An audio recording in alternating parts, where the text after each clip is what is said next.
Alright. Let's go ahead and get started here. Think everything checked out earlier, so it should be fine. Wait, drops? There shouldn't be drops on this. It's probably just Amazon drops, I guess. There's no fucking drops in this game. Get out of here. Get that shit out of here. Alright, where were we?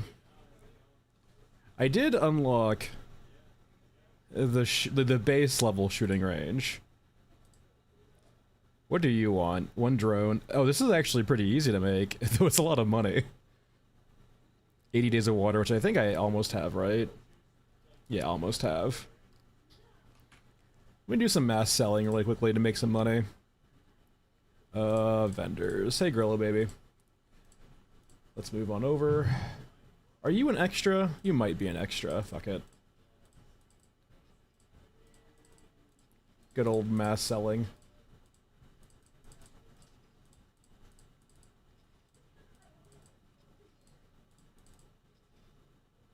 Alright, that's enough to afford it once we get enough water.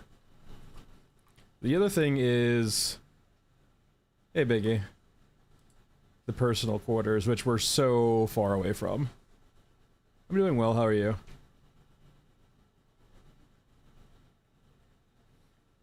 Guess we can make some construction drones too. We should probably hold off though, just because we don't really need to make them. Like, they're so quick to make. I'd rather save up for these. Alright. That sucks. Sorry to hear that. Let's see. 762. We could go Vitaz again. Why not? Use our lots of 9mm we can buy for cheap.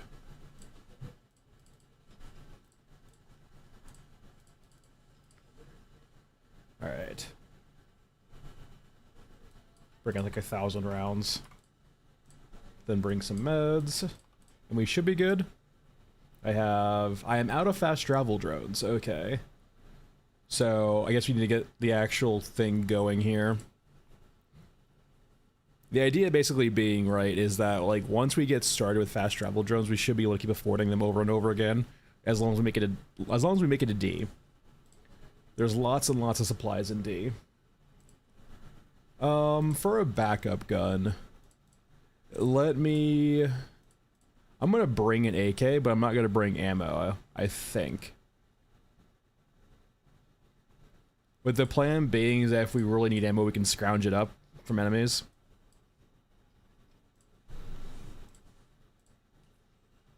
Hey, Ludroth. Is the in-game audio working? Actually, hold on here. Sound capture.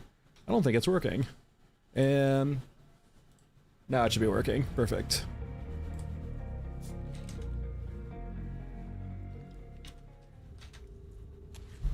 Alright. So, A to D. Info.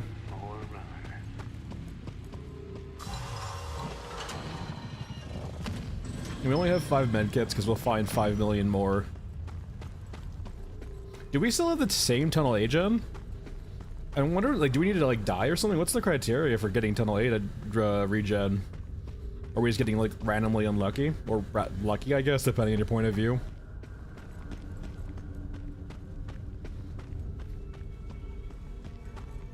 Oh, thanks, that was an older one, but no. The cows still exist.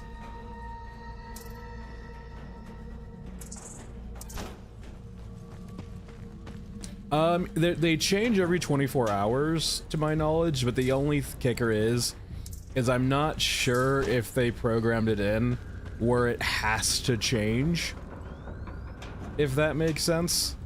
So, like, if there's 4 different variants of Tunnels A, yeah, they can reroll to the same set, basically, yeah. And so, like, say for example, if I don't play for like a couple days, I could come back to the same set, even though it might have changed over the last couple periods.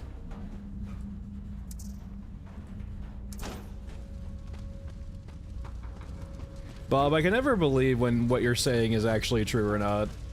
My condolences if it is.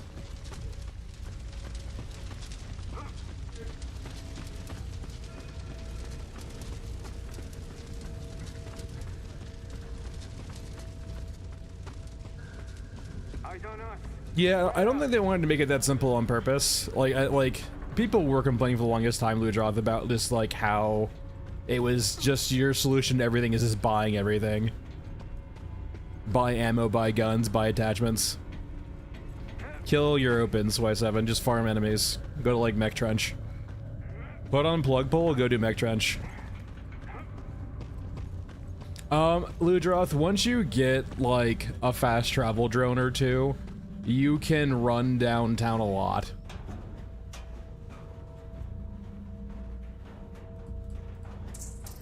So like once you just like if you loot Tunnel D, you almost assuredly get enough to craft a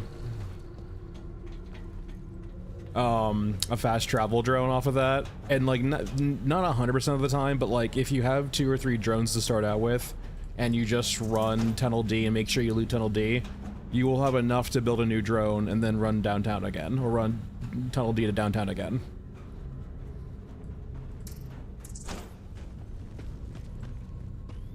Hey, Jojo.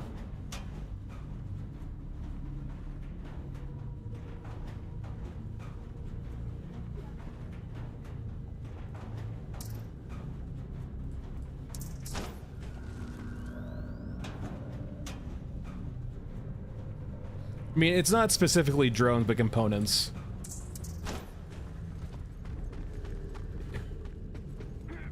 They removed the drone from the loophole. I have the range. I haven't... I have the range. I don't have enough water to do... what's it called? In the second part of the range. And I don't have, like, nearly any supplies at all for the living quarters yet. Yeah, I mean, they've already confirmed it was a bug to be in the loophole in the first place. For the construction drone. Thanks, Trejo, you too. I don't think they were ever bugged, Bim. They're just not very common. Or rather, rare. I don't think they're bugged. I think they're working as intended. I've seen maybe 5 or 6.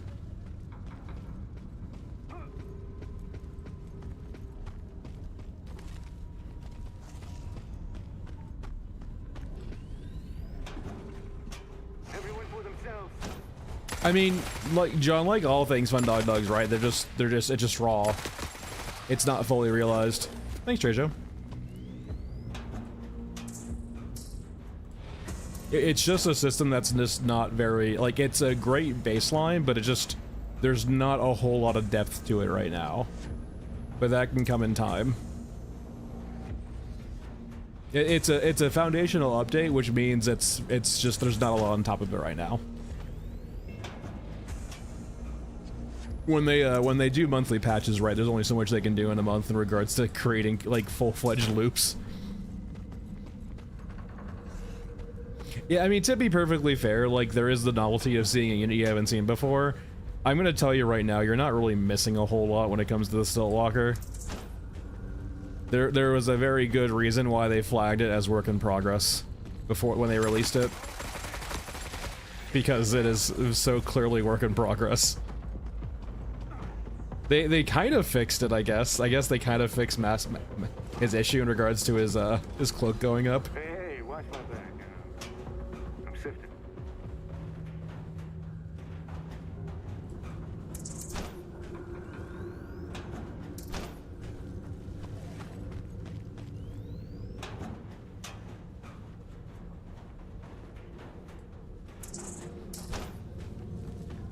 Like, the big things, right? We don't need to loot too much here. We are just gonna be probably saving our stuff for Tunnel D, so we probably just leave. And just run through the rest of the map till Tunnel D. So, like, one big thing I've noticed in regards to critiques is that, like... Come on, you can do it. Like, there are some people who... Like, the first thing is the parkour. I don't really think it's that heavy on the parkour, personally. Granted, I might be a bit biased in that regard. I do think, like, I will say, we haven't played on a newer account yet. That's gonna be a big difference, because newer accounts do have slightly slower characters in regards to walk speeds, which can, like, make movement feel worse. So, like, it's quite manageable, but, like, it's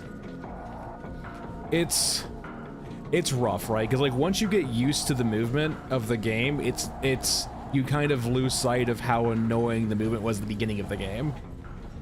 Like, if you can recall, like, your first 10, 20 hours of the game, if that, the movement in the game is really rough. It takes you a while to get used to. It's not like other games.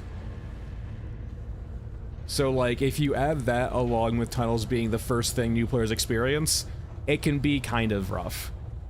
I do think that maybe they should explore some, like, maybe some weighting. And what they can do is they can weight the tile sets by the progression, not the progression of the character, but the progression of, like, tunnels A, B, C, or D. And the earlier the tunnels, like Tunnel A, might have a lot of, like, skips for the parkour elements. So, for example, you might have, like, things bridging gaps. You might have things that, like, for example, here, right? You have some optional pipes that spawn that aren't always here. Stuff like this, for example, right? Where, like, as the maps progress, they give you less and less kind of handicaps or ways to, like, straddle you along, or basically, essentially give you help. So, like, the more you progress, the more it's going to rely on your innate skill to do better.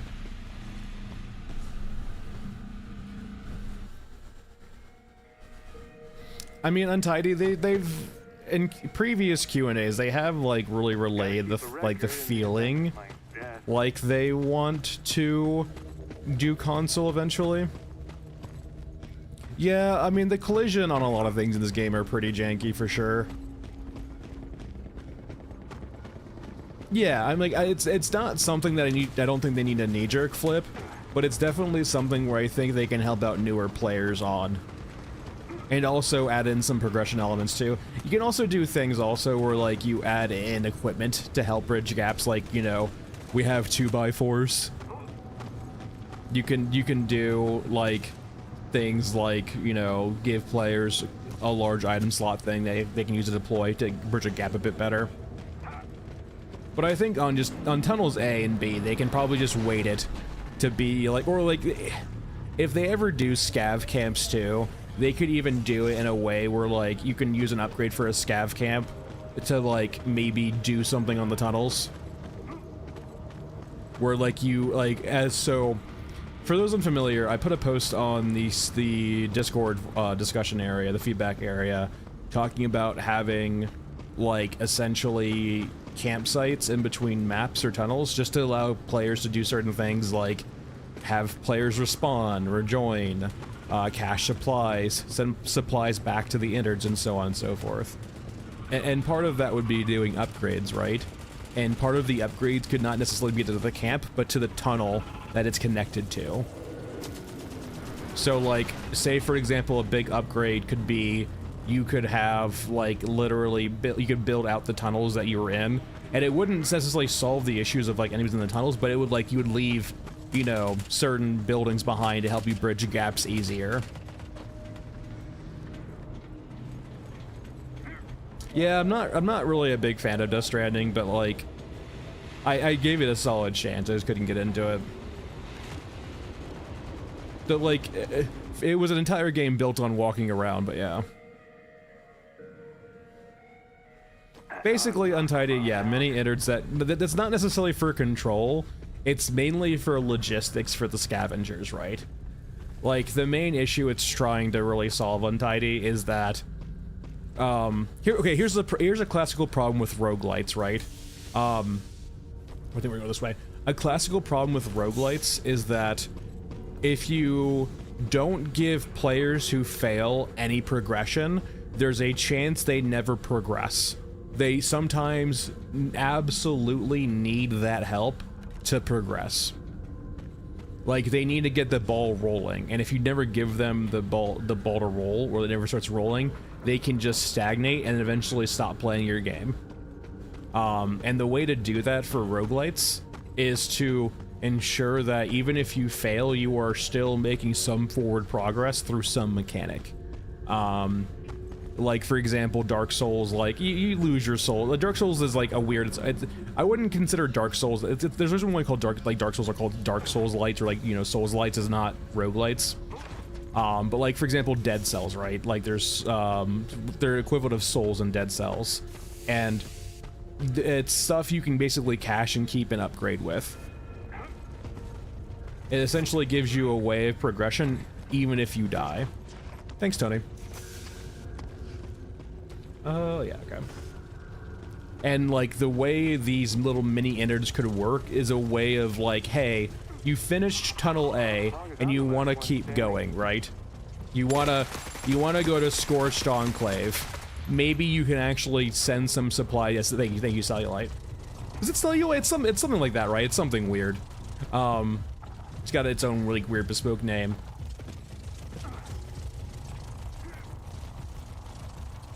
Cells like, I mean, it's roguelites, but yeah, I mean, Dead Cells is a roguelite. But like, you would essentially let players send some supplies back to the innards at a, like, either slowly or at a cost. Personally, I would want to see the IRL timer killed, but like, if it's not something you can really, if they're dead set on keeping the IRL timer, I'm going to work around it, right? So just have a way of just sending supplies back to the innards. Not all of it, just some of it, at either a time cost, a water cost, or some other cost.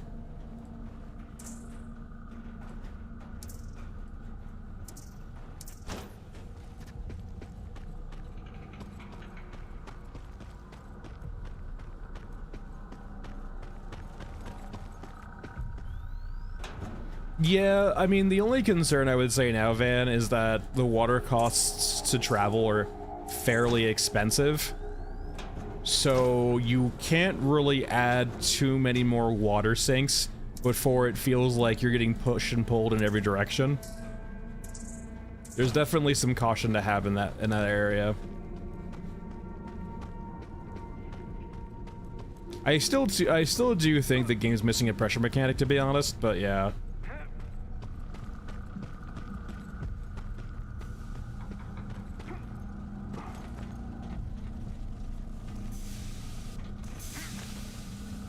Yeah, I mean, I think that's kind of what the whole... Is there a way out this way? Oh, yeah, okay. I think that's kind of the whole thing with, though, of Ludroth, of the inner upgrades, right? Those are credit sinks.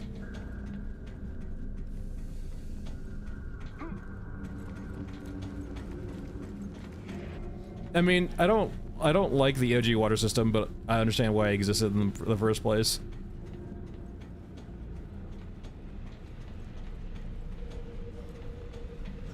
I mean, Untidy, we do have companions, right?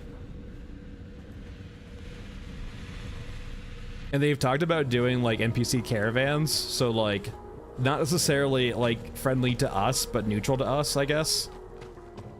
Oh, we should have chosen another exit.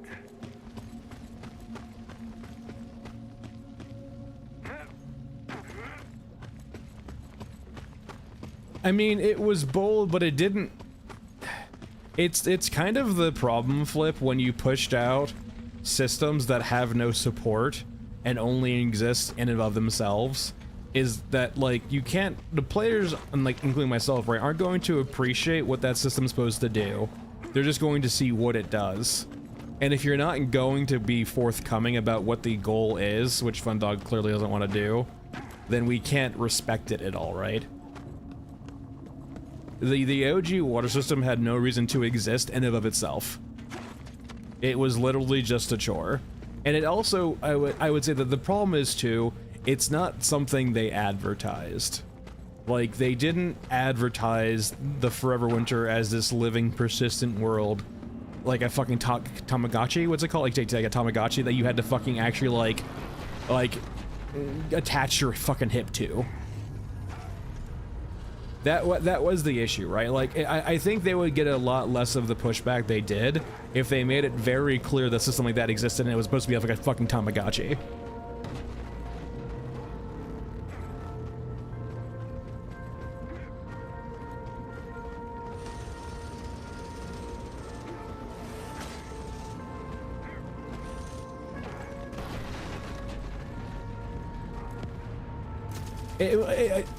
I mean, in a way it feels like retention, Michael, but like it was so clearly not, because nothing was there to retain you. Like, well, I don't know.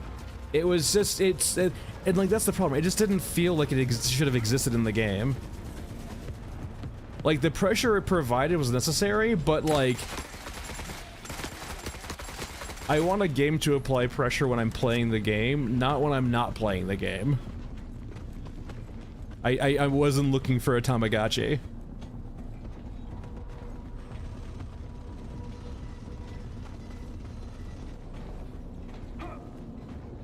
I don't want to do chores.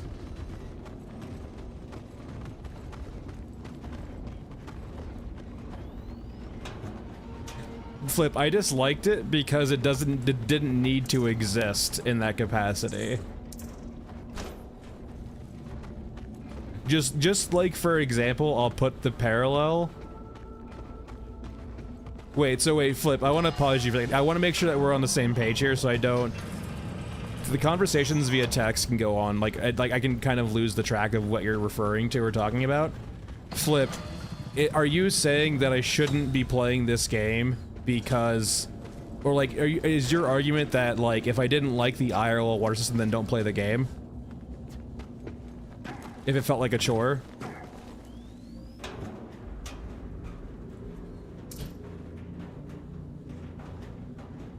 I want to make sure I get your argument correctly, because I don't want to misconstrue what you're saying. Okay, so if you're gonna say kind of that, I'm gonna rebuttal you. Yeah, it's on them for advertising the game as a PvE extraction shooter then. If they advertise the game as a Tamagotchi, a game that requires your attention even when you're not playing it, yeah, it's on me for playing it. But it's literally not what they advertised. If your position was how they felt, I would say they're misleading and not representing their game correctly. Hard to breathe up here. And the negative reviews and pushback they got on the system was absolutely well deserved in that context. Because you got brought up, Nem. What the hell? Huh?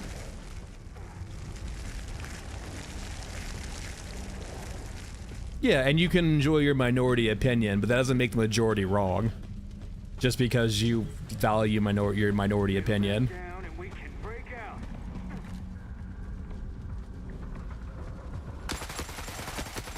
I know there's a tendency to equate majority opinions to groupthink, but sometimes the majority is just right.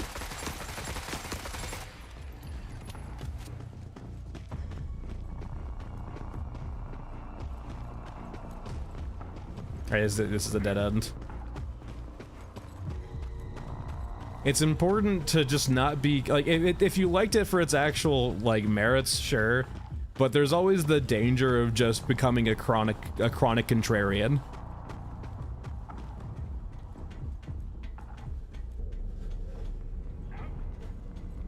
Yeah, and I can point to you about their marketing, and I will tell you all the reasons why no one thought about the IRL water timer until they played it.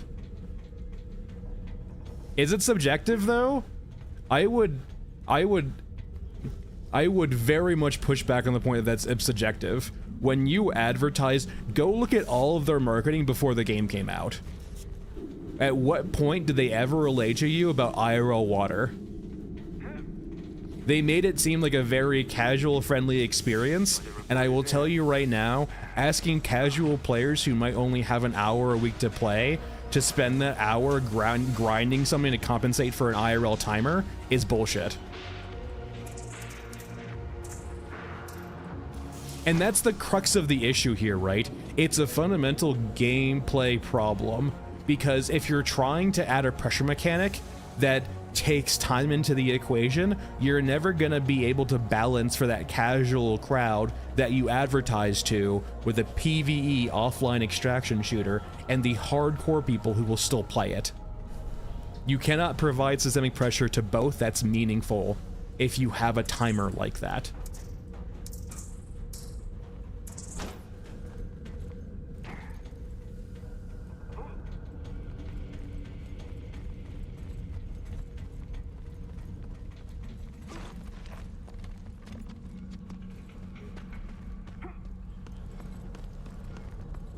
No, but Nem, you have to understand though, right? Like the same reasons that the water issue was an issue are other, like, you just can't ignore things because you don't like them, right? Because the design implications are going to be like, they're gonna come up again, right?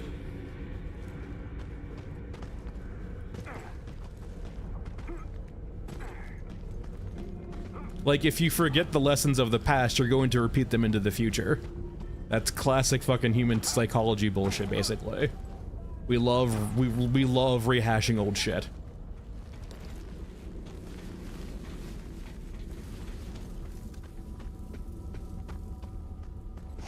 Hello.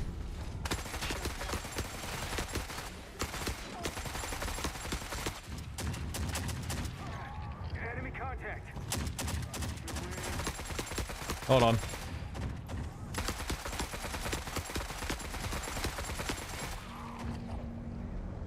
Hey, Zaku. No, not really. Ludroth, you haven't been around for a very long time, so I'm not sure if you can say that.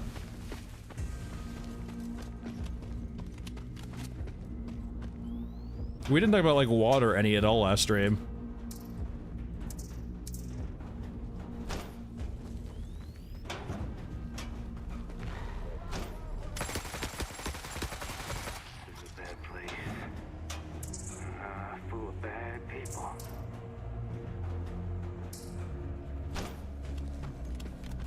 But no, the reason why it originally came up, right, is because we were talking about tunnels, and we were talking about camps and stuff like that, and how, like, there could be a water cost, in regards to, like, sending back to the innards, and someone mentioned about, like, adding IRL water costs to speed up crafting, and I just mentioned the whole thing, right, where you need to be careful about adding too many sinks for the same thing.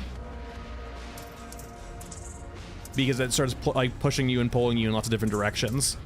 Like, considering that the cost for maps is pretty expensive right now, if you add a lot more like things you can spend water on, players are probably gonna feel pulled in lots of different directions.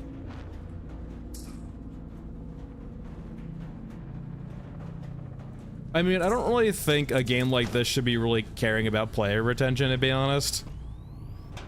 Like, sure, it would be nice to have high player counts, but it's not really, like, necessary. They're like, extract, like, or PvP games and live service games need that. This game doesn't really need to just arbitrarily keep its player counts high.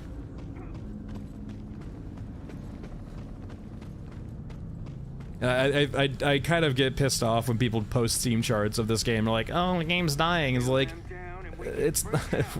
Like, use some fucking critical thinking, kid.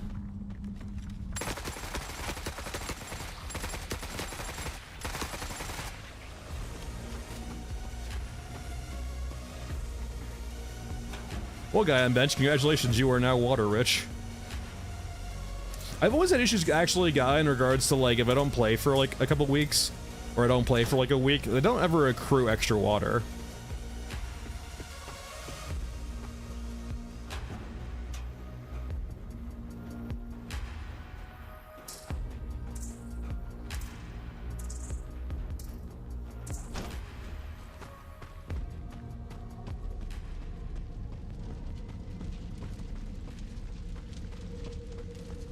I mean, yeah, Ludroth, the crux of the issue is, right, is that, like, if they were forthcoming and advertised about it, like, if...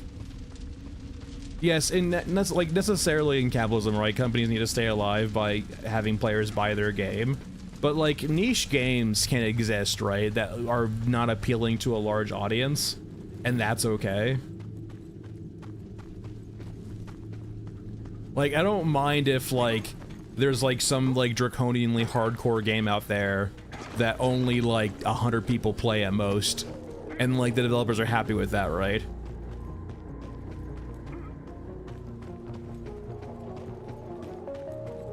I mean, it's not mainstream though. It's not like being like, yes, Michael, but also no. Like, it's not mainstream, but it's also not trying to be like incredibly indie.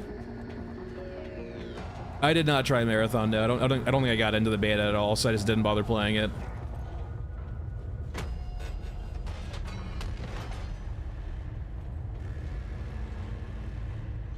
It does reputation, Trejo, so like your vendors, a lot of your vendors will go off that thing on the left, but for the most part you can fix that just by selling stuff to them. Like it's perfectly fine if you want, like, indie developers want to make indie games for like a very niche crowd, but it doesn't feel like that's what the game is trying to be here.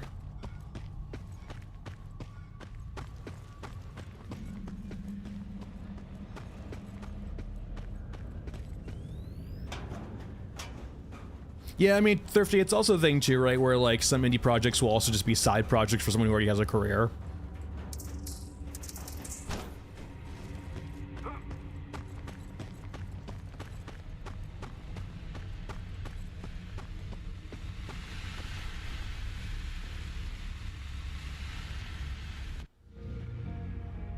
Yeah, Blofeld, I'm not exactly, I mean, I naturally assume that their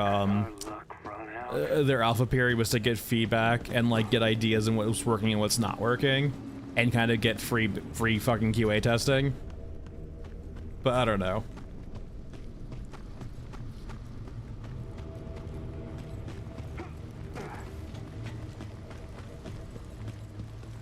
I mean, listen here, you goddamn kids. I'm a fucking business student. No, but like, it solely depends, right? I do not feel like this is a game that's trying to be indie for the sake and like have a small crowd, right? Like, it is trying to appeal to, I think, a larger audience, not a mainstream audience, right? Like, there's different tiers, right? Like, you have like indie, which is like, it's almost like if you look to music, right? You have the musicians who are just being like so indie that only other musicians can really appreciate them.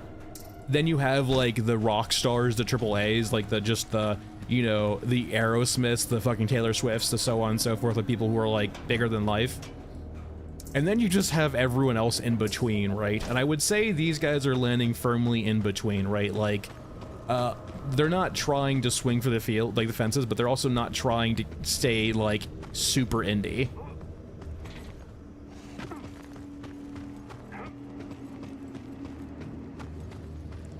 I think they're doing their best to make a game for a wide enough audience that fits what they're okay with doing.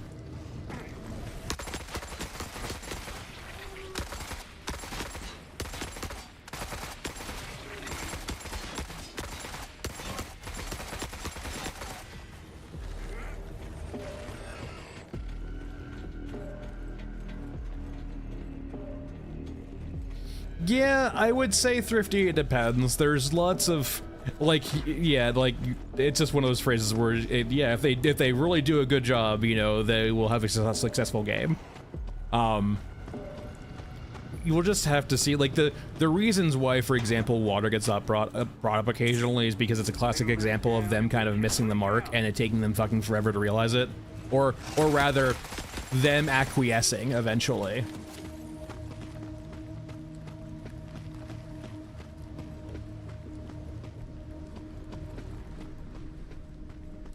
I mean, you can take that stance flip, but I don't think anyone's that daft to throw their life behind a project and potentially rig. I'm not sure how personally invested like Miles is in the company, but like if Miles has like real skin in the game, I wouldn't necessarily take that stance, right? Because then you're talking about someone's livelihood.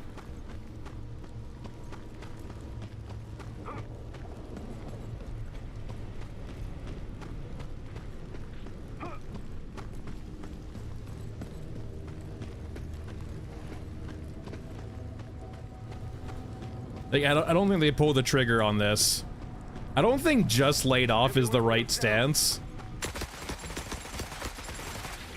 because they've been working on the actual art for this game for a while. It's a culmination of like just them having lots of artwork that they weren't using for games like they personally made, and that accruing over time, and them deciding to make a game. They were originally doing an art book, yeah, and decided to make a game out of it instead.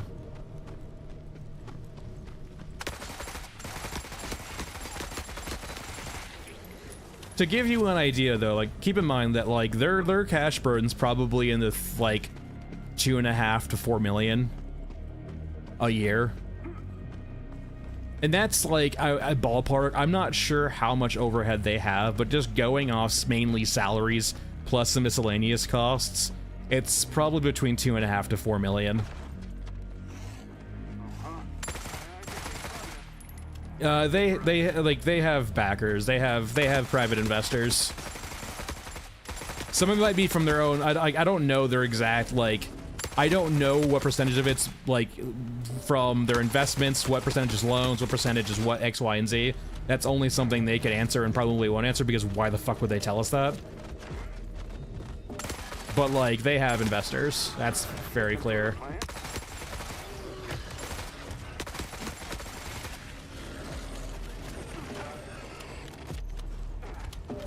Yeah, I mean, that's not necessarily something that they're ever going to tell us, but yeah.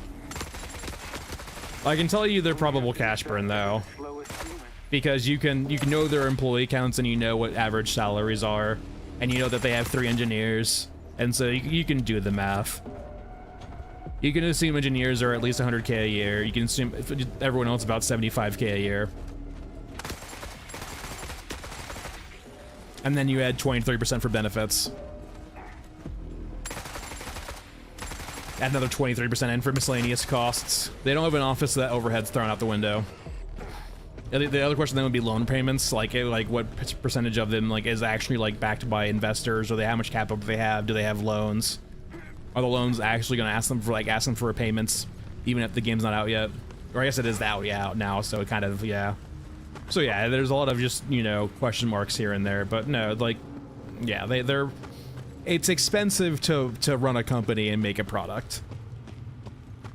Turns out people need money and benefits to live, and and that's expensive.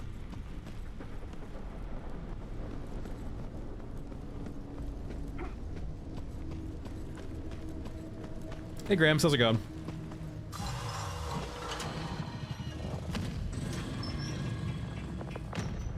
Yeah, Thrifty, that's always the issue though, right? Is like, you can say they're taking their time, but the monthly patches have always felt otherwise.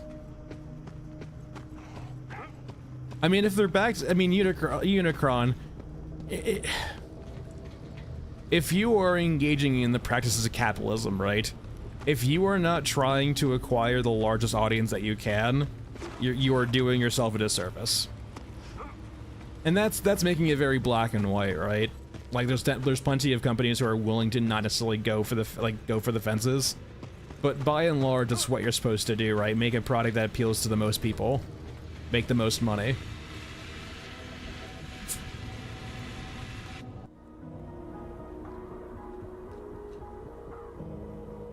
You could do a smaller product for a more niche crowd, but make it very expensive.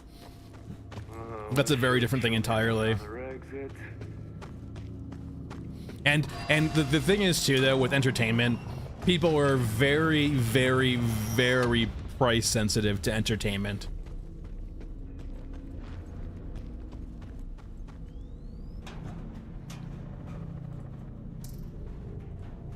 All right, we're in Tunnel D now, so we're looting everything.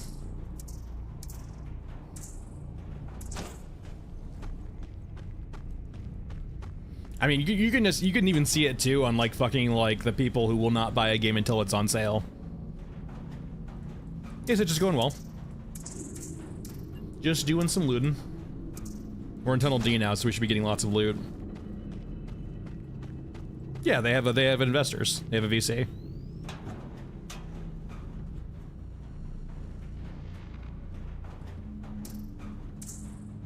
Hey, Survivor.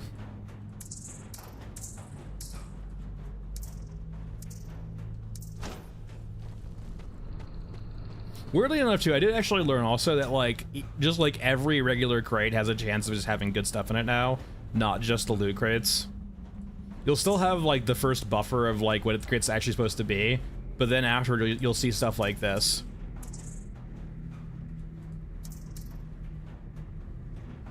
Yeah, and, like, and Stitch, you're, like, the example of an average consumer, right? Is, like, they are very price-sensitive when it comes to entertainment. I'm gonna go right first. If this is the same tile I'm used to, then right is the dead end we don't want to go to, probably. If we're trying to go to downtown. Like, there are, like, for example, shoes are a good example of, like, an area where there was a clear niche for luxury brands that people were willing to spend high dollars on just for the clout of owning them.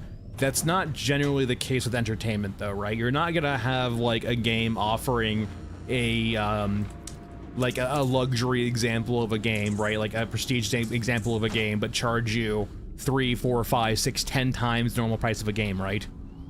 I guess if you consider what that fucking, like, Earth MMO game is supposed to be, then maybe that you can consider that, but yeah. I wouldn't necessarily say MTX is an example of that. Also, Star Citizen is a game that actually has... Star Citizen takes more the Apple approach, I would say. So, like, Apple does a few things in regards to business, right? It has its base, like, level for people who are price sensitive, and then it has its luxury brands, right? Where it's like, if the people do not care about what they spend money on, like, they will spend whatever they spend, right? You take advantage of that by having higher tiers of the same thing, or, like, higher tiers of, like... You basically, for the people who are not price sensitive, you gouge the living fuck out of them for simple things, right? For example, Apple does it by charging lots for extra storage.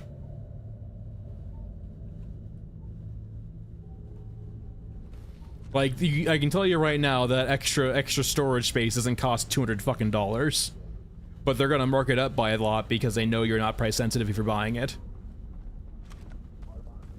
And so, CIG's example of that, right, is just...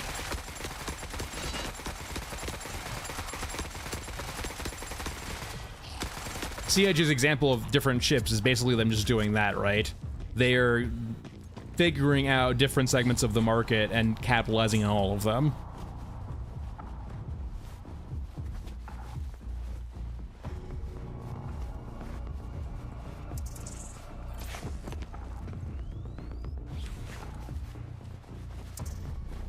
Is it... Here's the problem. I'm gonna play devil's advocate here. You guys might not like it, but it is what it is. If people have that money to spend and they're willing to spend it on that, is it wrong for the business to take advantage of that?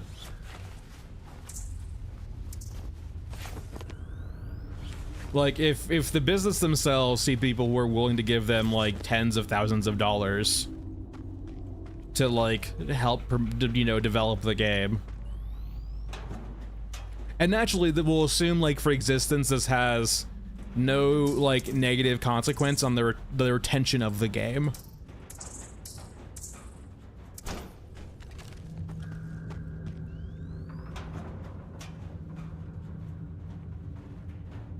Well, I have bad news, Flip. If you want to join me in the camp of capitalism's bad, you're certainly welcome, but we exist in it currently.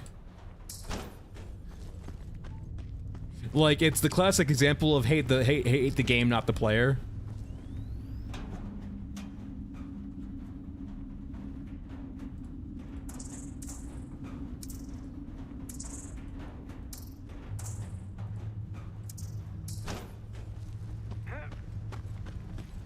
I got some bad news for you. There's no ethical consumption under capitalism. That is not how capitalism works, unfortunately.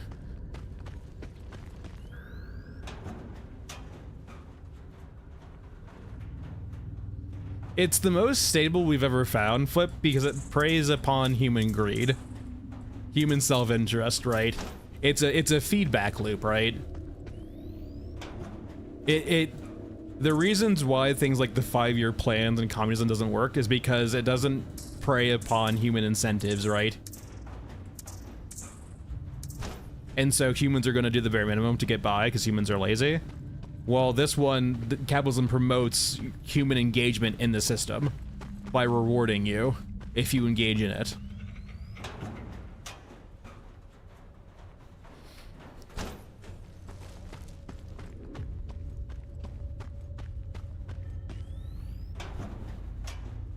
Yeah, they just added it in Weaver in the hotfix.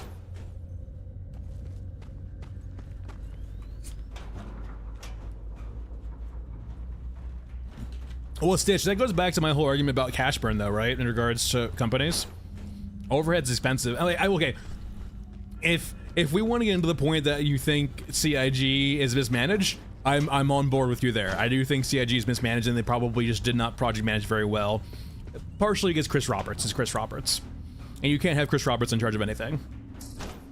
He's a great vision guy, but like when it comes to running a business, no, he can't be in charge. But anyway, when you have 1,000+ employees, right? Just go off the cash burn, right? Like, we talked about this before, right? Like, when you have 1,000 employees, imagine how much cash you're burning through in a year. That 800 million sounds like a lot, but it's really not. Considering, like so CIG hasn't had 1,000 employees forever, right? And they have downsized, I think in like the last couple of years, they've downsized quite a lot. But like, just assuming even like 500, like we'll say an average of 500 employees over the 8 years. What is that? 500 employees, like they're not all 100K employees, right? We can average out to maybe like 80K. What is that, 40 million a year? Not assuming things like office space, supplies, other overhead, events, anything you need to buy, like, they could be burning like, how long is it's actually been over a decade, right? God, yeah, like, it get complicated to get into the math though, right? But like, I could easily see them being low on cash.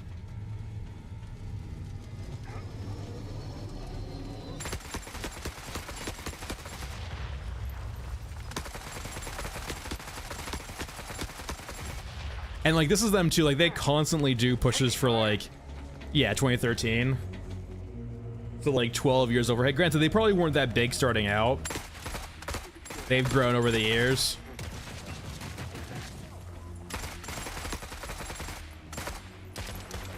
I don't think it's in a bad place either, right? But it's not, it's more in the sense of like, hey, the conversation was more based in the sense of like, in the grand scheme of things, 800 million sounds like a lot. But over the course of a decade running a business, it's really kind of not, right? Think of this way too, right? Like, say for example, if you work in software, if you work in like a tech field, if you work in an area where you get compensated pretty well, think how much money you'll make in a lifetime.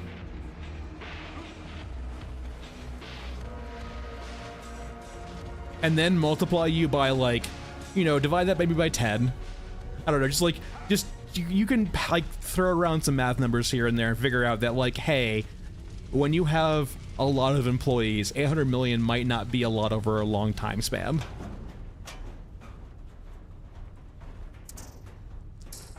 Now, if your counterpoint is the game should not cost 800 million to make, I would agree with you.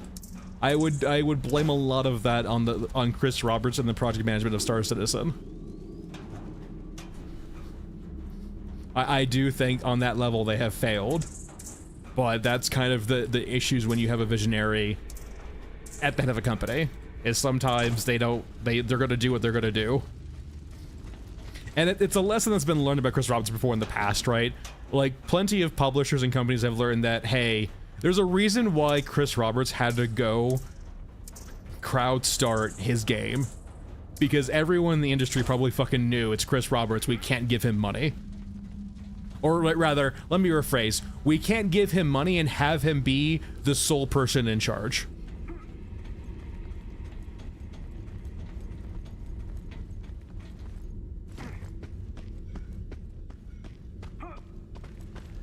Yeah, No Man's Sky is just a bit too, like, sandboxy for me.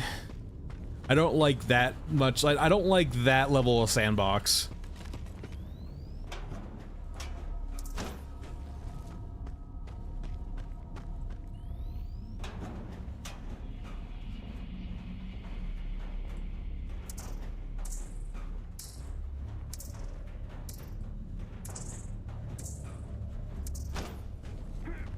The weird thing too I will say about tunnels also is that like I'm playing Tunnels D and the plan is to basically run through downtown and just like go back to Tunnel D. I don't really think that there might be a lot in downtown, but I've looted downtown a few times now post-patch, and I just the Tunnel D loot seems to be better. Granted, Tunnel D and just tunnels in general are over fucking stacked, but like you can't. But what I mean, loot droth, is because you generally get enough stuff to make a drone off Tunnel D. You can just go to Tunnel D, go through downtown, then go make a drone and come back to D.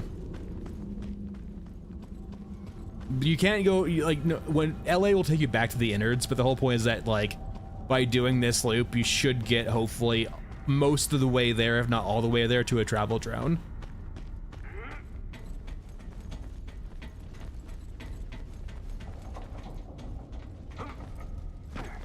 Naturally, the only thing that, like, disrupts that, though, is dying. Thankfully, though, like, the only way it gets really bad is if there's an exo up here. Like, the key check I've noticed with this tile is that check if there's an exo up here, and if there's an exo up here, just don't go this way, and just lose the loot over here. Unfortunately, the exos right now are just kind of janky in the sense that they just don't make noise until they aggro you. So, you gotta be very careful. What happens next?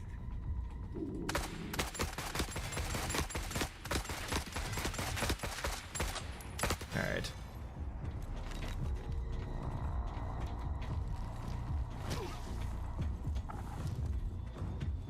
So I don't think, I think at this point just don't assume anything about 1.0.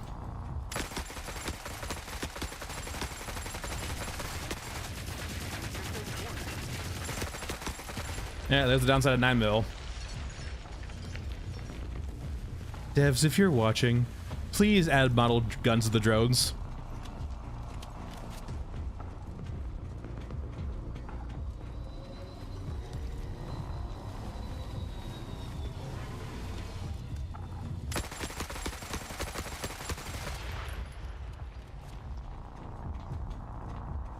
Yeah, the game is so very raw, and like, I am hoping we start to them see, like, they talked about revisiting other older maps now, since the maps are now out. So we'll see what they do. They haven't really touched up old content in a very long while, so it's all just been new.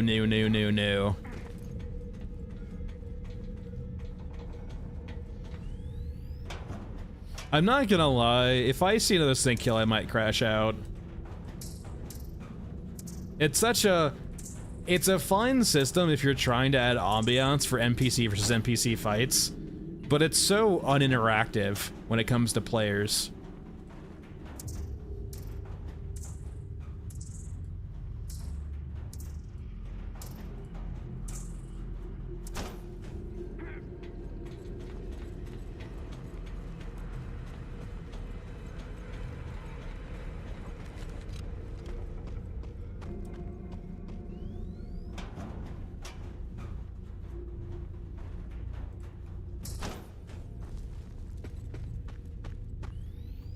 Like, between, like, the 5-second knockdown, the sync kills, it keeps failing like they're telling you not to play the game.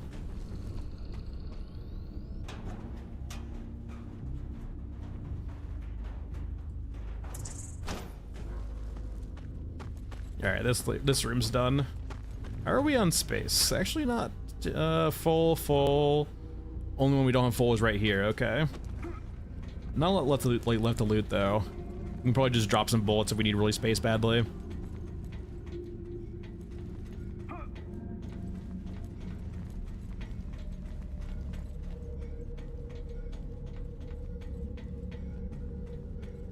I actually wouldn't be, like, what they would probably end up doing, just making the Europa drone a suicide bomber. So, like, if you ignore it, it just runs up to you, explodes, and kills you. Still better than sync kills, actually. At least it's quick.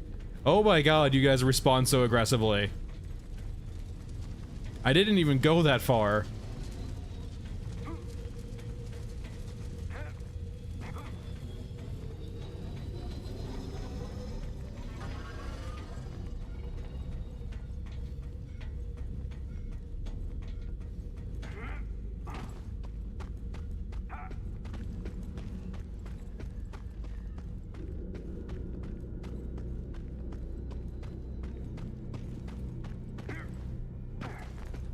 think we don't need to go down. I think we need to go through. I think there is loot down here, though.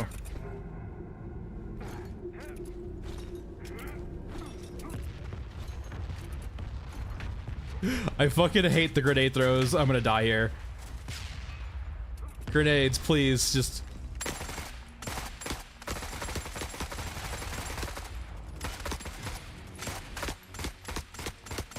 I just want to throw grenades straight, man. Why do I have to fucking arc them in a parabolic fucking trajectory? Just throw grenades straight. Like, I want to throw it. I don't want to throw it in I just want to throw it in a straight line and have it bounce.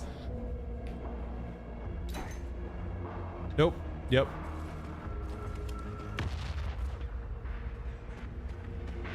Yeah, maybe we'll go do some Scorched Enclave after this to go see if we can see the sync kill.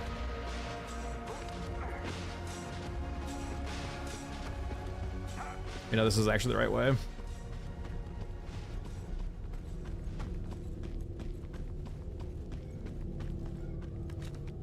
Didn't we loot these? Am I crazy? Am I losing my fucking mind?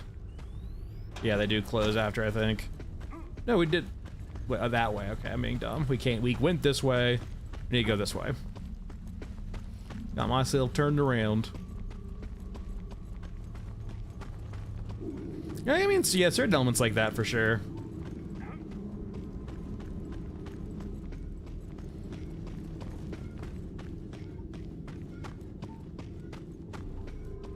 The cost of cloth physics.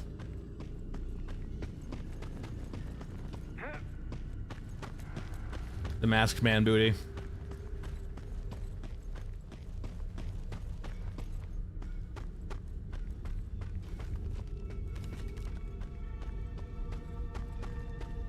Yeah, I have. As long as I'm the last one standing.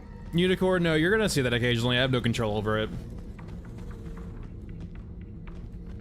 There will be occasional frame drops from the internet, and I can't control that, unfortunately.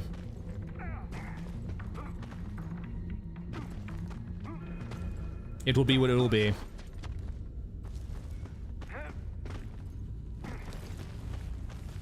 Thanks, Biggie. Appreciate it.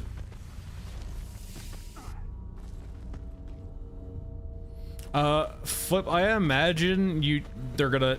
I'm not sure if it's in the game yet, but I wouldn't be surprised if they have what entry point you go to be somewhat random.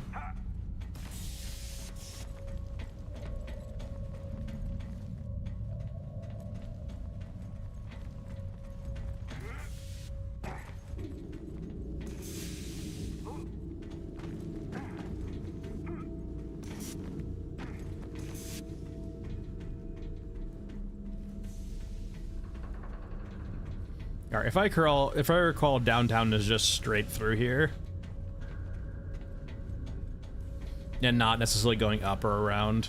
There is a... So over here is a scav checkpoint. If you go up here, there's loot over here, but I'm pretty full already, so I can probably just leave. Or just head to the extract. There's still a few more crates on the way there. Alright, I'll need to go up and around though, actually.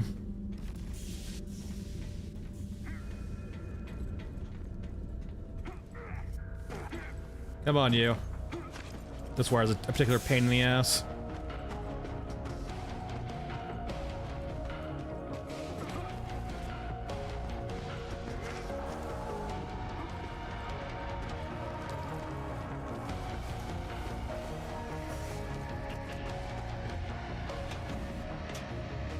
Alright, probably only looking for actual big things now because we are running out of space.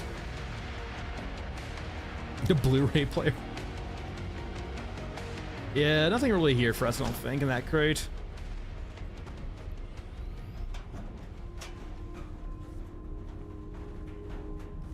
PSU, Venter, GPC, explosives. Nothing crazy yet. Yeah.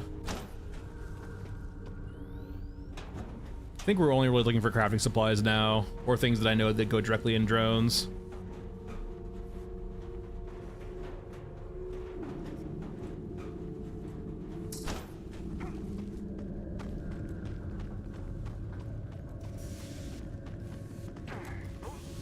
Yeah, no, definitely it's fucking COVID. COVID bait.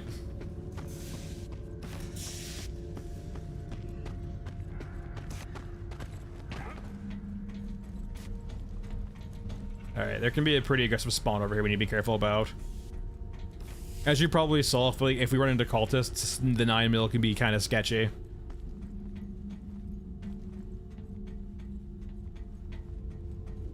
Yeah, looks like cultists up here. No drones though, hopefully.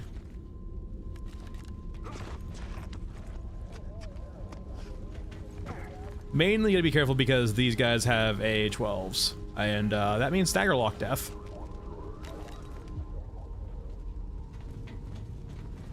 Thankfully though, like, it gets kind of weird. Sometimes they don't push you, sometimes they just like fight you at range with AA-12s, which is really nice.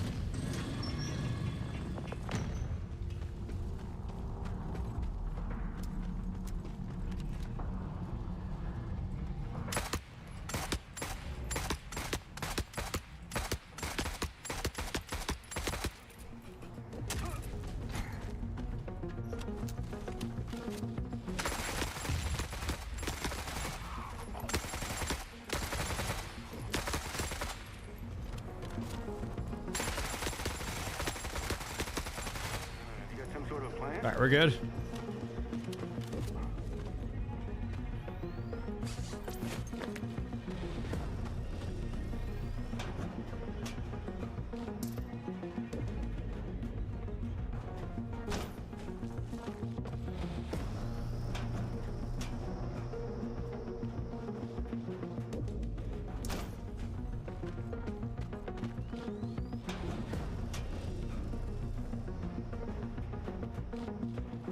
Do anything in here.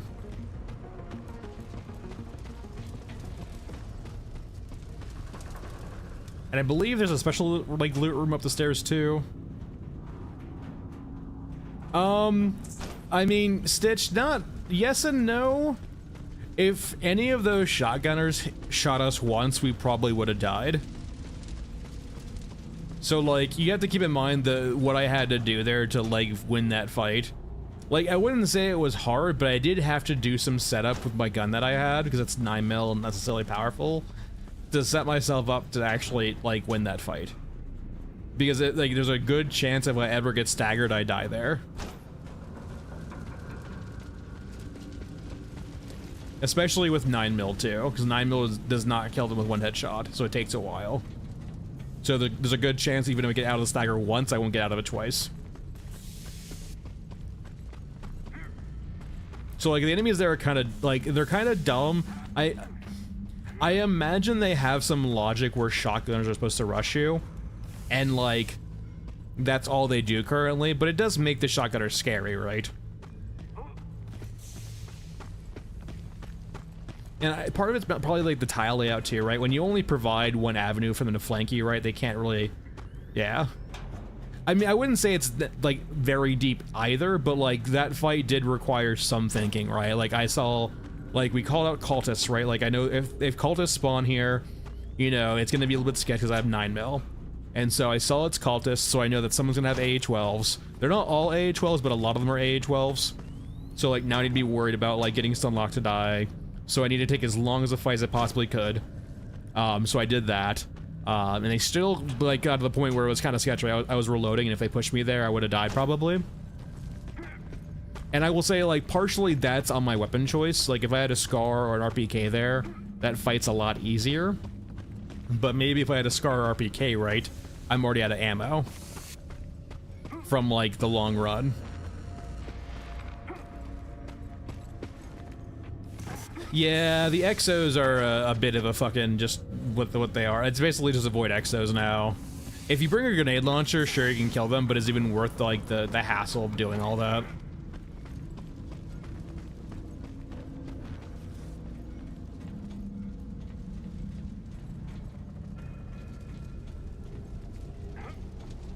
And I will say, Stitch too, like there's tactical considerations on that fight from your end. But it's not like the enemies ever throw really a wrench in your plans by doing something smart or doing something you didn't expect. It's just that, like, I know they have AA-12, so I need to play at range.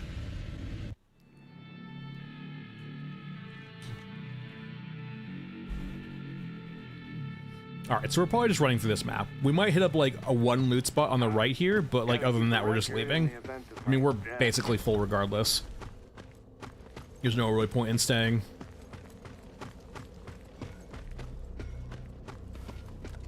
See beep beep.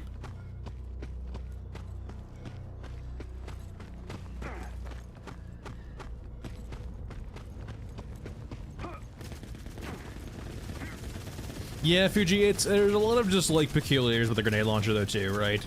Sometimes it can be a bit buggy. Sometimes you can knock yourself down. Sometimes like maybe you want a sidearm and the grenade launcher's not that.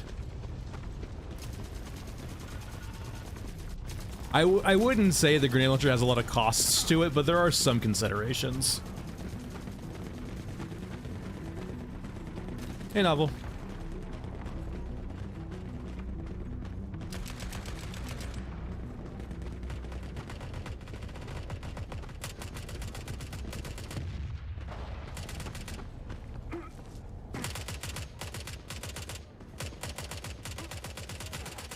All right, up we go. Or not. There we go.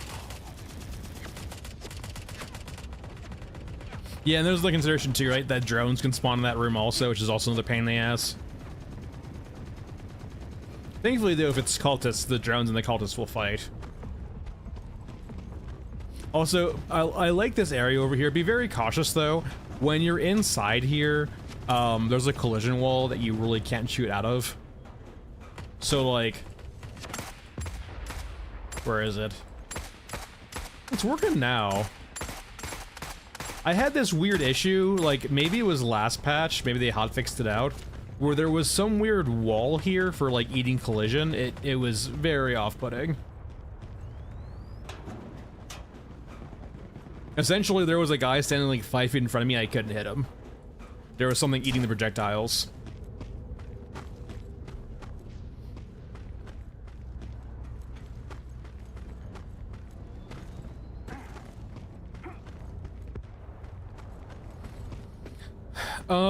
Stitch a lot. Like the biggest on my priority list probably if I had to like put like a big like hey, this needs to be fixed or added. Hey Naomi.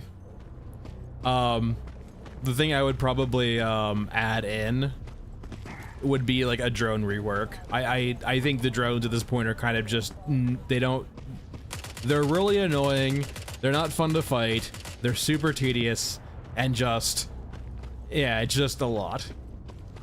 The drones need a rework.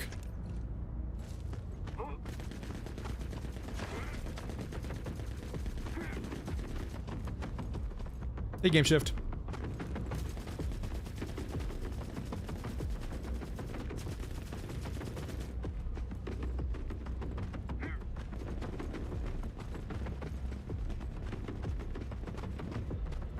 Yeah, but imagine if you made drones in IRL be able to eat like 20 rounds of 5.56.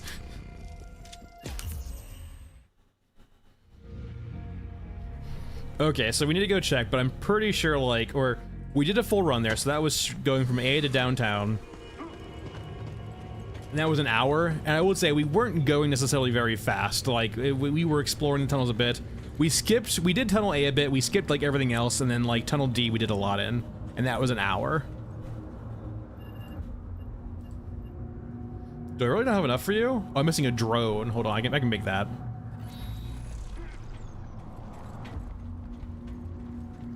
But like, yeah, Stitch, the big one would be a drone rework. The other thing I would like to see too is a respawn rework. Just even like, it's a lot for them to go to like every version or every, what's it called? Every like currently bespoke map to do all the respawns.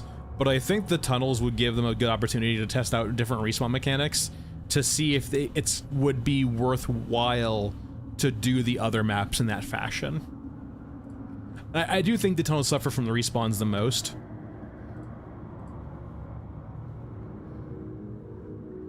So like, I would like to see a drone rework, I would like to see a respawn rework, at least for the tunnels. In regards to like actual factual content,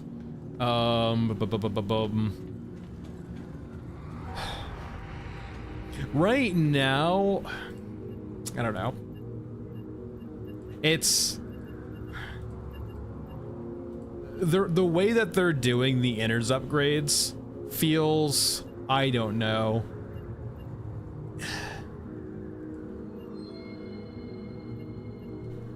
"12 hours, okay." Like, I don't hate it, but it does nothing for me personally. Like, you unlock a room, you get some static benefit. There's not a lot of depth to it, in my opinion. If that's the whole point they wanted to do, right? Just like if the innards upgrades are supposed to be like basically just like cool things you can get eventually by like for credit sinks or like item sinks for chase things to basically do, then sure. But like, I don't know. I wanted a bit more depth out of it than that. Ludroth, they've tried so many times now. We've had like what 3 or 4 patch notes of them fixing the pot shots and they still exist. So unless they want to go refactor their AI, it's probably just broken forever. Yeah, I would say, Stitch, I kind of feel the same way. Is like, it doesn't feel like I'm managing something, I'm just like unlocking cool baubles. And the baubles are cool, don't get me wrong, but they are just baubles. I mean, that would fall under Ludroth of like reworking the drones. Alright, so like, the thing I can do now, right, is I can run Tunnel D, and I will lose water over time from doing this, but I should be able to like basically convert water into drones plus supplies. And like, that's essentially the plan here, right, is just do fast travel drones to Tunnels 4, loot the entirety of Tunnels 4, and that should pay for itself.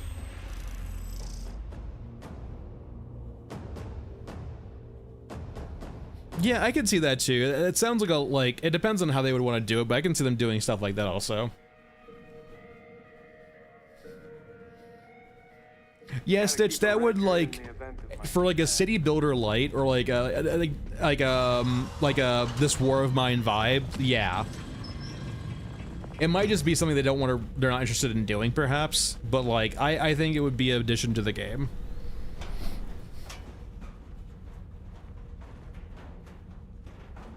Maybe, like, the problem is Doom, like, kind of as I mentioned before, a lot of it is, so far we've only really seen them do additional behaviors, at least on the surface, right? They might have reworked stuff in the past, like, water they reworked, sure, but, like, the new maps, new quests, new attachments have all been additions, right? They haven't really been reworks in any capacity.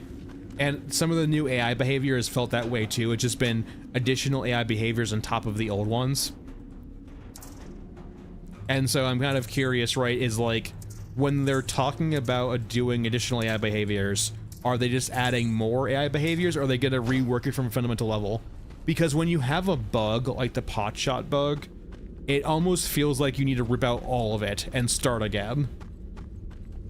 Because if you've gone through 3 to 4 fixes, it definitely feels like the bug is underlying at this point. It's something wrong with the core system that's causing that behavior. It feels much more of a logical bug than a bug.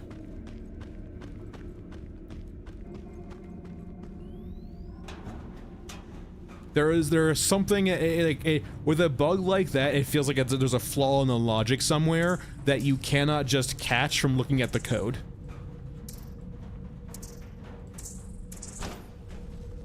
Yeah, I mean, I don't really have anything good to say about the weapon attachments because I would be perfectly fine with them just yeeting it out the fucking window.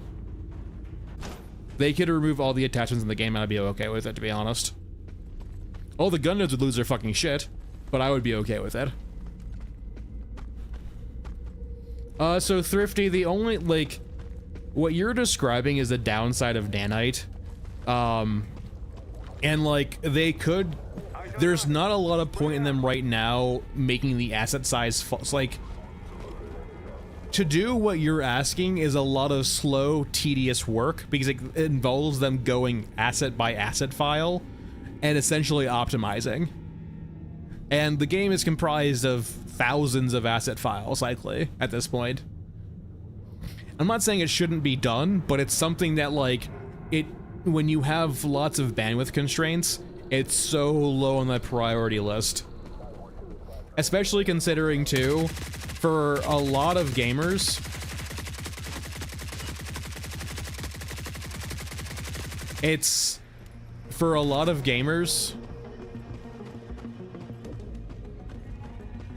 flip, so what?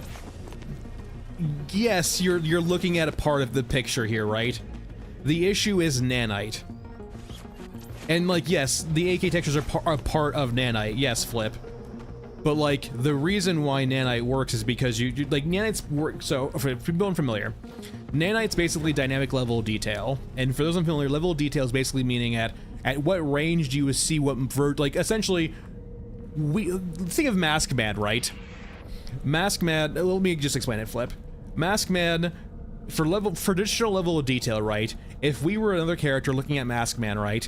If we were 10 feet away or 100 feet away, that model will change depending on the level of detail. So you don't need to see a very high level, like high res model at long range. It's just wasting polygons at that point. You can't see that much level of detail that far away. And so what games traditionally do is a very manual process called level of detail, where they'll, like, make Maskman 4, 5, 6 different times, however many different times, and essentially scale him down each time to be lower and lower resolution. And that will go to his model and his actual textures. Essentially, the farther away you get, the less actual information is being displayed to you on that character, because you don't need that much level of detail that far away. And that process works, but it's not very quick for the artists or the game. Like, it takes a while for, like, the artist to go make 6 models of the same thing. Even if some of the models get very simple, right? It's a slow, tedious process, especially if you have a lot of them. And, like, every object, right, requires that. Like, that water barrel over there, that texture, like, that object over there, that texture over there, all of this has level of detail, right? And so, slow, tedious process, but very necessary for performance. Nanite basically says, we're, in a very simplistic way, without getting too much detail, Nanite basically says, we're going to automate for you that process, and it will work better if you give us the highest resolution and detailed file that you can as the source file. You don't need to do that, but, like, it's generally, like, just considered to give it a high resolution and textured raw file, and for it to go from that. And the downside of that is storage space, right? Like, that is the cost of nanite, is storage space. It's because those raw files with those large, like, with those very detailed textures and models take up a lot of space, mainly the textures, like Flip was saying. And so part of optimization in the future would be them going to those raw files and figuring out, do these raw files need to be as detailed as they currently are as a baseline for nanite? Because, to be quite honest, they don't. Like, that is, like, a fair criticism, is that you do not need to have like an AK texture for shoes.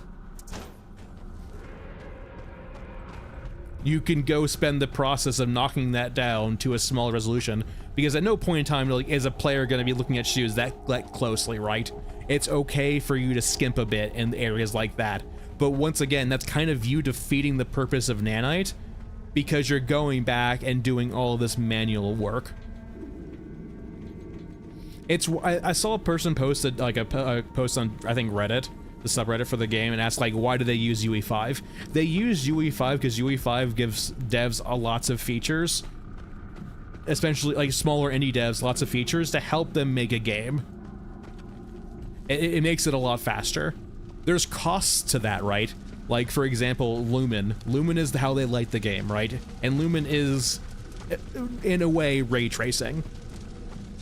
But Lumen saves you lots and lots of time from more traditional, older ways of doing lighting. It's a way for your level designers to save time. And also building your own, like, building, it was more a question of, like, Unity versus, like, yeah, you're not gonna build your own engine as an indie dev unless you're doing, yeah, it's not a thing anymore. You're not gonna build your own engine, but it was a question of like Unity or like Godot or of UE5, right? Like, why not use Unity instead? Older lighting is just more efficient. It's not even a question of efficiency, right? It's a question of time. Because if you've ever, so essentially the way, like, okay, if you've ever done anything like rendering before, you will be able to understand this. There's a process called, and for more traditional lighting solutions for maps, right, there's a process called baking lighting. And essentially it means that you need to go build the lighting for your map. And that is essentially kind of like the equivalency of rendering light. It is not a quick process when you get to larger and more complex, you know, professional things. It takes time. It creates lots of downtime for you where your computer's doing that and you can't do anything else with it, right? You can go to a different computer, but like for the most part, your computer's spending time baking that lighting. And so it just creates downtime for you, right? And baking lighting might start taking you lots and lots of time for larger levels or more complex levels, right? And you have to do it to see what the bake's gonna be, right? So like it's a slow, tedious process, just like the old level of detail, right? That Lumen's trying to solve by doing it in real time. Now, there's costs to Lumen, for example, performance. But the biggest thing with Lumen, right, is it's not ever going to look as good as baked lighting. But for the most part, right, the thing is no one's genuinely looking that closely enough at lighting where they're gonna see the difference. When you properly do, Lumen, you're like, the people with an artist's eye are gonna be able to point it out, but by and large, your audience won't give a shit. Now, they might notice the performance impacts, but by and large, the quality is not something they're going to notice.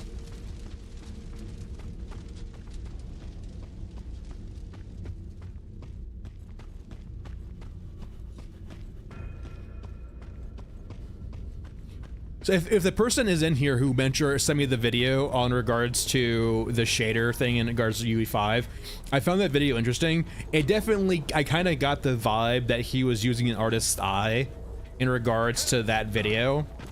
So like, it was one of those things where like, for him, it makes a lot of difference when artists or shaders don't use this better method of doing more realistic lighting or shadering on characters.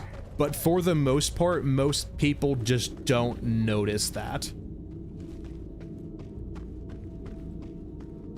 Sorta, kind of. Hey, Mr. Grooves. Yeah, and now when it comes to like AK shoes, right? It's something they, like, if they have time, right, they should probably go back and just, or fix that, right? Is there an exo up here? I gotta make sure to not get murdered. But like, it is like, once they start that process, there's no point in them going to go back and touch one texture and essentially one raw file, right? If they were gonna go back and do all of them, sure, but that's like a slow process.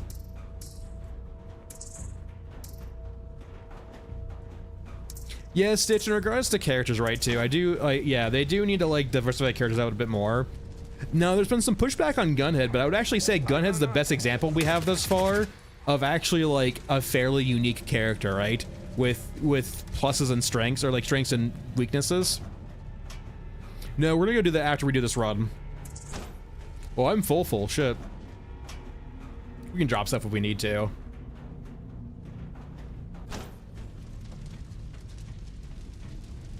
But like, I find that Gunhead offers you lots of different, like, okay, so you cannot heal while you're in raid. You do get topped off in between raids. You can use any gun in the game, any rig in the game. You can sprint infinitely, and just, yeah, you just can't heal. Every shot counts. Yeah, I would kind of say novel. I agree with like Stitch. It would be nice to see the characters get broken out more in that regard.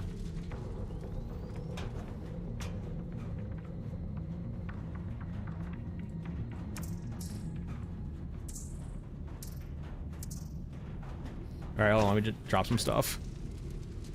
Don't need 50 cal. I have lots of things I haven't actually.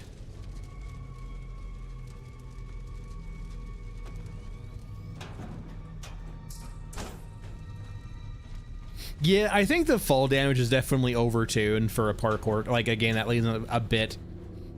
I think the fall damage is probably a bit too aggressive.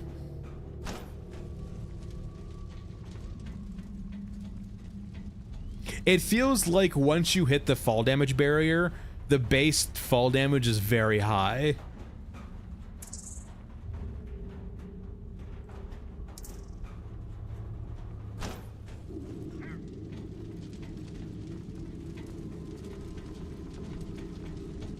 I think they talked about it. I can't remember. I cannot exactly recall novel, but I do believe someone was talking about how they mentioned it wasn't going to be till post 1.0. That they were really going to work on skill trees or character stuff like that. I can't remember verbatim what they said though, so take what I say with a grain of salt in that regard.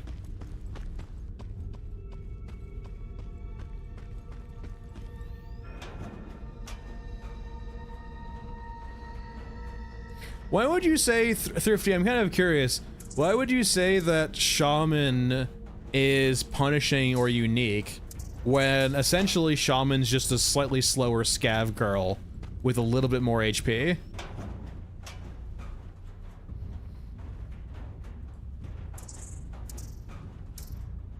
Hey, Murphy.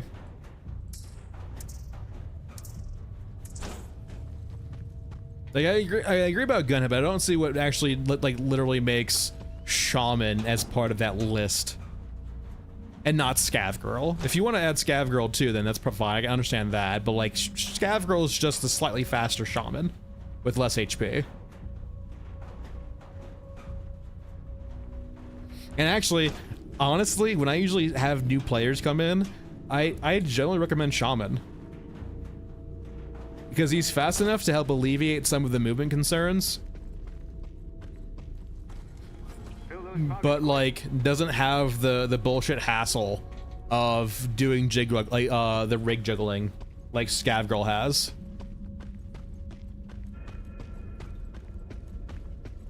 Because the rig juggling on Scav Girl is really annoying, especially early on, right?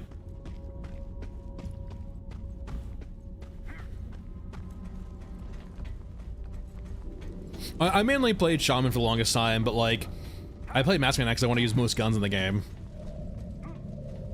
And most rigs.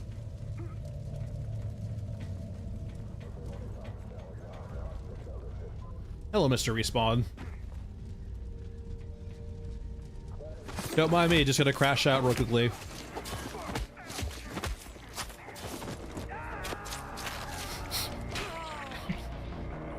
Fucking Shaman has, sorry, Maskman has no chill.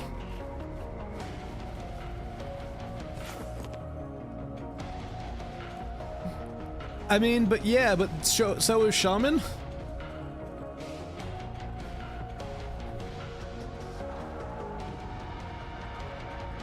Yeah, that was a year open, Aaron.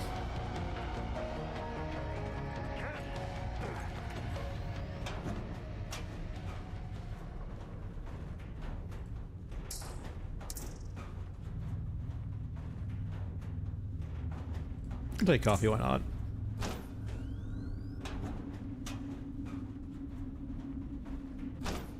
Is there, I can't remember if there's a crate. I know this is like a weird, just like long corridor. Is there a crate in here? I can never recall. Like this like literally just loops. Yeah, nothing.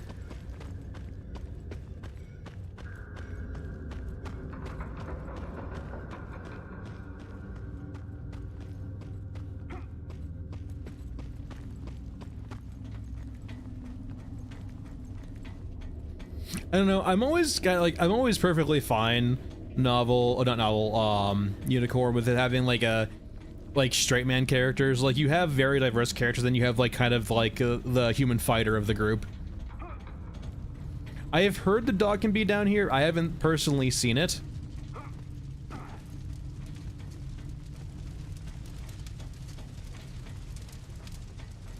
Yeah, I haven't really recommended the tac cam all too much. I'm not sure how. I know it got nerfed. I can't recall how hard nerfed it got. Treasure rooms are the dead end rooms with lots of loot. So for example, when we were over there, that's a dead end room. That has lots of loot, therefore it's a treasure room. They've got like the vibes too of like having like stuff on the walls and shit like that, but like if it's a dead end room that has lots of loot, it's a treasure room basically. I don't think there's night or day down here. There's different lighting moods. I'm not sure if that impacts what you see or not. There's lots of, you can have the same layout of the maps, but like have different lighting. Brian, the way they worded it was that it wasn't a fix. It wasn't a nerf. It was a fix. Apparently, TACCAM wasn't supposed to see the entire map, and so they fixed it, which nerfed it. It's still probably useful for newer players to find out where crate spawns are, except you don't really need it in tunnels, I guess, because the entire tunnels map is just crate spawns. But on the surface, it can be helpful.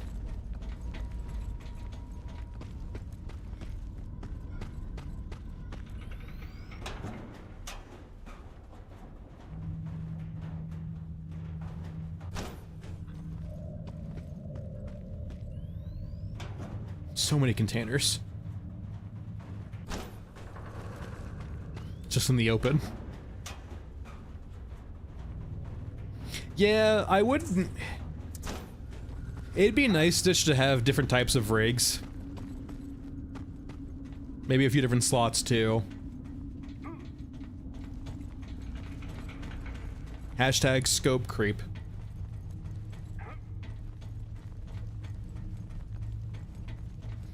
Yeah, I still haven't found Golketa for that reason, right? I haven't really tried though either. There's no really point in me to summon a fucking HK that I don't want to fight anyway.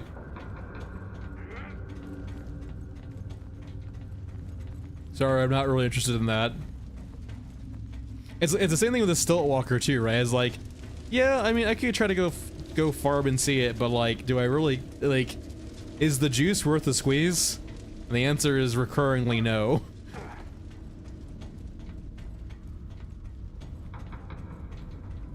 Can you elaborate on why? I probably know where you're going, but it'd be nice to have your perspective too.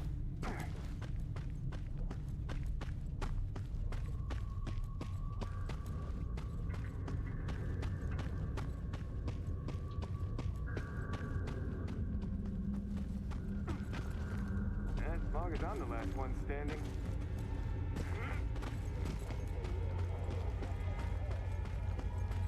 Alright, did they see me? They might see me. No, we're good, okay.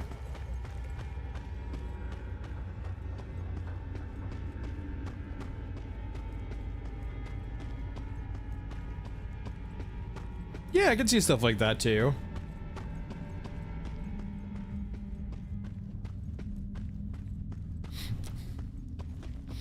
Aaron, can you elaborate on why you don't like tunnels? It can be just for a like it could just be a vibe reason too. Like if you can't quantify why you don't like it, that's perfectly fine also.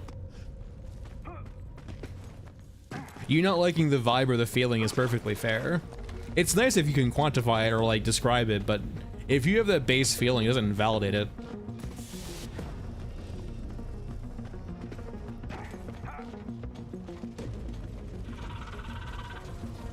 These drones did die. They'd blow us, they'd blow us.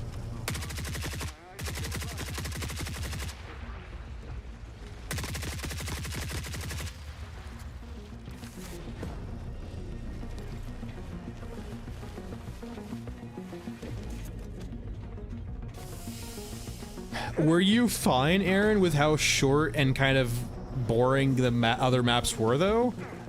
Like, I'm not like, so I mean, granted, that's my perspective, right? Like, that I think replaying those maps over and over again is kind of boring, but like, let's say, for example, like, before tunnels, I would actually, Aaron, You did say you reinstalled, right? But like before Tunnels, were you just not playing the same maps over and over again?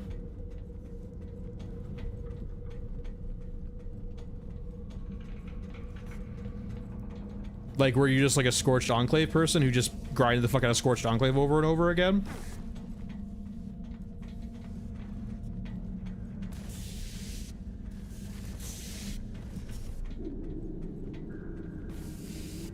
I think John, in regards to that, though, that's an incentive issue as opposed to like a never see it again issue. I don't have a reason to go to those maps, so I don't go to those maps. I feel like that highlights an issue with those maps, though, right?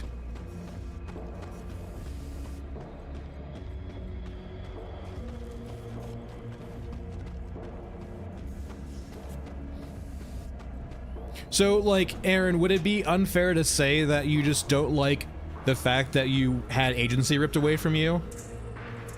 Like, you like, is it necessarily that you lost the ability to go to any map? Like, is it, rather, let me rephrase it this. Is it more the fact that you lost the freedom to do whatever you want?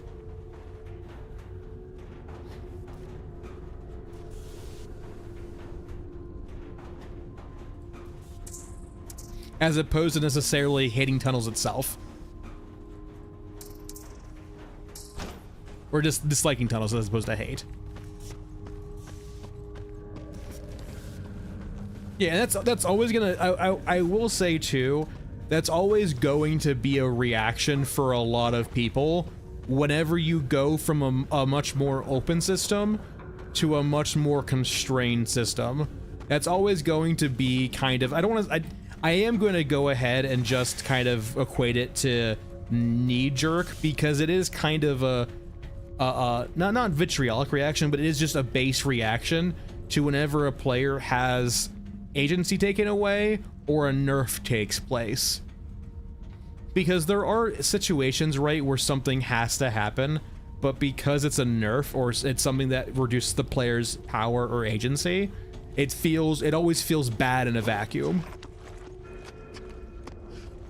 And this is not to say Tunnels do not have their issue, but I think it's important, like, one of the first things I was saying to people too on like the first day Tunnels came out is play it for a bit and digest your thoughts, because it's important to get past that knee-jerk reaction, I think. Now, I do ultimately agree with you that I do think it swings the pendulum too far the other way, but I hope this is just part of the picture. I hope it's a progression picture. I hope it's a thing of, as you progress through the game and you get better or more upgrades, it becomes easier to do the maps you want to do. Essentially, as you progress, the more agency you have. Mr. Grooves, we haven't seen the flamers yet for like Pyro. I imagine when we do, we'll have a cocktail. So like the way I kind of see it, right, is the more players progress and do better and like kind of upgrade their shit, the easier you make it to move through the map.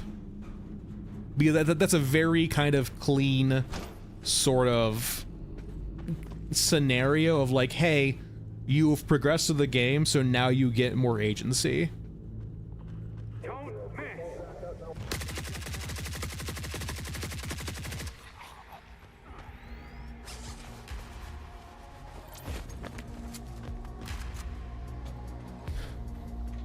I mean, yes and no, Pixel.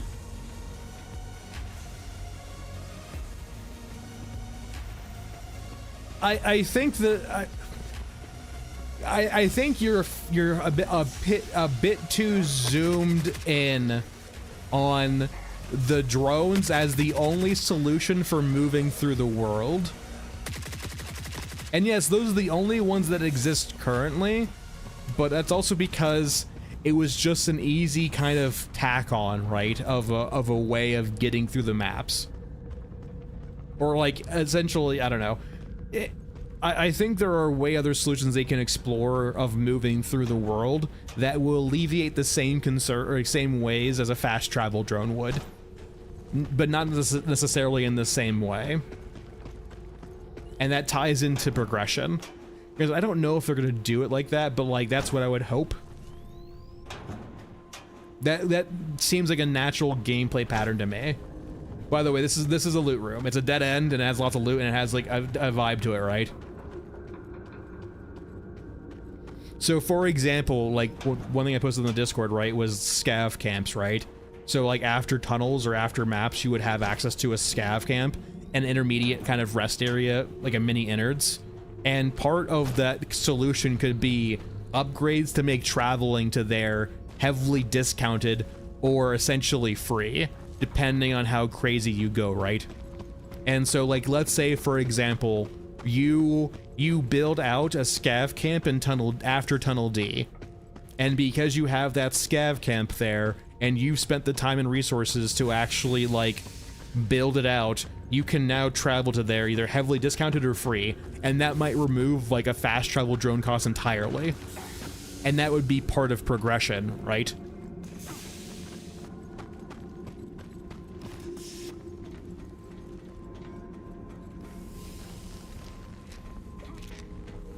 You know, I do agree, God, but that's kind of, I mentioned that earlier in the stream, like, that's kind of a key sort of pillar of roguelites. And they've already included some, I mean, if you want to go shill for me on the Discord, hold on. Am I on a, I think I am actually.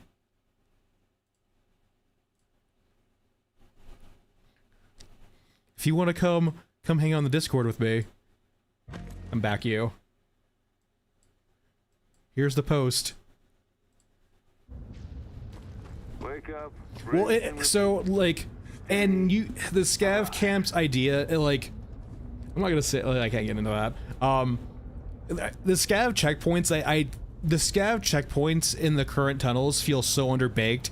They kind of felt like they were a stopgap solution because they did not have a lot of time to do anything else. They feel very under-realized. And so I'm hoping that they already had something like this in their heads, and they're just like, it was a kind of a time consideration, right? And like, they could do lots of different things. Like, I would say the scav camps are an important idea because it gives them an area to tweak things depending on how gameplay feels. So say, for example, I don't know if this is a good idea or not. I will just preface it right now. But one thing I've noticed in regards to like a critique on the tunnels is for people who do not like learn paths. Like I personally am a very good, I remember paths and different like directions very well. If I walk through a level once or twice, I have now memorized that level. For the most part, the nuance is not necessarily like not so much, but like the how to navigate through the map, that only takes me like a map or two to do. I'm very good at that, but some players are not like that, right? Some players, they might never actually learn the layout properly. They might know the big things, but the granular stuff they might never get. And so I can understand the pain point of like having to backtrack a lot. And games that do like have to, or those that have those branching paths, sometimes do give ways to players of not having to go back through the same paths. So an example of this would be Dead Cells. Dead Cells is a roguelike, like a Metrovadian. I can't fucking say that word right. Like a Metrovadian. English is hard. Fucking forgive me. You know what I'm trying to say. It's a roguelite in that kind of vein, right? And that game offers you lots of different branching paths during the level, and to compensate for that, Metrovadian, English is hard. English is the worst language, but the best language. Fight me. It gives you lots of portals back to those choke points, so you never have the pain of having to run back through the entire level to get back to a branching path, right? And I'm not saying the level should have that for tunnels, but what you could literally do, as opposed to having different exits in the tunnels for each different map, just put it behind the scav camp, right? Like make the process as just getting through tunnels. You get to your scav camp And then you can choose different options, right? You can choose to go to the next tunnel system, or you can choose to go to Mesa or like Scorched Enclave. English is the best at being the worst. It's both. Why not both?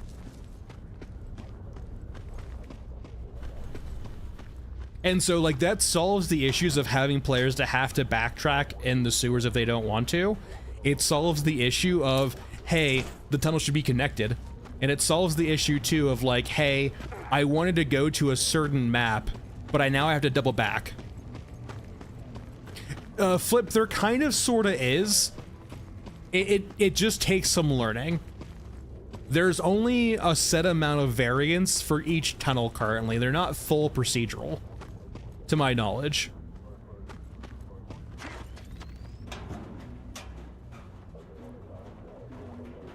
It depends. Some of the maps are laggier than others. Downtown's a very bad example. You shouldn't be having those issues on Scorched or Mesa. I will say, if you have an NVIDIA graphics card, go increase your shader cache size to like 100 gigs. It's not going to use all of it, but it wants that extra space. And so like, if you're playing like Mesa or Scorched Enclave, if you have a smaller shader cache size of like only 10 gigs, it's gonna yell at you by doing stuttering occasionally.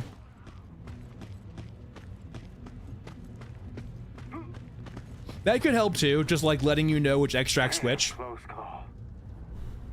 I think that's a design choice though, maybe, but I don't know. But like, yeah, I do not think the tunnels are full procedural. I think they're partially procedural, but not full.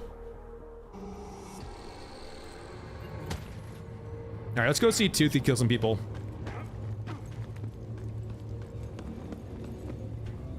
Yeah, that's part of the pain point too, right, Thrifty? When you have a new tile set in the game, is that the tile sets have some puzzles to them, or tile sets have some like hidden stuff about them. It might take players a little bit to like actually figure out the proper path to like certain tiles. All right, so that was a free, like that's for example, like because we are doing like Tunnel D over and over again, we are paying for our own fast travel and then coming out with some extra stuff too. So like, I'm not going to say it's purely sustainable, but like, as long as you're surviving a Tunnel D in downtown, you can do lots of runs on those maps and be fine. God, it's gonna take so long. Monkey Man, so we have the regular bespoke maps, the non-tunnel maps. Those are all handcrafted. Like, there's no tile sets in them, it's just pure handcrafted maps. The tunnels are tile sets that are somewhat random, but not purely random. It's not like OG Warframe's maps were tile sets that were, I believe, like mostly random, if not purely random. These are a bit more structured than that to my knowledge. All right, so we're gonna be doing some Scorched Enclave. I can pay for the water cost of that. I want to see Toothy murder some mechs. So like, for example, right now we're gonna be going to one of the bespoke maps as opposed to going to just tunnels.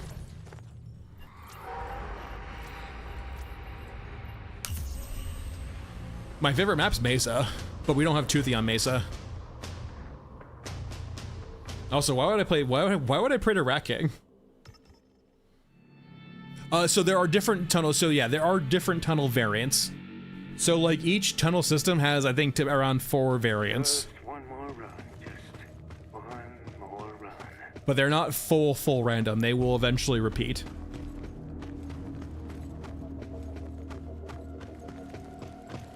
Yeah, and like there is a thing too where like even on the same level, stuff will move around run to run, but the core layout will be the same. I don't think Toothy's that persistent on that map. Also, unfortunately, we have the wrong medium mechs. We need to have, I think, what's the best map for Toothy and Europa medium mech? I feel like it's this. What else is Toothy on? Toothy's on downtown, but not really. Toothy's not on Swamp either. I mean, my favorite map is Swamp. But like, here's the thing though, Toothy's not on Swamp though.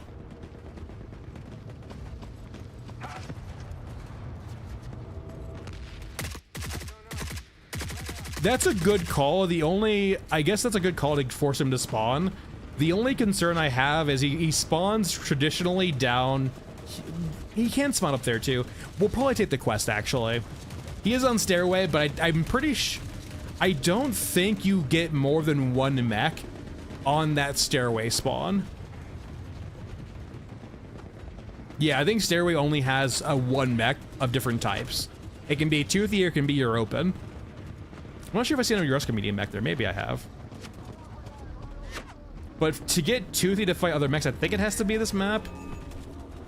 It's not... Yeah, I think it's usually here.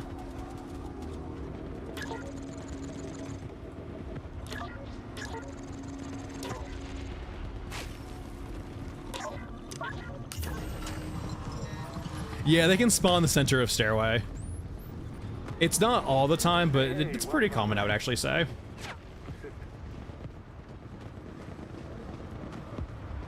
Yeah, Stairway he spawns. The problem with Stairway though is usually it's an exclusive spawn, so it's one of the mechs, not all of the mechs. Leave me alone.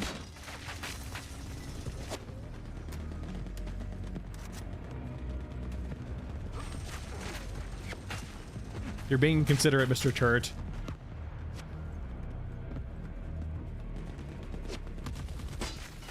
Why are all the turrets? What did I do to deserve this?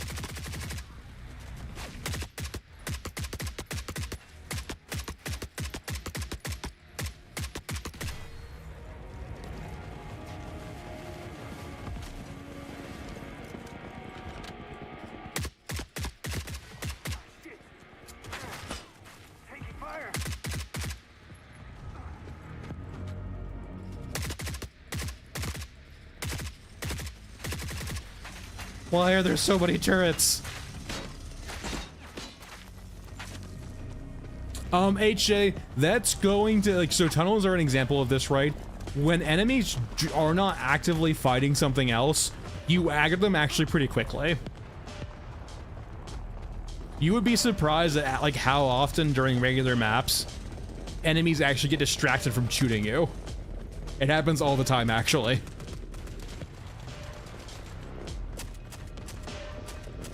So like, tunnels make it a lot. Tunnels makes it harder because the enemies are never fighting something else usually, so they're always going to be seeing you instead.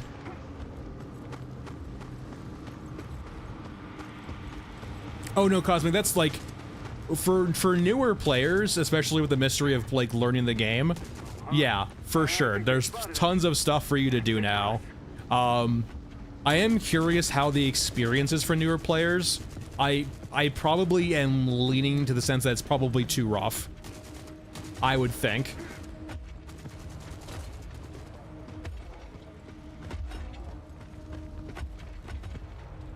Or rather, I would say maybe instead of saying too rough, I would say the game doesn't give you progress enough early on to make you feel like you're doing meaningful differently. Like I can definitely get the sense that for newer players, it might feel like you stagnate a bit too early.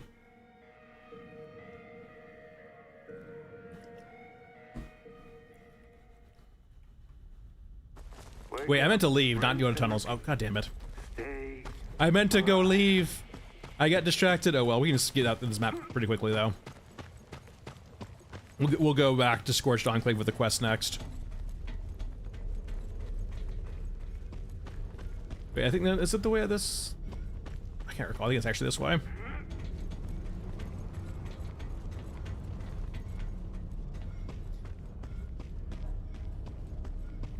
Yeah, I mean, the stealthy backpack for Scav Girl, sure. I wouldn't say it's like, I don't know. I wouldn't go crazy. No, is this the right way? I don't fucking know. I'll figure it out eventually. I'm not sure if, like, I don't feel like if you're talking, like, I'll talk to you all the time. Don't worry about that. I'm mainly here to talk, and that's like, you were A-okay. Yeah.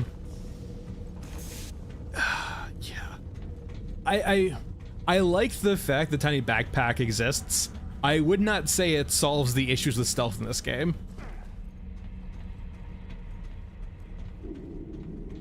Yeah, Dorney, I would say 100% the new player experience, and like, I mentioned this to Jeff. I don't think this is privileged information. It's just a request. I mentioned to him that like suppressors are too important for newer players, that either you need to show players how to go to Aramaki, buy a suppressor and equip it, or you need to include a suppressor on the base AK. Or easy way to do it. Like it's newer players just aren't, there's lots of things that they do a good job at hiding in this game that players have to go figure out for themselves, and like some of them are too important to hide for newer players, like suppressors. Yeah, like suppressors are so currently mandatory in this game that I'm like, yeah, let's get suppressor. Yeah, exactly. Like, it's not such a big deal in the sewers, but like on the surface, it's such a big deal.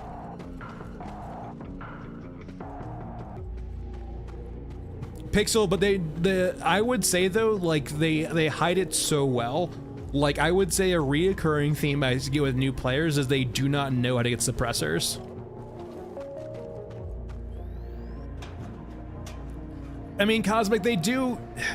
If your response to like players not knowing to buy suppressors is they don't know how to read, I would say that's not necessarily true. I'm gonna show you right now to get one after I get back to the innards. Because like, for any newer player, if your first steps aren't going to Aramaki and buying an AK and buying a suppressor, you are making the game way harder on yourself.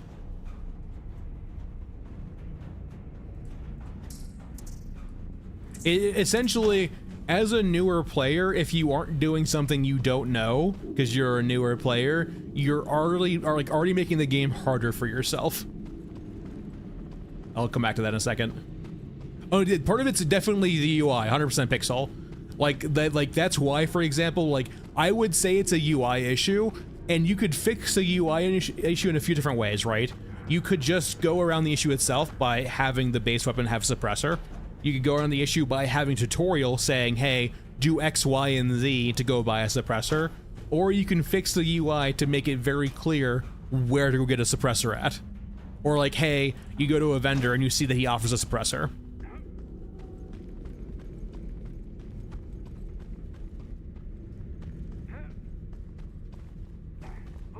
Because like, so for those newer players who are unfamiliar, right?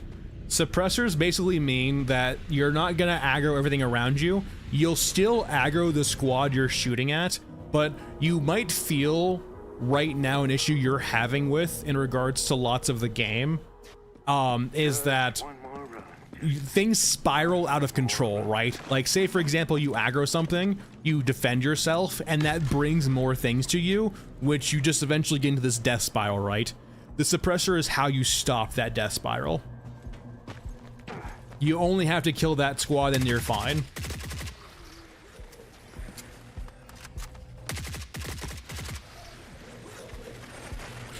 But I do not like suppressors in the game. For the exact reason you highlighted. There should be more nuance, but at the current time and place of like, it currently exists in this capacity, so you have to play around it.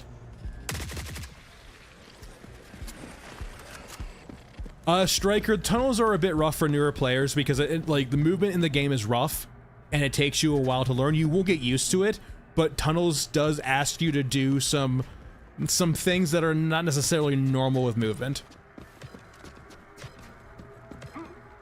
Yeah, the tunnels, I believe tunnels 1, tunnels 1 is kind of just an issue too. Tunnels 1 is just like for the first thing new players experience, Tunnels 1 can have too much RNG in it.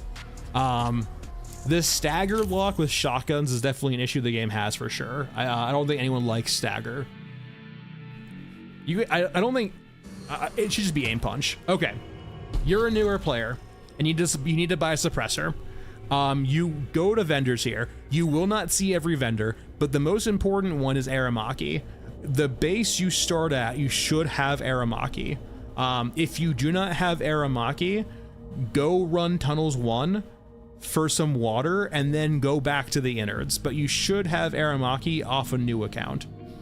And the key here is that you need to go to attachments and go to muzzle device, and you should have access to a few suppressors, or at least one.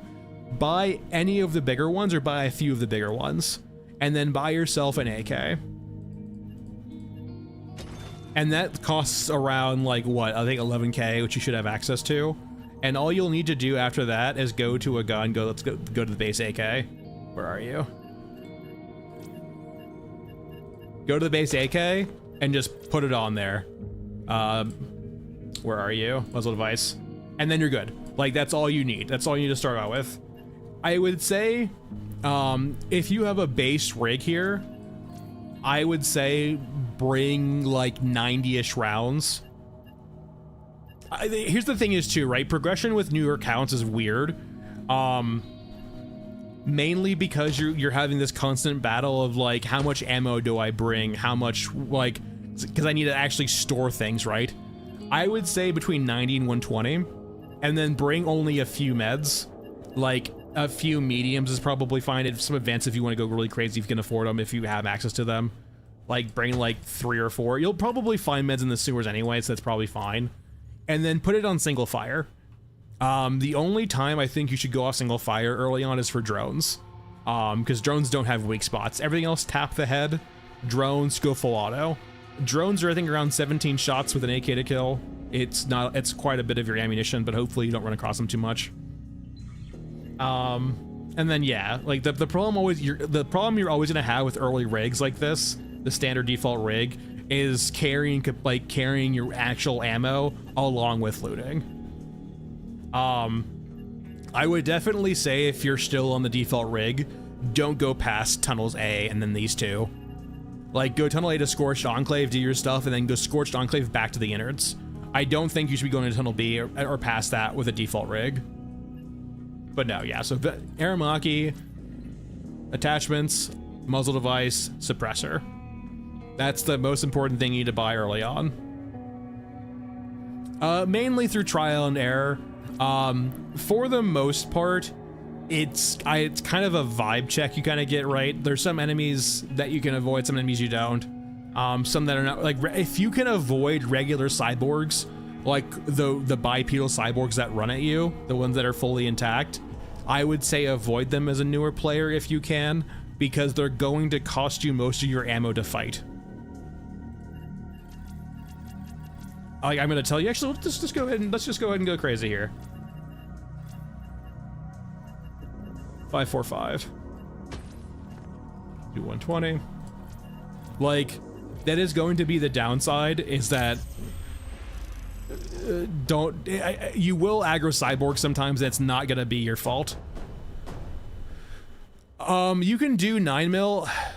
It doesn't have 0 volume. It does have volume.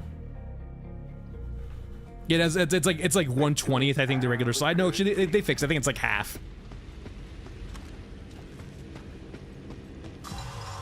The problem with 9mm guns, though, Archangel, it's almost 0. Like, it's like, I think, halved. The problem with 9mm, though, is it's anemic. Not enough. So surplus, the downside of surplus rounds is they weigh and they take up double the space that you would normally use. So, like, I don't like them because it really hurts your looting capacity on a default rig. And, like, you can do 9mm if you want to. The problem with 9mm, though, is that 9mm makes the killing things harder, which is something that new players have issues with. I wouldn't say the RPK is the AK is a huge upgrade. You can do RPK too, to be honest. RPK. I don't think you get RPK early on, though. I think RPK might be level 2 Aramaki.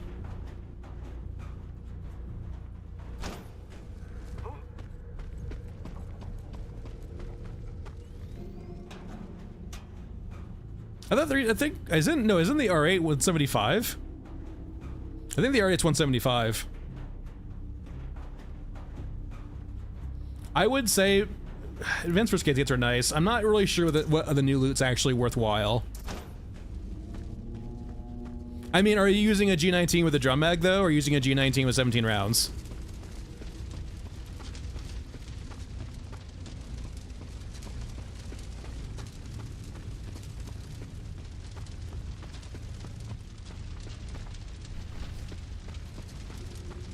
So the base damage of 9mm is 110, and the headshot multiplier on 9mm.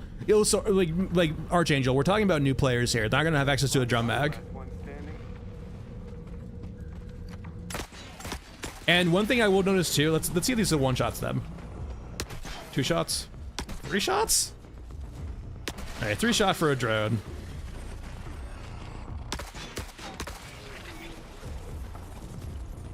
Yeah, I would say though, for like a newer player though, asking them to use a suppressed Glock is really asking, like, when I'm saying that they need almost a full clip to kill a drone with a base AK, like 17 rounds, and then you're asking them to do it with a 9mm that has less, like, remember, this is, like, I'm talking about for new players here, man.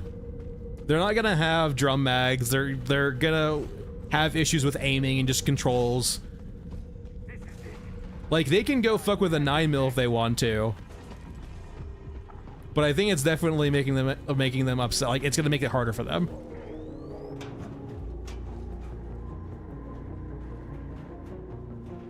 I definitely think the safe go-to is definitely an AK with a suppressor. Maybe a lot here. I would actually say it might be worthwhile to melee these guys, just because health kits are so ubiquitous around here. I think that might be a bug.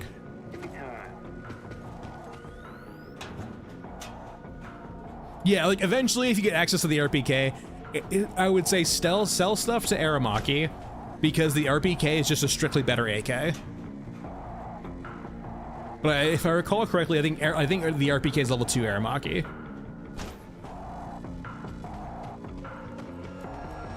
Yeah, it's insane how many medkits they give you these fucking tunnels, man. I would probably say if you're a newer player, then just don't waste bullets on the crawlers. It's strictly better. That's why. Like, the RPK is just an AK with more damage in this game. And also, it's a baseline 40-round magazine, too. So you get 10 extra rounds and 25 more damage per bullet. So it's just, like, strictly better.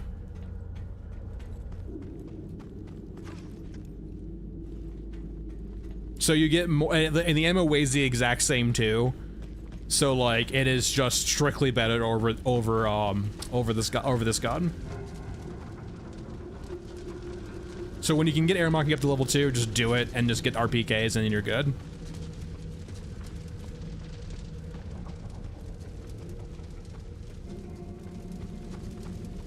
So, like, if you want to do if you need money, you can just loot everything from these containers and head back. I'm gonna keep going a little bit further though to, like, say Scorched Enclave. Savensky, I would say if you're a newer player struggling with movement, Shaman can help you out. He is very, very weak in regards to his HP with only 800 starting out, but his extra speed when moving around can be very helpful for, like, the woes of moving. Now, so this is an example, right, of this room has enough loot on the bottom where it might be worth killing these guys. Now, if you were just trying to get to Scorched Enclave, you might just want to go up here to the right, but, like, I might want to loot this room. And so, you know, I could probably loot that room and this room and just kill a few people and be happy with that.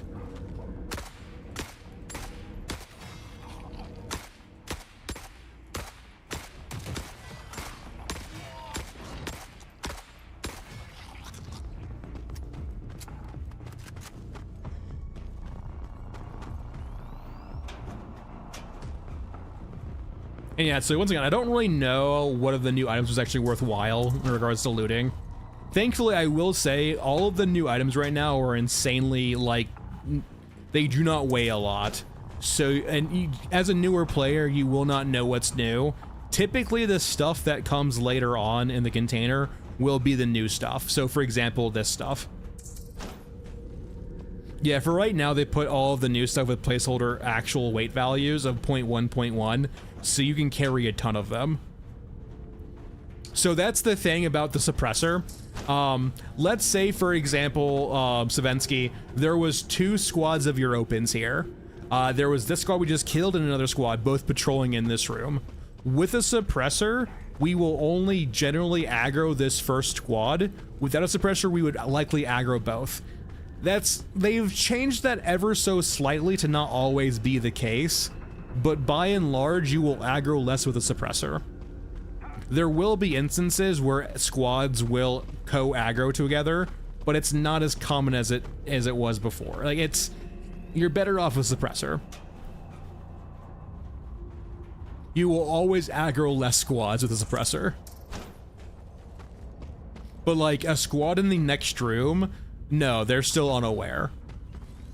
A squad in another room is probably not even spawned yet, to be honest. You'll notice definitely too that like how this game currently handles spawns, it's very local to you. So like most of the other things in the map right now aren't spawned. And if I come back to this room later, those guys will be respawned. Yeah, an auto shotgun can be very helpful if you can get access to one early on, just because it keeps a large amount of people stagger locked. Now the shotgun damage is pretty mediocre now, so that's something to consider. But like the key there is just a stagger lock.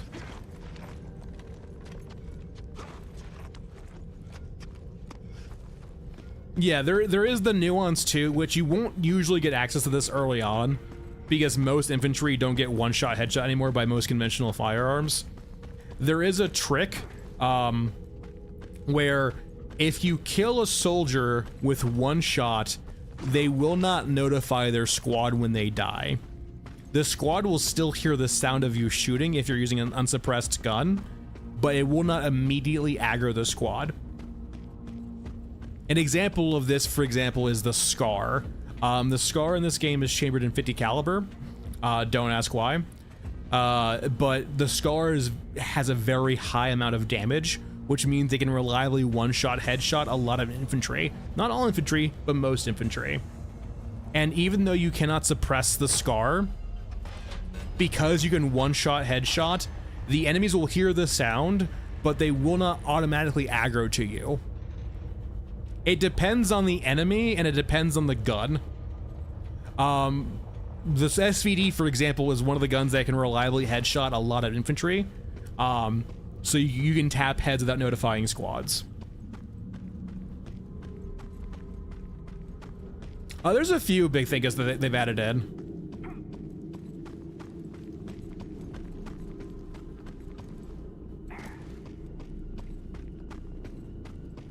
Yeah, the 308 rifles used to be pretty good for it, Larry, but like they've been tweaking the health of enemies in the last few patches, so it's very unreliable now with 308. I've been punked by the SVD before too. I would say, actually, weirdly enough, like one of the few rifles I actually trust is the Scar, despite it not being suppressed.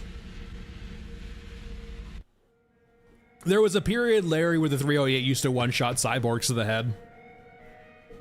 And most infantry. But they've been tweaking numbers every single patch, so it kind of changes here and there. Alright, so we don't have the quest for Toothy, but let's see if he spawns. We don't have the max either on the outside. So this is Scorched Enclave. This is one of the maps, as a newer player, you're going to get very familiar with. It's a pretty good looting map. We have access to a few things. For a newer player, I will generally go this way. I would say be cautious. There's a wave of cyborgs that can spawn right along this line here. And if they do spawn there, just wait them out. Usually they'll move on.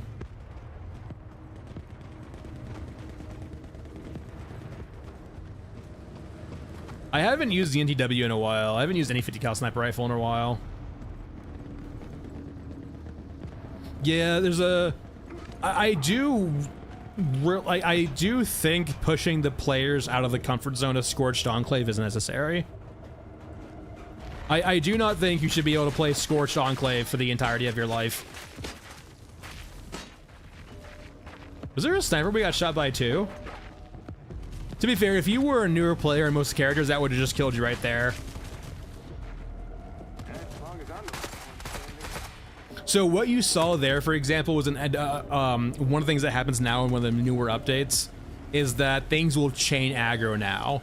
So for example, I'm pretty sure that's that turret aggroing to us. Aggro that sniper to shoot us in the back. And I would say too, for example, like as you learn certain enemy types, snipers are, for example, one of them where you should be proactive in killing them. I generally will, as a newer player, I wouldn't say be too proactive, but snipers are one of those instances where if you do not kill them very quickly, they have a knack of shooting you without being prompted.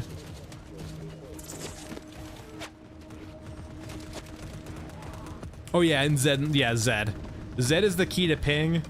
So for example, if you hit Z, it will help you tell what you're like looking at, basically. It's not perfectly aligned, but you know, you'll figure it out. Just move it around. Yeah, unfortunately, yeah, you're gonna die to some snipers.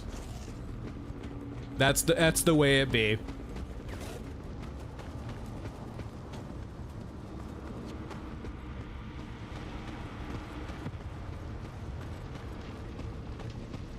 Also ignore the cows. The cows are heresy.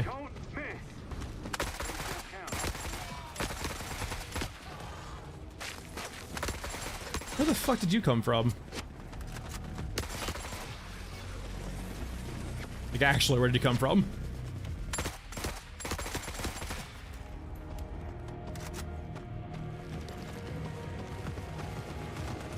Yeah, the ping is never centered. It's just a bit dodgy, yeah.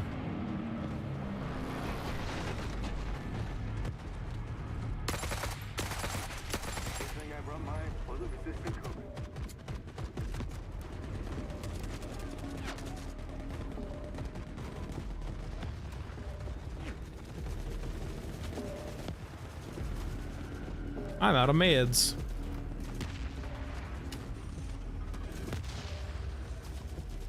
Also, don't be... I would say you'll get a sense of it too. I think like 23, 24. You'll get a sense of it too. I mean, Larry, we're kind of simulating what like a new player experience would be, right? Of just like make sure you have a silencer on your AK, and that's about it. Be very careful. I would say, like, once again, I made this mistake too of let's make sure we go back to the innards here. It's like Christmas came early. Now to open those presents. I think, I mean, as a foundation, yeah, boy, like, yeah, the tunnels are great. They have their issues, but like, as a baseline foundation, like, I don't think any of the issues are fundamental to the system. Like, it's inherently flawed. Alright, so we want to do the Toothy quest, ideally, so we can actually see if Toothy will murder someone. Is there a better map for this? Mech Trench, no. Scrapyard, no. Elephant. Does Toothy spawn an elephant? Maybe in the ravine, but I don't think so. Stairway, no. Swamp, no. Cemetery, yeah, it has to, it's literally only Scorched Enclave.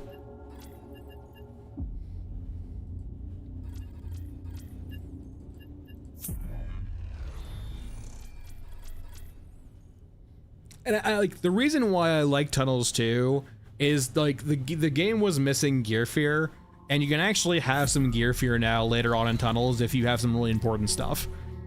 That was a big thing, and like the game loop just needed to be longer.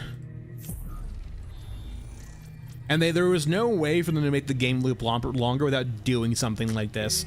Like they made it very clear like they weren't going to expand the maps all that much. They just didn't have the ability to.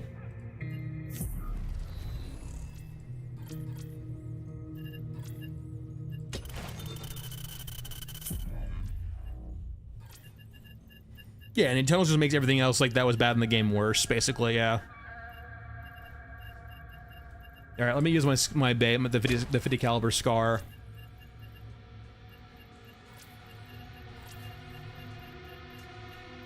So I like this gun a lot once you get the drum mag unlocked for it. It's a gun that does combat very well, but the problem with the gun is it just invites more combat because you are going loud essentially. All right, if we're gonna see a sync kill, we might as well bring some drills too.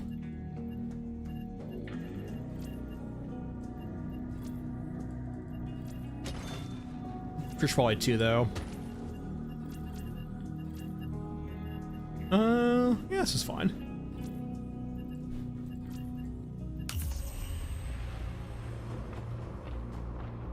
I will. Well, no, but we're trying to see Toothy. We're trying to see Toothy stink kill, and this is the best map to do it on. Not really. Oh god damn it! When I only get night shifts when I'm trying to do something on the day shift.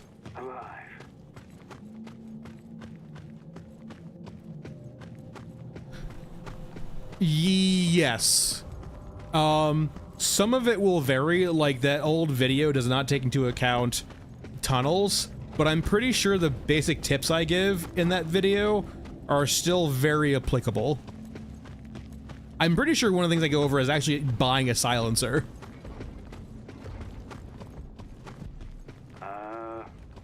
Running is always an option. Let's go to the right. Let's go to full auto here.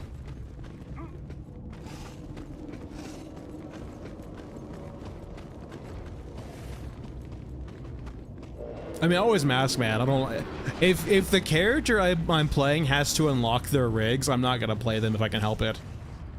Like I probably prefer old man's vibe over mask man's vibe, but I'm not gonna bother with juggling rigs.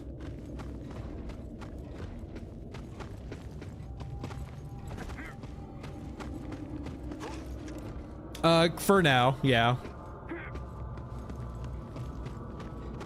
I don't really like the term. This is very nitpicky, so I apologize in advance. I'm not sure if I would ever use the term PC exclusive as the word I would use. I get what you're saying, but like exclusive makes it sound like it's being kept to PC to like gatekeep console players. Where it's more of just like a, hey, we didn't develop this with console in mind.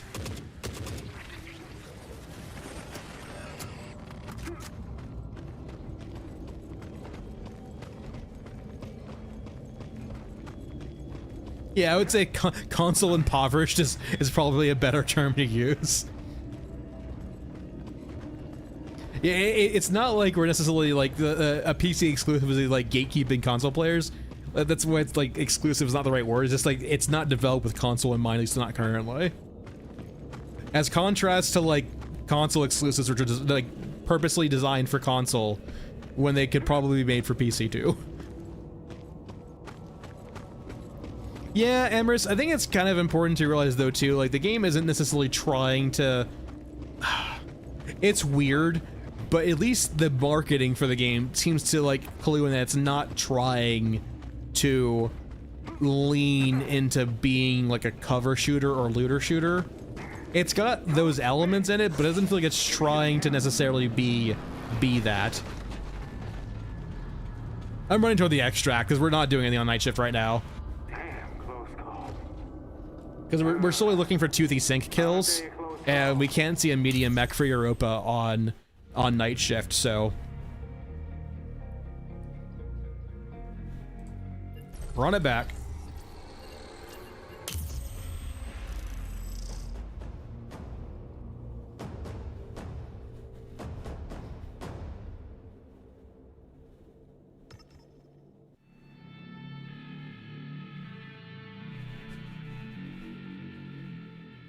Gotta keep a record. I would think I'm truly cursed at that point, Pixel.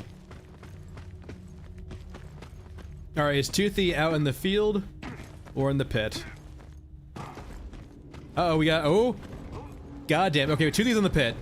Toothy, I need you to leave the pit.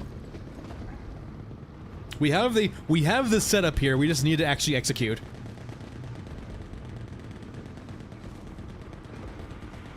Are those mechs stuck? I think they're stuck. Everything is fucking stuck. There they go.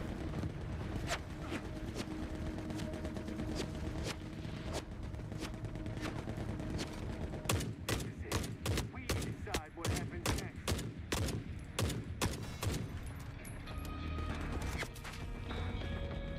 Fuck you, drones. Alright, 2 of these in the pit.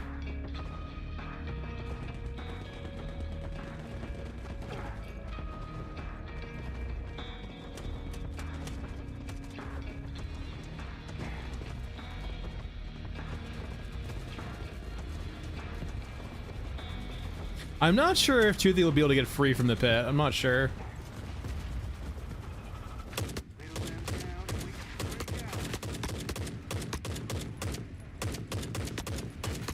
I feel like I'm fucking playing 3D Space Invaders, those assholes.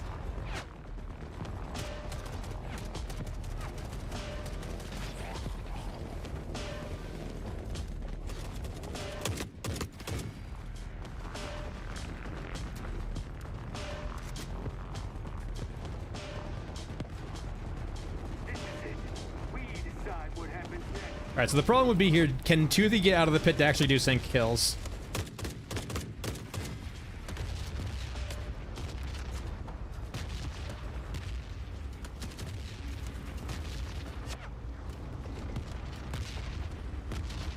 Have enough gear to survive this.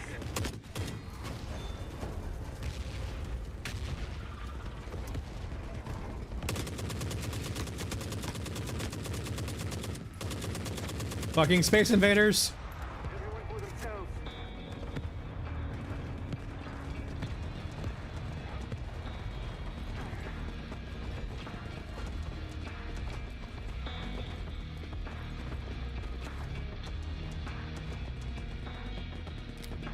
No sound effects yet, though.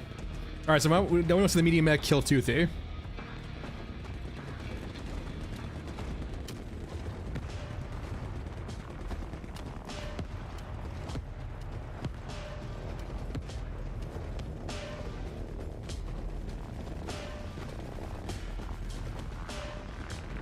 Oh, they're kissing. That's nice. I will say the drones do seem to bug out the fucking pathfinding AI for these guys a lot.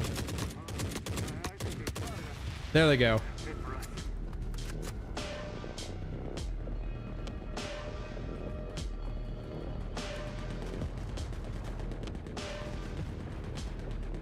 Oh damn, that's fucking metal.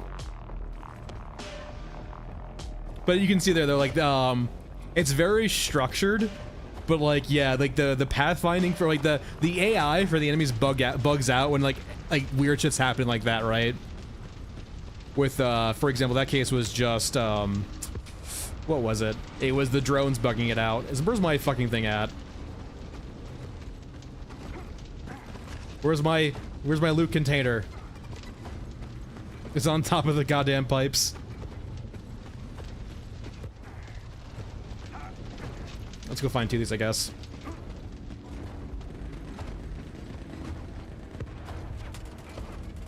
Have enough gear to survive this. I'm hearing very scary sounds right now with walking around.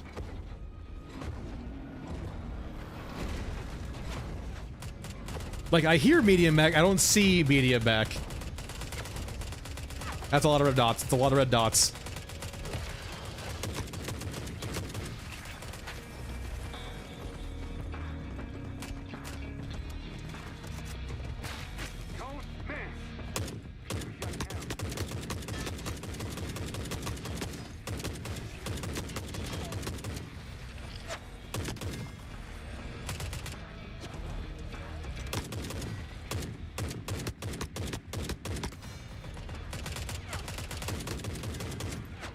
We need the fucking respawns to chill out, please. You were tanky today.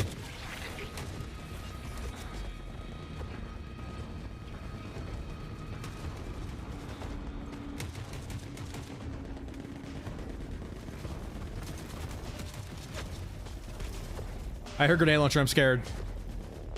I heard granada. Banana? Alright, you're over there. One shot, one kill. What happened to the medium mech?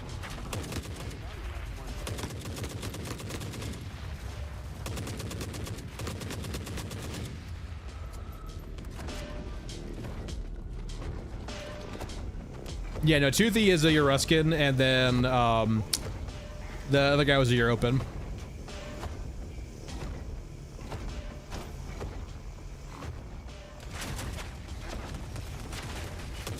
Why are there so many?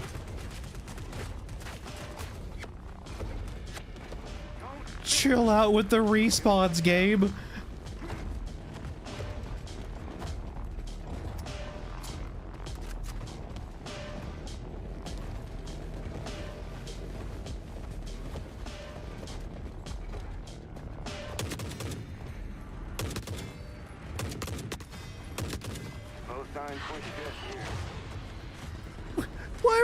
Why is everything so quiet in this game?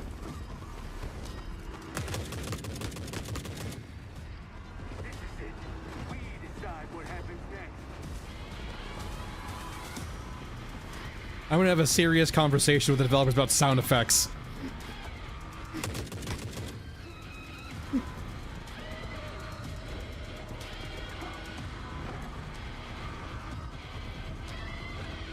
All right, that was eventful though. No, lots of enemies in the game just have like no ambient sound effects when they're moving around. The cyborgs are some of the worst ones. The running cyborgs, not the scramblers, but the regular cyborgs, are like dead silent. No, Savensky, no. That was mainly just us going to get Toothy or seeing the sync kills. Me bringing a scar is not something you should do as a new player.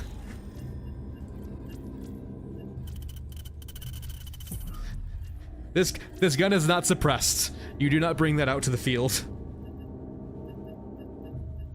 No, he's part of the loophole. Same thing with the Orgamechs and the HK's medium mechs, right? It's just part of the loophole for, or not loophole, but just the pool for HKs. Yeah, just no sound effects yet for it, unfortunately. And like that's the area where I have no problems with like very scripted sync kills like that. But the players should be like more QTE based, I think. Not like maybe exactly QTE, but like a bit more modular than what we currently have, right? Yeah, the peer-to-peer Foxkey is always a bit sus sometimes. Dog didn't kill me because I have the magical threshold of above 2k HP.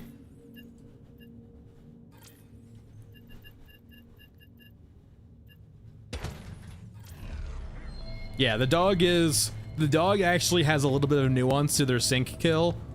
There are issues where dog can double slash you and go into a sync kill immediately, but not always.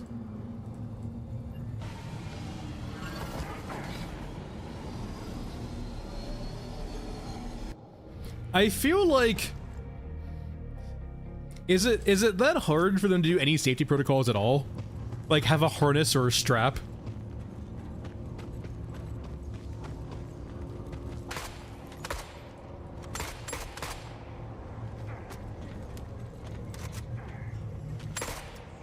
Okay, you do get infinite ammo, which is nice.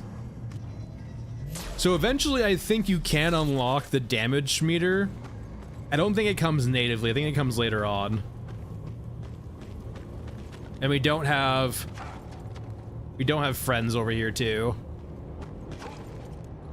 So I guess for right now, as a baseline shooting range, that's what we have access to.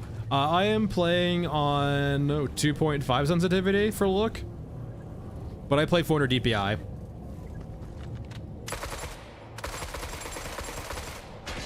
Dude, what did I just hit?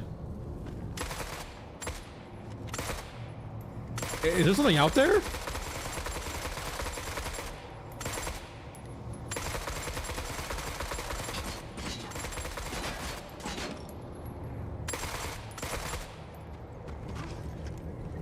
I guess there's a long range out there.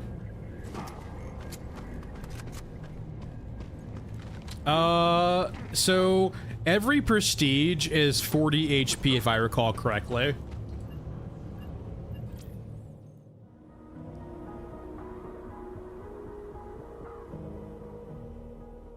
Thanks, Linares. But yeah, every single prestige, I can, oh god, do I really want to? I lose access to a lot. Sure. Okay, I was at 25. There's no point to my knowledge. So you only, to my knowledge, get extra stats up to 25. The only thing you get past 25 is extra experience to spend on stuff like stamina. But a big thing right now, is we need to relock these trainings now.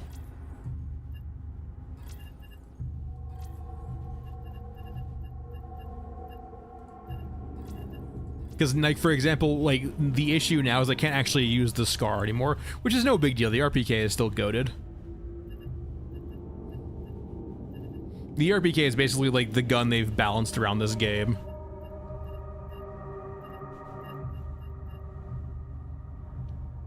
I don't bother too much with attachments guitar, so I'm not too well versed. For the guns that I've used, I really haven't felt that much difference between mods and no mods. Like, it's not a big enough contrast for me to notice, I think. Vendors Aramaki 762.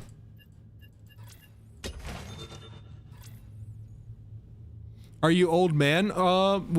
So it depends on your character. So, for example, essentially what you get is you get an extra, I think, 1,000-ish HP, right? What, 25 prestiges times 40? So another, yeah, you get another 1,000 HP at max prestige. So, like, for example, Shaman, right, only has a base of 800 HP. There's not, no, it's just, there's no NVGs, no thermal at all. There is the TAC camera, but that's kind of a thing let's actually go and bring it in. It's an equipment you use as opposed to, like, being something you would have on all the time.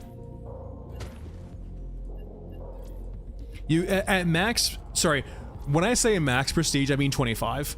At 25 prestige,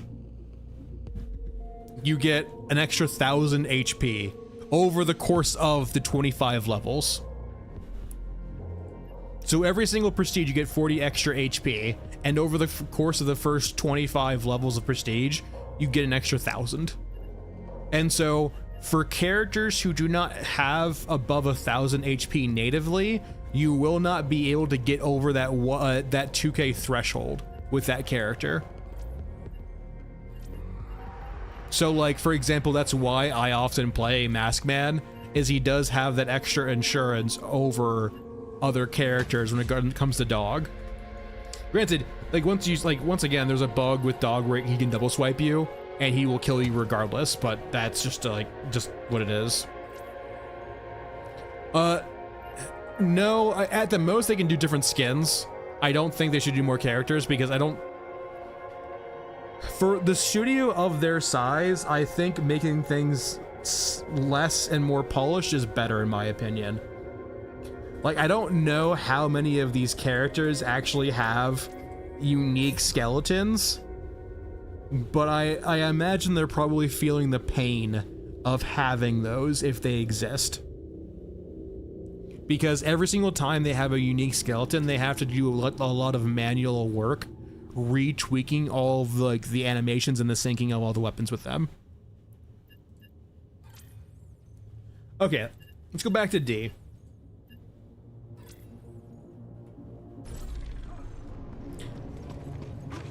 I'm not sure if any of them borrow the same skeletons at all. But if they're all truly unique, that sounds like such a fucking pain to me.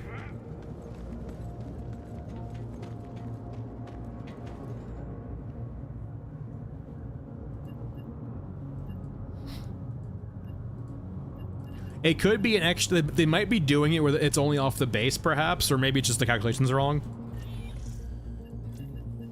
I don't have the upgrade, so I can't really comment on it, really.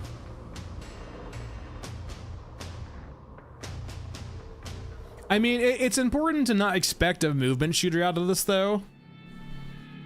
I'm not saying that there shouldn't be any considerations to refining movement more, but it's never gonna be a movement shooter. And like, part of the design space too of a game like this is like having some tension be behind the actual like mechanics of the game can be very useful too, right, for tension purposes. Like, part of Tarkov is the friction of Tarkov and movement in Tarkov, right?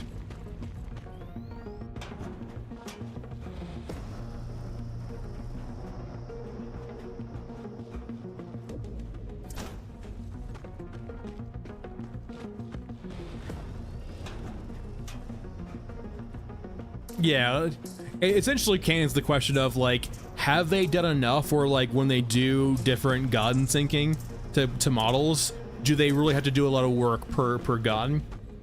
And there's the issue too, right, of like if the hand models are different enough and so on and so forth. Like, I can see the amount of work quickly spiraling out of control.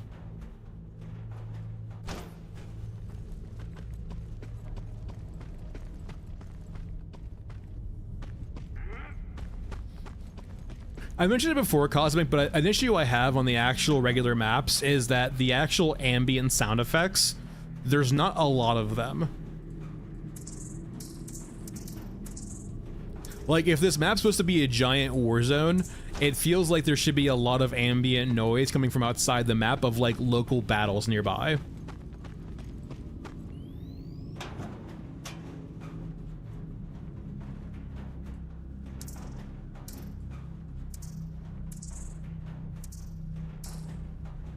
I will say, too, I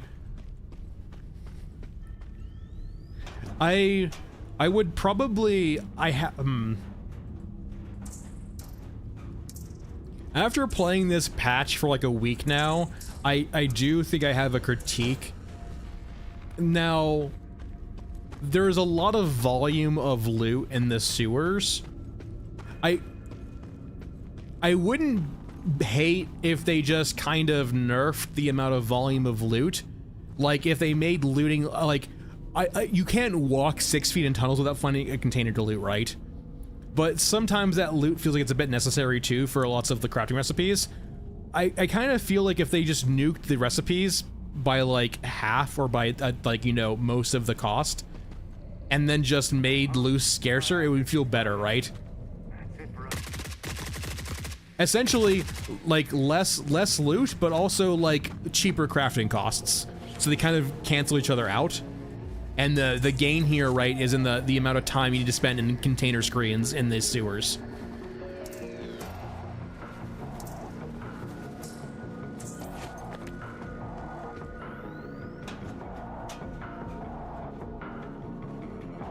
Because, like, I can definitely understand, like, it's fun, but it's a lot of looting right now to loot all these containers.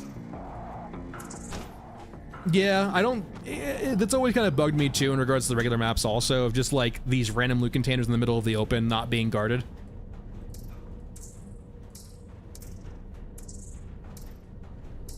So much loot.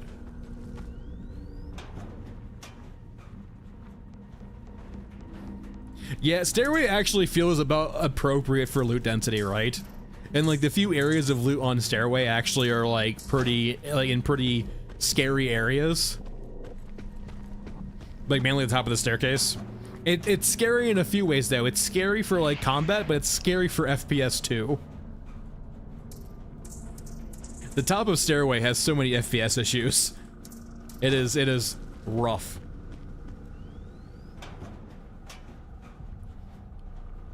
Should I just loot all here? The concern is like the first few items, right?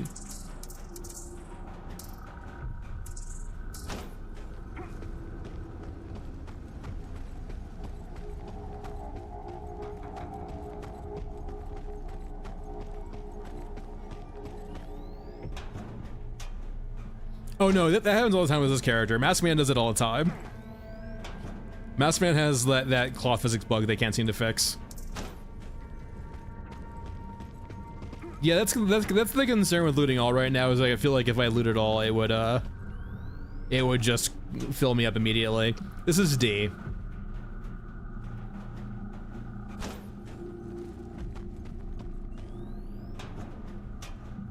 I wonder if my game's broken, because I've had the layouts for A and D be the same for a while now.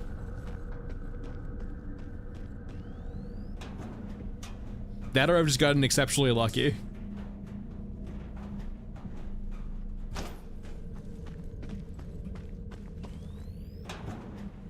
With all the skulls? I also do like have a conspiracy theory. I don't think these are actually like human skulls.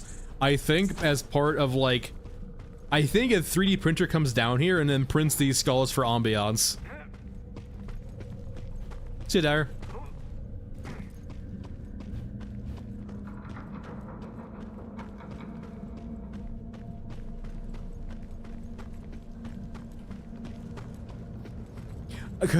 Cause here though, like Ludroth, who would, where are the skulls coming from, Ludroth?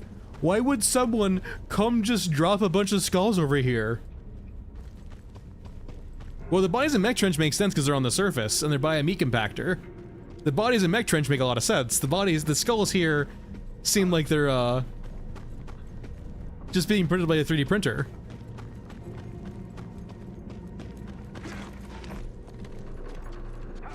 Well, what my logic is, Novel, is that there's just no reason for them to be down here, right? Are you saying humans, like, brought down here a bunch of skulls that, like, are in a corner? But, listen, if we can't clean up the innards, you're telling me some soldiers put a giant pile of skulls in the corner? When, like, a scavenger can't be bothered to pick up a skeleton that's been there for a year now?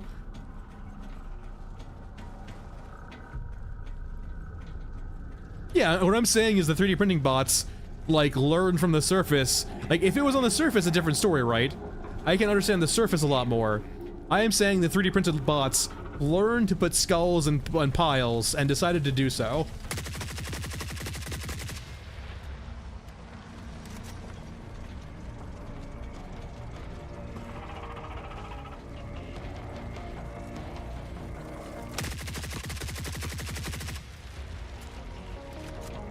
Here's the thing, I can get around this asshole. He's not an XO.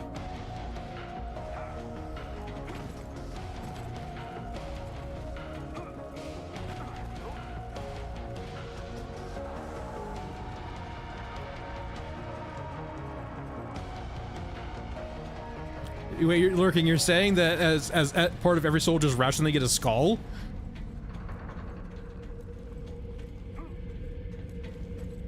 I thought my theory was crazy.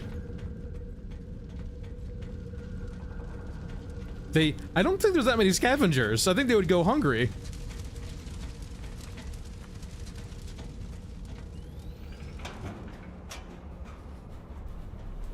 I don't think we're that many. Are you still following me? Okay, we're good.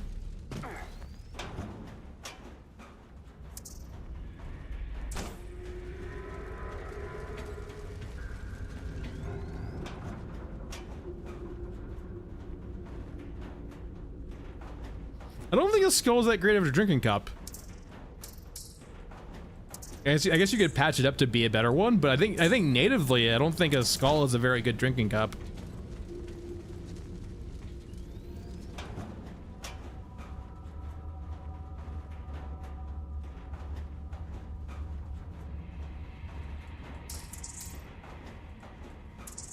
I feel like cyborg skulls aren't even regular skulls anymore. They get a brain case. They don't even have a regular skull anymore. They have a brain case skull.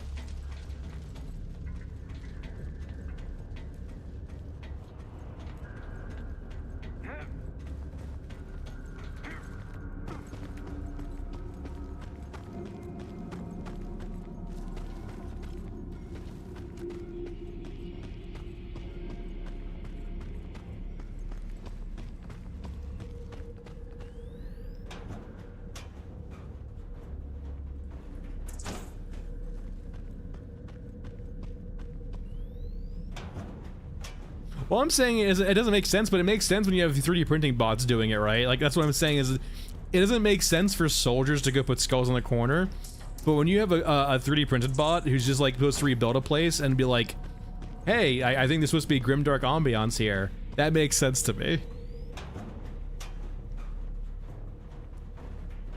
Like, the skulls are there because the 3D printing bots that build these places think that skulls should be there. Because ambiance.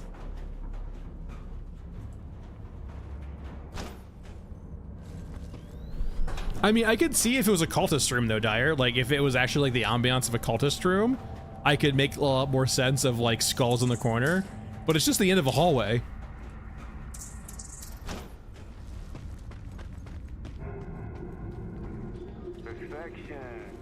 Oh, that's right, tac cam. So this is the tac cam, by the way.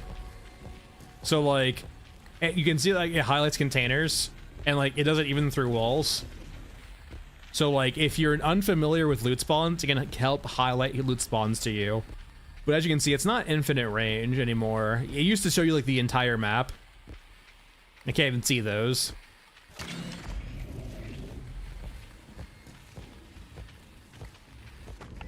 It will show you enemies too, but it's basically wall hacks, but it's like, it got nerfed pretty heavily now to not be infinite wall hacks. So like, you can see like, before it would show you every loot container on the map, but like now I need to be about yay close before it starts showing up now. So, how far are we away? So like around 30-ish meters.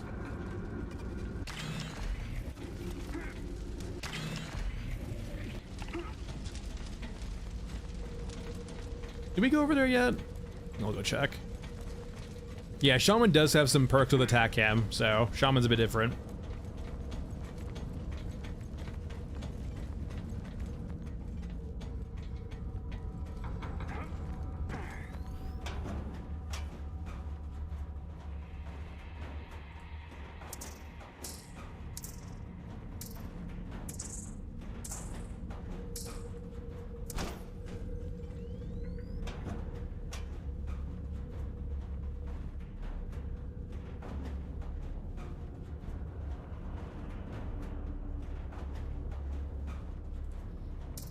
Thermite.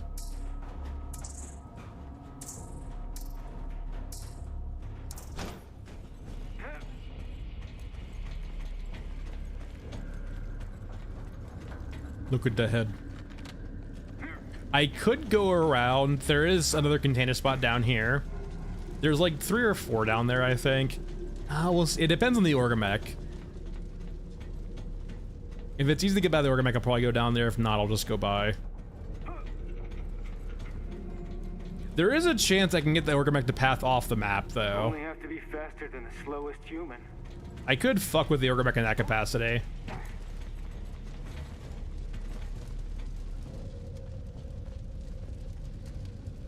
But like, okay, so here's the thing. Just listen. He plays no sound effects while walking.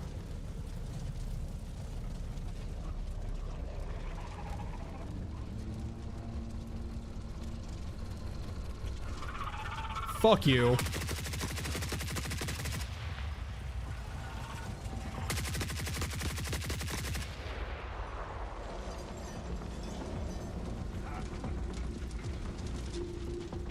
But like, you can like, look how big that guy is. He's making no sound at all while walking. And like, so many units are like that. I was like 99% sure that Jerome was gonna go into a sink kill immediately. No, yeah, Guitar, I was fully expecting that shit. That's why I preemptively said fuck you.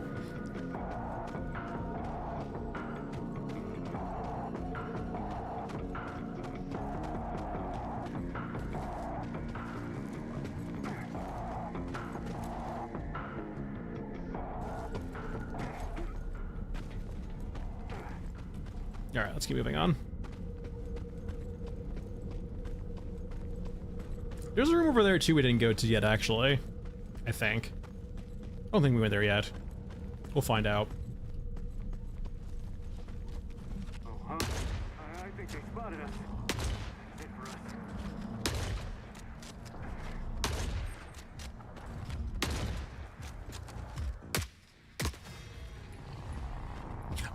I will say, I really do like how the brawlers really reward headshots. If you're unfamiliar with brawlers, I would say too many infantry are bullet sponges without feeling like they should be. Brawlers are the exception. They are bullet sponges, but they look like they should be. but they have like the actual weak spot of their head is insanely weak, where you can put them down in a few bullets.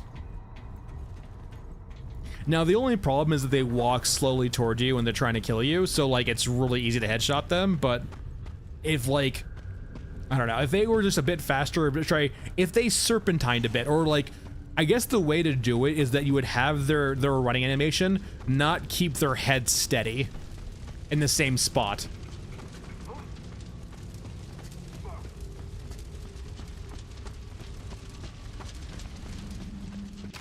So like, there's a bunch of loot in this room. Can we actually even see it from this? So we can see a few enemies, right? So we do get some information.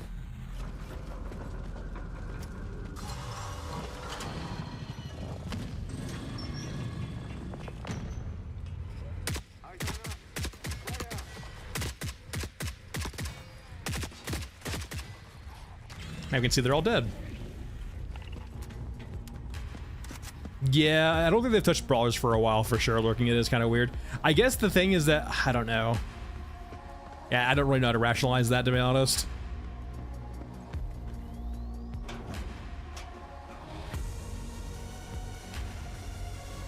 Yeah, unfortunately though, Thrifty, it'd be like those knights not having a helmet on, so they just get an arrow to the face and just fall over and die.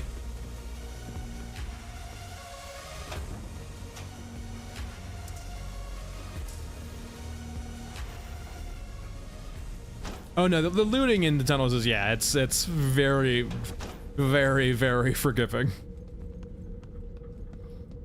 As I mentioned earlier, right, they could probably just, yeah, like it needs some consideration.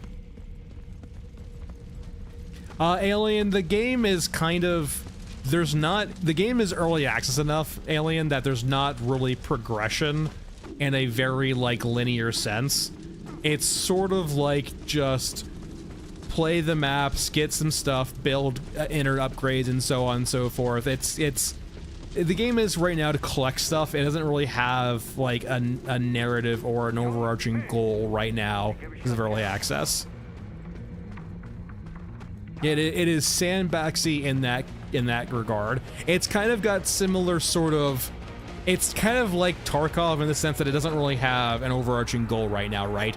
Or it has the same one as Tarkov does.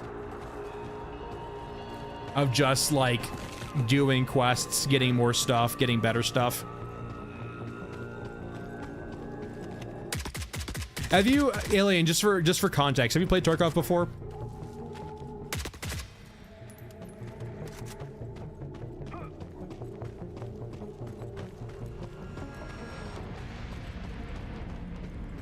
Okay. To give some context, like extraction shooters, right, or Tarkov, they're kind of like hardcore looter shooters where the goal is to kind of like get better stuff and progress farther with that better stuff. That's like the very simplistic loop behind it. And for Tarkov's case, right, the whole point of Escape from Tarkov has been to eventually like escape from Tarkov, but even 8 years later, they still don't have that in the game. And I'm not saying that's the case here, but the skeleton is still the same, where the goal is to, you know, collect better stuff, build out your innards, and to do more content with the better stuff, essentially. And the progression is overall kind of still very bare bones, to the point where you'll get better stuff and you'll do more things, but not necessarily harder things as of current. The game is still in a very sandboxy sort of state in that capacity. We should be getting to the point where, like, they have the skeleton now to actually start doing progression, but, like, we're not fully there yet in regards to that being in the game. It's not going to be a game like... if you've played Valheim, I would say it kind of equates to it's kind of that loose structure like Valheim 2 is, where Valheim is like, go to the next biome, do the stuff there, upgrade your gear, kill the boss, move to the next biome. It's very kind of similar to that, but in a much more kind of extraction shootery nature. Valheim, dude, Valheim is so slow. I mean, props to them. It's still a great game, but Valheim is very slow. For development purposes, that is. Granted, I think they were like, what, 3 or 4 developers that start though? Like, so I would actually say, like, Valheim shows you the risk, for example, of having to onboard a bunch of people. It slows down progression for a long point of time because they have to catch everyone up. Like, that's the dangers of doing massive amounts of onboarding. Then eventually you get to the point where you see returns, right? But there was like that year-long span of Valheim where there's like nothing new. Yeah, definitely, for sure, Alien, right? It's got that like structure there, right? And it's got that art too. Flora, I do agree. I did talk to Jeff about the new player experience. I can't necessarily, I don't think I'm privy to say his response. At least not with getting it without getting the thumbs up to say so. But like, don't worry, Floro. Like, I would say plenty of players, including myself, are stressing the concern of like, hey, maybe it might be punishing new players a bit too much, or the new player experience might not be there.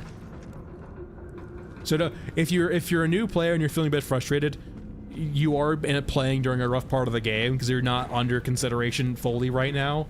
But I would say that, like, hey, don't worry, we're not forgetting about new players, or they're not forgetting about new players. We're not letting them. Now, what they do about it's up to them, but like, hopefully, just know that the concern is there.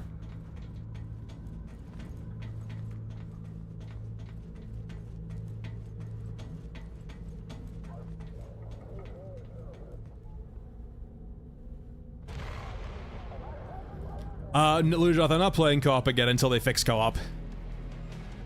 Or like, until I see a patch that's focused solely on like co-op patch notes, I'm not touching it.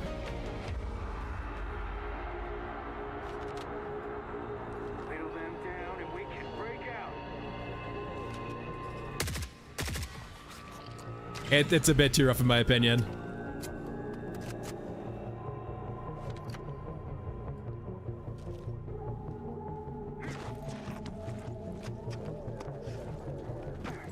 Yeah, Floro, I think the point, like, the expectation is that you use the scav checkpoint to bypass that, or like as a safe spot, like a safe spot to come back to that. I would say the scav checkpoint doesn't really feel like it's doing that right now. The problems I have with co-op is mainly ones of performance and bug nature. Generally speaking, like, it's peer-to-peer co-op, which is always going to have its issues. It just has a bit too many issues for me to want to go out of my way to do. Like, there's connection issues, there's performance issues, there's bugs that are only unique to co-op. Like, I'm making it probably sound a lot worse than it is, but like, when I'm trying to stream content, I do not genuinely like having that much dead time. Or all of the, like, the issues that pop up only in co-op. It's basically the same as it was, Ludroth, in the sense of just being a buggy mess. If you didn't play during the knockdown, Ludroth, when they first added knockdown, there was issues, Ludroth, where, yeah, the following issue, right, where the players who were joined to the host would get knocked through walls and then fall into the void, and then basically be soft locked.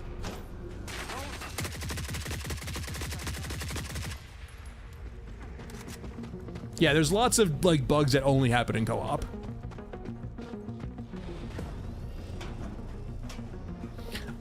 Alien, water's important, but not so much too.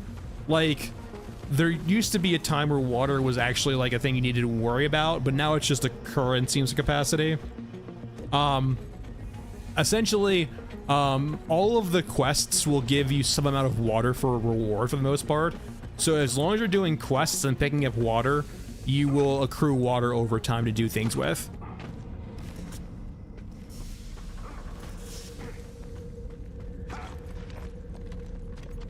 But if you just do quests for the most part, you will just accrue water over time.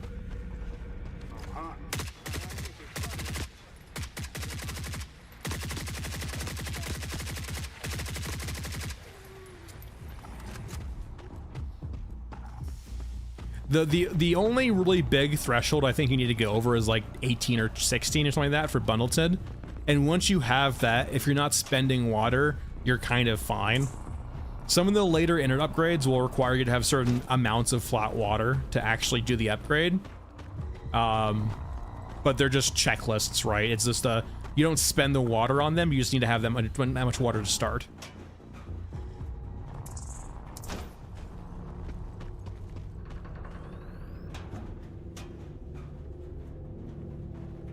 If you're looking for construction material, Flora, to start them out, I would say Tunnel D is your actual, like, your best area to find probably the construction material. The way I would recommend is just, like, if you get to the point where you have, like, 1 or 2 fast travel drones, you can basically do Tunnel D spam over and over again. You will eventually get unlucky and not be able to craft another fast travel drone, but as long as you're surviving, you kind of almost get enough materials back off Tunnel D to make a new drone. Oh no, the knockdown is egregious. The knockdown shouldn't be in the game in the capacity that it is. The knockdown is them just looking through a very sync kill lens eyes, like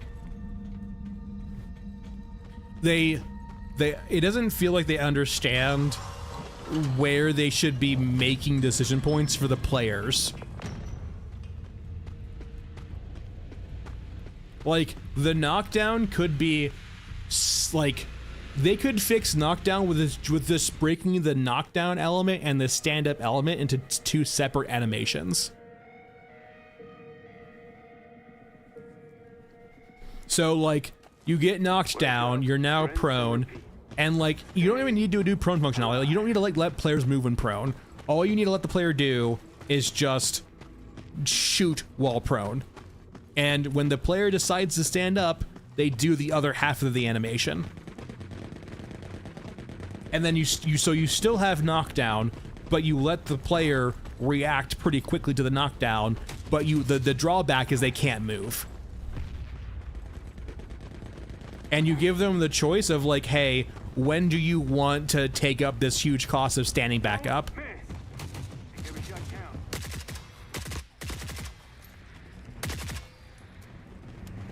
Like, at that point, you actually get to the point where you're actually offering the, like, here's a setback, here's a decision you have to make in the near future.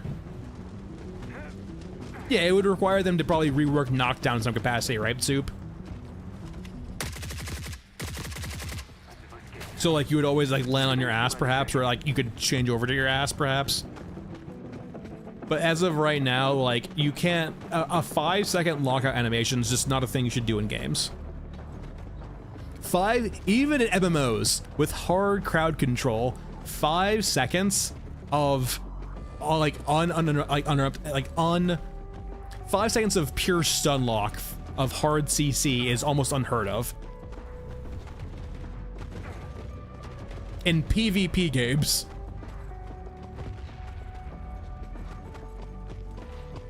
Like, you'll have longer stuns than that, but there'll be stuns, for example, where, like, damage will break them out of it, right? Yeah, if you get crowd controlled in, like, in League for, like, over a second, you start getting very, very upset. Let me up. Correct. The reps for each faction. And essentially, they're reps for each vendor. That's usually how the lens to view it from. Traditionally, though, as long as you have loot in your inventory, it's not a big deal to fix.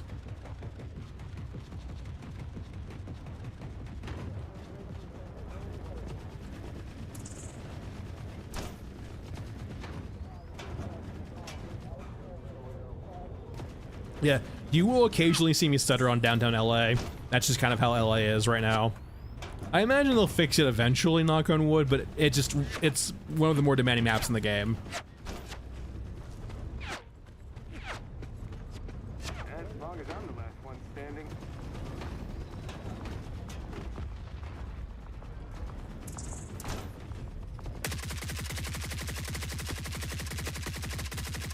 I will say this game is deceptively... It's important to keep in mind, right? Like, this game is offline, which is a blessing and a curse. It does not have any servers to offload the AI to. So, remember when you're playing the game, it's actually deceptively CPU heavy also. I personally run render resolution at 60% because it helps out the CPU a lot. But no, just keep in mind that like this game, a better GPU does help, but like if you got a very like lopsided system where your CPU is very weak and your GPU is very strong, this game will make you feel that.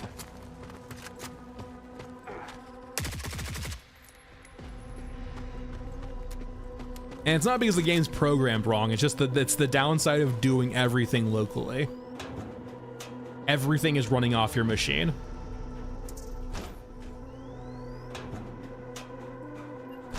All right, time to skedaddle.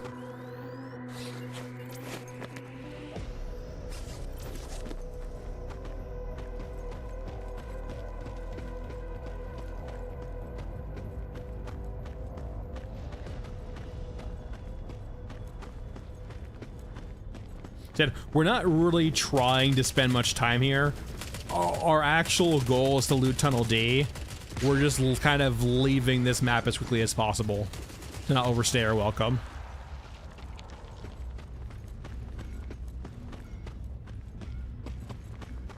Pretty well, Devil. Pretty well. I mean, it's not a quick process, right? But we already have the training grounds unlocked. It's like Christmas came early. No, yeah, I mean, if you get shot by an exo, you're dead.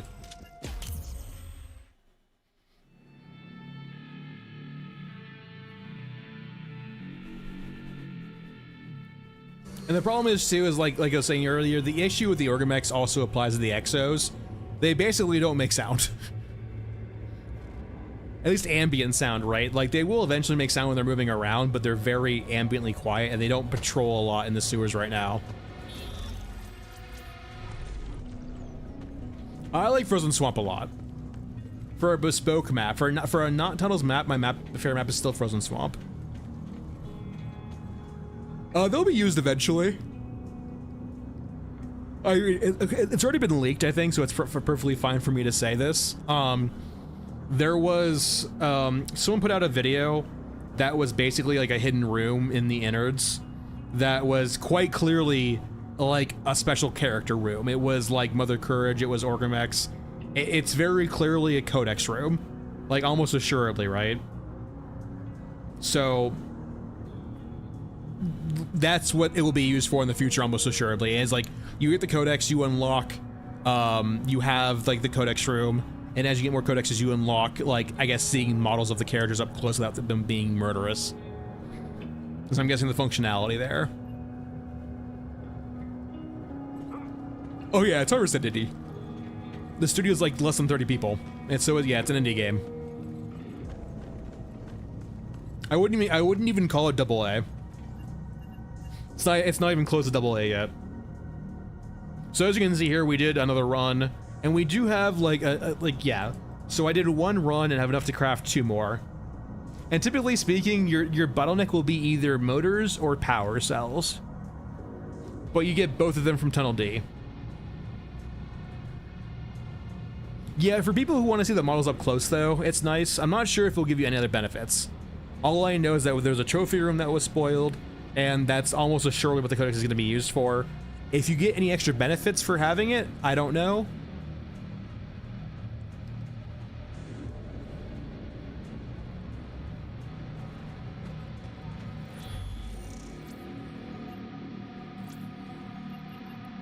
I mean, I just feel like that's an overgeneralization, right? There's plenty of good AA games, there's got plenty of good indie games too. There's also like okay AAA games also. It just depends on what you like in the context of like how you're consuming it, I guess.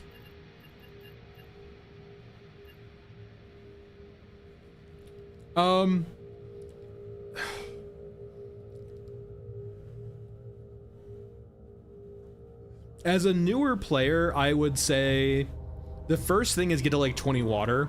I would prioritize water up to like 20 just to make sure I have enough where if I get like a small drain, it's not the end of the world. But like 20 water basically means you have all the vendors unlocked. The biggest thing you should be doing as a newer player is finding things that are worth credits and selling them to unlock the better rigs, which I already have access to here. And like your first so you should do two things as a newer player. You should get scavs up to level 3 by selling them stuff or by doing quests for them to make them cheaper, and then get enough for equipment runner. This is like the default rig, or the default good rig for most characters. Like, there are better rigs than this, but this works with every single character in the game, so it's a good rig to get access to. Like, the standard rig really stops you from doing a lot with it. This is where it unlocks to do a lot of stuff with the game. So your first goal should be level 3 here, and then get this. And from there, you can do a lot. Yeah, the surplus rifles are, if you're not gonna use a secondary gun, the surplus shotgun is fine, but you should never at this point use the surplus guns. Just get yourself an AK. Just as a newer player, spend the 11k to get an AK, some ammo, and a suppressor. 11k in the grand scheme of things is not much in the game. It's very easy to make 11k with a very small amount of a run.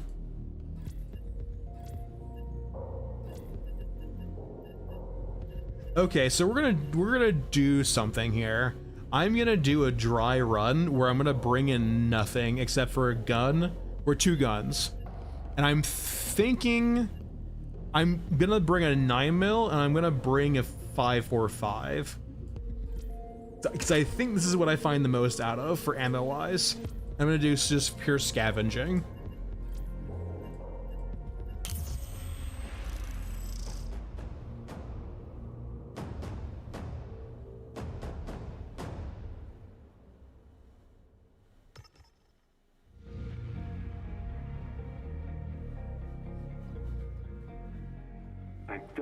And thankfully, this should not be a mid issue at all, right? Because you just get so many goddamn meds in this place. Yeah, I think the main thing is I just want to make sure I always like have some ammunition on hand. You usually do find plenty of 40mm though, but I feel like 9mm is pretty common.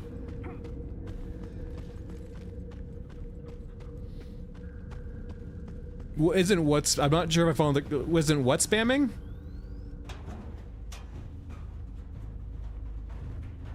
Also, how dare you curse me game? There we go, 5.45.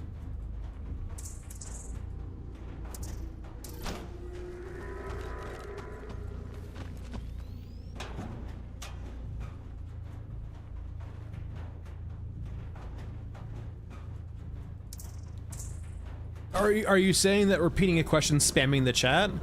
I don't really, I generally don't mod my chat that heavily, to be honest, if that's what you're getting at. I'm not saying I won't ban people, but like, you have to do a lot for me to get you to get me to ban you.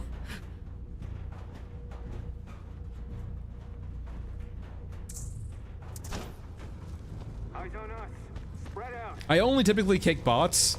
But like no one, I would say Ludroth too, no one's come in and said some really out of pocket shit though.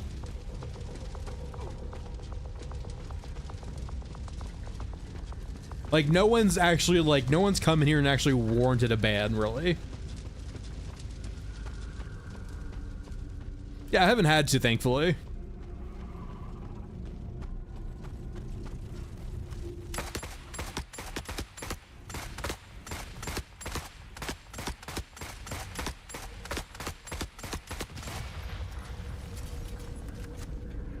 Yeah, I would say though, Blood Panda also, that like niche crowds can be kind of weird sometimes also. Enough to maybe warrant bans.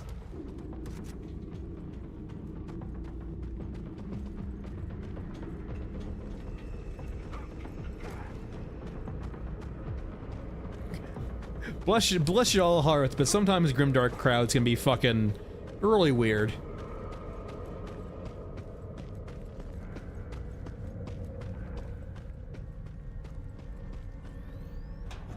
Keyboard and mouse. You're never gonna catch me with a gamepad. You're like, the only games I will use a controller for are games that are like console ports that are very clearly just not designed with keyboard and mouse. Like, for example, I will play Returnal with a either I can play it with a mouse and keyboard. I will play it with a controller because it was designed to be played with that controller.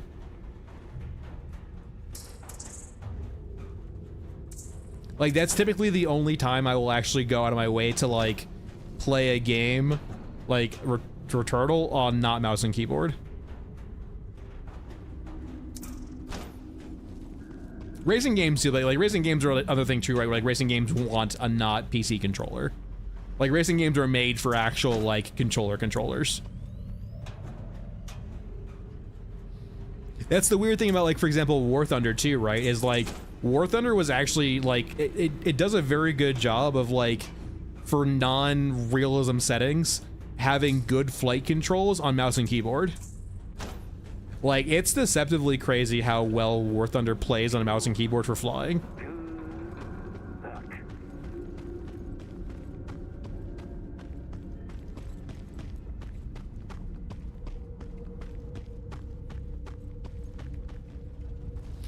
Vivid, kind of, sort of. I mean, I would say, like, maps like Stairway feel better now with tunnels being a thing. Like, I still don't like Stairway, but, like, Stairway feels better now because of it.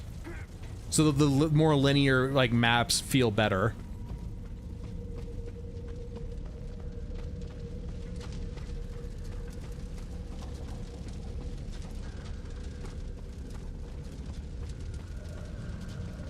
If you hit your cap, every barrel of water is 25k, correct?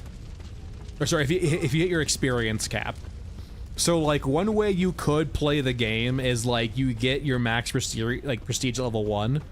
So, like, you're capped out on experience, and you're maxed out on water, which is 50 water when you're early on. So you could play this weird game where, like, you stack your water early, and you don't level up on purpose to make some money. So for those unaware, so if you are maxed out on water, which is 50 or like 100, I think there's like one more in between, might be 75. It will convert extra water into experience or credits, and it will default to experience first unless you're maxed out on experience. And if you are maxed out on experience and you're max water, the barrels will convert to 25k each. It also applies to quests, yes. It will automatically convert any extra water over to that.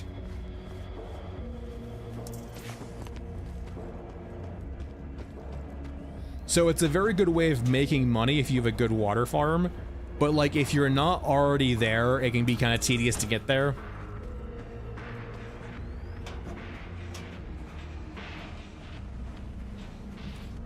That's trippy game shift.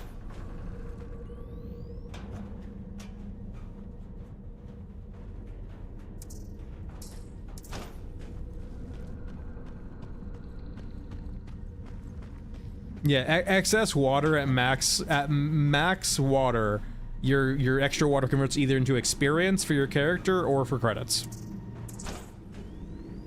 I cannot recall how much experience.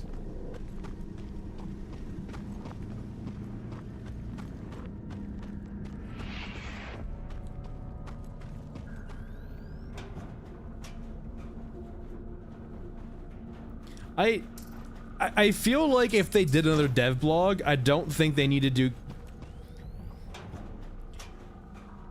I don't think they need to do Q&As, but like they need to do some form of communication. And to be fucking fair, well actually I would say that if they do another Q&A, like they might actually get more interesting questions now. But the problem I think with... Bless y'all hearts. But do you guys think they actually answer questions during Q&As? I know it might seem rhetorical when I'm asking, right? But like, have you watched the last Q&A? Do you feel like your questions were answered?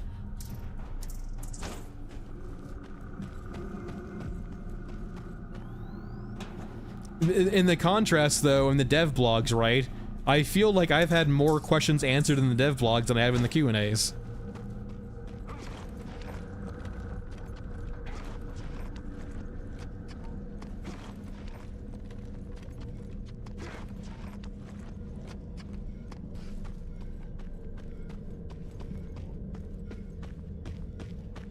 Yeah, it is like the Q&As are just a podcast for 45 minutes to an hour, where they have some curated questions.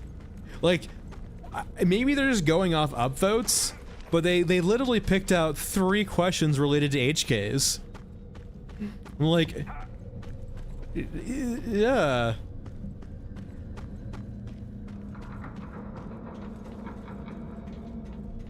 Yeah, and like we might get different questions now, Pixel, with the tunnels, but I would like much prefer if they just do a dev blog. I got so many more answers off their first dev blog than a Q&A ever did. Granted, I feel like they've maybe been slacking on those. Like, I would say if they do one once a month, I'm happy. Like a once a month dev blog, I'm okay. And I would take those in absence of Q&As.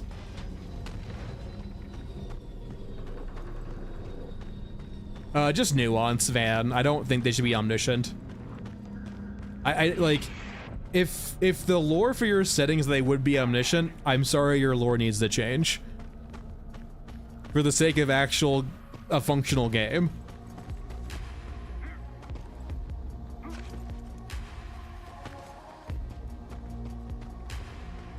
Oh, Project Zombie Boys communications fucking based.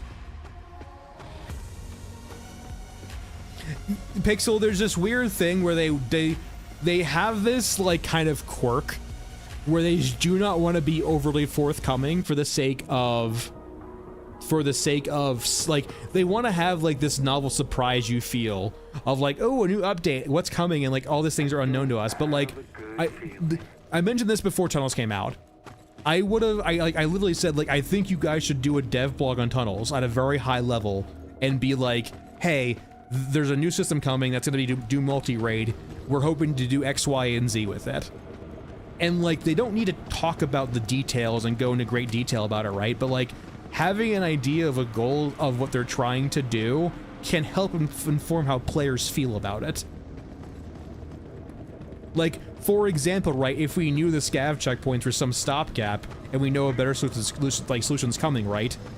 Like, it informs us.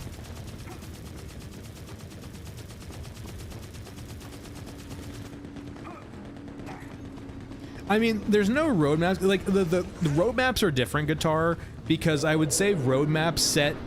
The problem with, like, definitive roadmaps is they set calendars in people's heads, and software dev, especially indie dev, and like, I'm not familiar with indie dev, but from just logically concluding, I can assume lots of things to throw wrenches in schedules for indie devs. So I don't think they should ever give us a roadmap for, like, they don't need to be that transparent, but there's a difference between nothing and everything. Or there's a nice in-between between nothing and everything. And I'm an advocate for the in-between. I do not think we should have full transparency, especially in regards to scheduling, but I do think they should be forthcoming in regards to their design and their intentions behind it. Like, it would help inform me so damn much if I knew why the knockdown existed and why it was so just the way it is. Like, why is knockdown so aggressive? Or why are HKs the way they are, right? Or, for example, like, if they truly wanted to save water, if they genuinely wanted to save the IRL water timer, they have to justify to the players who cannot see the whole picture why it needs to exist. I meant to do more tunnels. God damn it. We'll just start at B anyway. I'll use a fast travel drone. We'll go in empty again with a fast travel drone.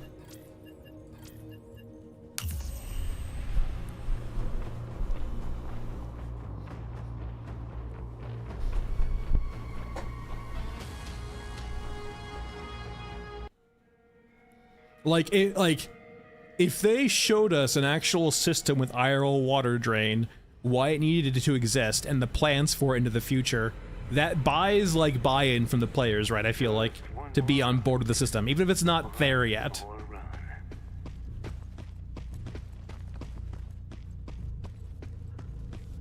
It's like, it just like, hey, the system's not fully cooked yet, you know, and here's like a few puzzle pieces that are coming later that will make it feel whole.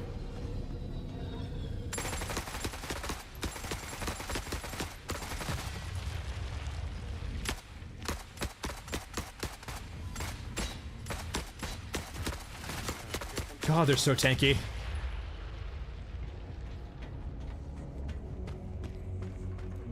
I would say too,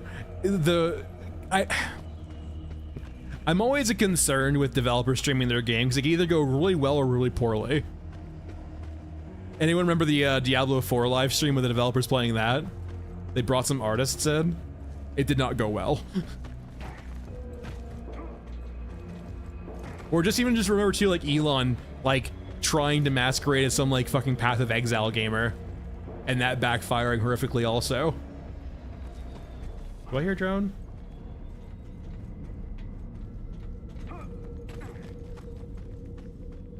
This is forever ago. This is like forever ago game shit. I'm like maybe even a year ago. Musk was like masquerading as essentially like a very high level Path of Exile hardcore player, like top 10 in the world, like insanely good. But what he was doing is he was paying someone to basically play under his name, and like when he actually streamed the game, it was very clear he had no fucking clue what he was doing.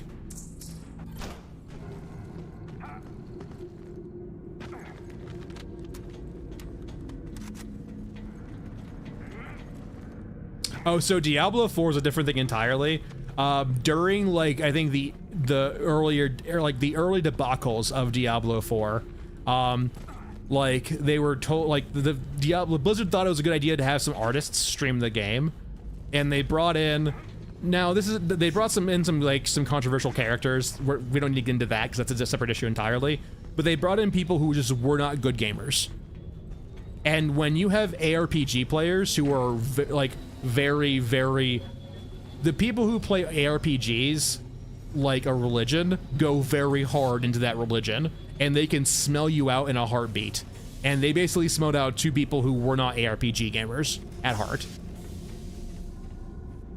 Because I can tell you right now, like when you have developers at AAA games, they're not always going to, like, that's their job, right?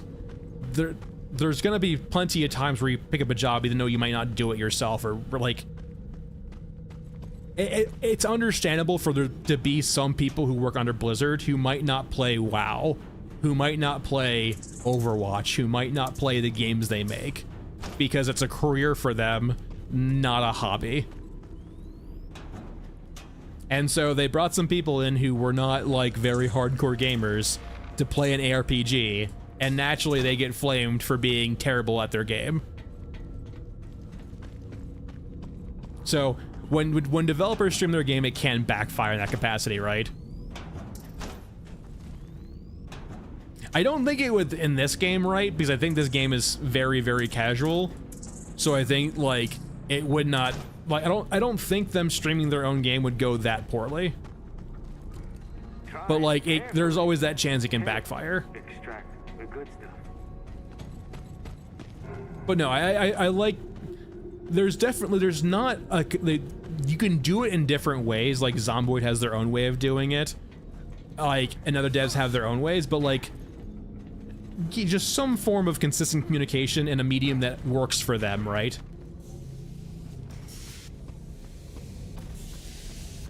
And I'm hoping that, like, it definitely did not seem like Q&As were very good for them, because they weren't, it wasn't a concise, it wasn't working for us, actually. That's the way I would phrase it, is it wasn't working. The questions we were asking in Q&As were not getting answered in appropriate ways. So it's not a medium that works for us, I guess, is maybe a better way of placing it. they could have done a better job, but like ultimately it's just not a good solution for us as the audience.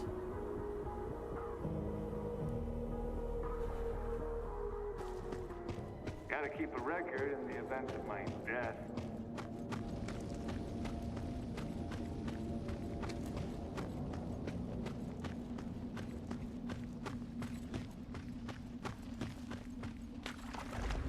Yeah, you get to keep in mind too, right? Like, populations follow bell curves, right? So, like in Ludraw's point, right? Like, the vast majority of your of the players are going to fall at the average point in regards to like the skill level, and then 50% are going to be below that, right?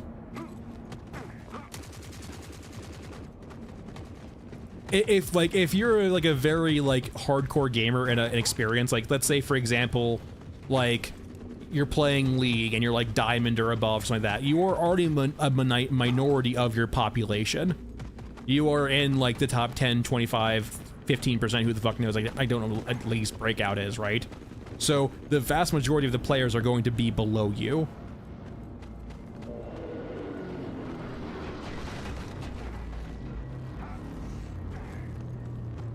Even though you might only surround yourselves with people of that caliber, that doesn't make it indicative of the population.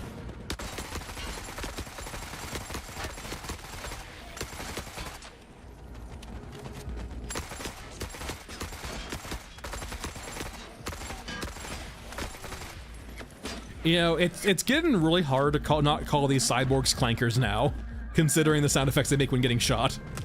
Leave me alone. I don't have the bullets for everyone.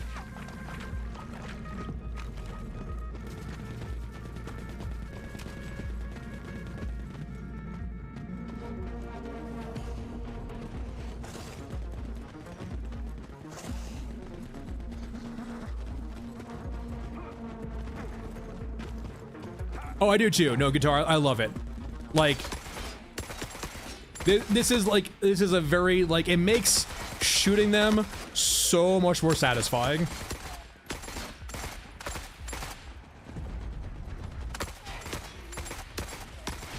And like that's the thing too, right?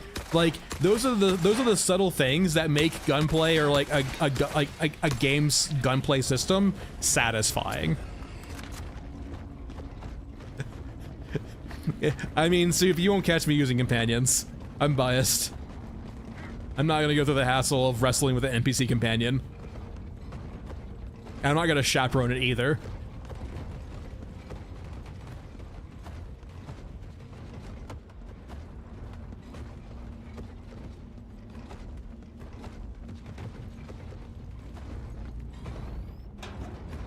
I think, unless I see like a scav mule change app actually happen, I don't think wrestling with pathfinding and just chaperoning that creature is gonna be worthwhile for me. Yeah, I'm not a big fan of the sound effects of the suppressed guns, but it is what it is. Also, it looks like the bug is back. Didn't they fix this a patch ago? I guess they broke it again.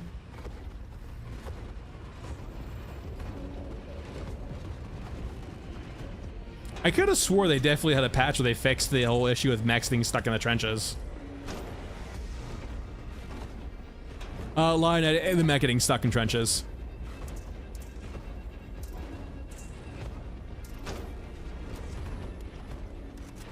I probably shouldn't have reloaded there.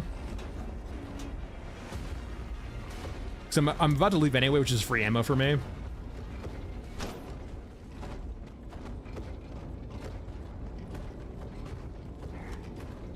I don't have ammo for all of them. Let's go back the other way. Yeah, they definitely do, Soup. And I hope they do get changed, but like there's lots of different sound effects too. I personally would place like higher on my list of things to do for sound effects is like making sure the enemies have ambient sound effects and making sure they actually make appropriate sounds when moving around. Too many of the NPCs in the game are just like dead quiet when running around.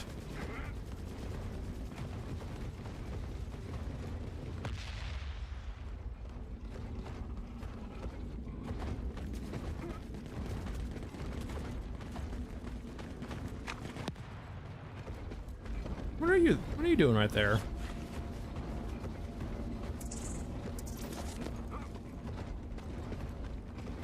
Oh, 100%, yeah, he still does.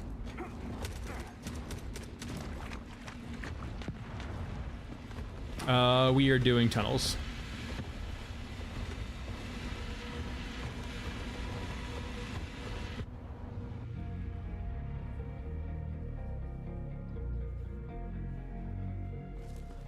Gotta keep a record in the event of my death.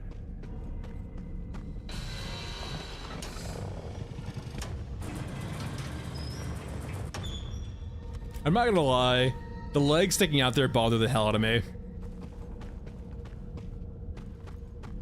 As long as I'm the last one standing.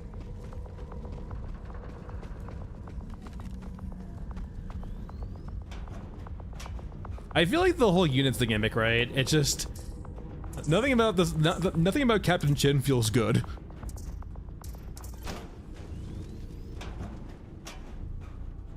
See you, 30.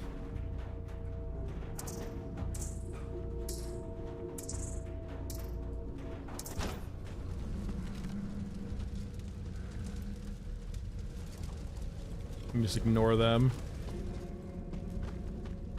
Ah, yes, the void.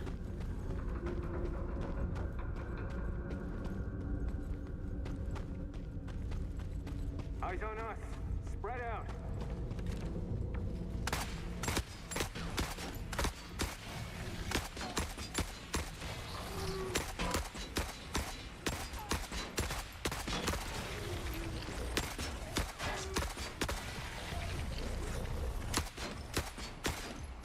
I think these guys actually have head hitboxes now.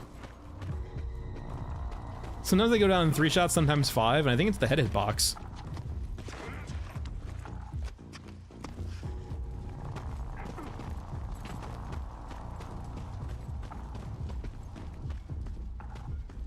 Oh no, I definitely would love to see if they, I don't think they're going to. I do kind of wish the Eruska kind of leaned a bit more into like biopunk or biohorror.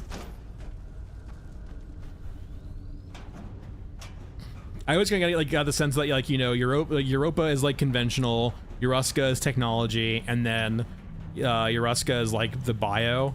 But it definitely feels like there's a lot of overlap between Eruska Eurasia.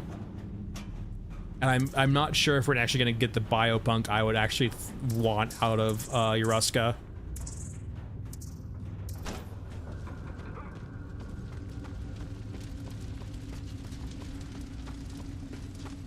Yeah, that's how Mr. Colcutt's works.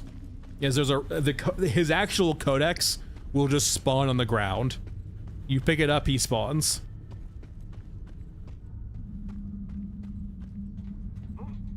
Well, the cultists mainly are anti-AI, like the current cultists in the game, the R cultists are anti-AI cultists. They go around killing the AIs. To my knowledge, I think that's how it works.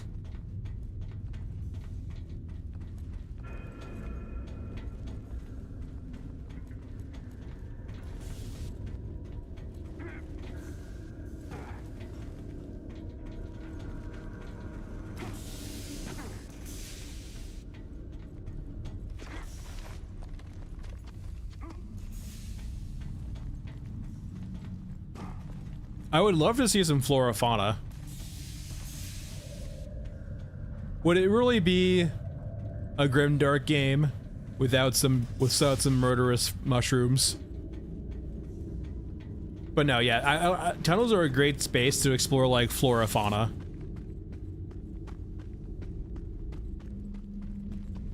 That's a checkpoint over there to save.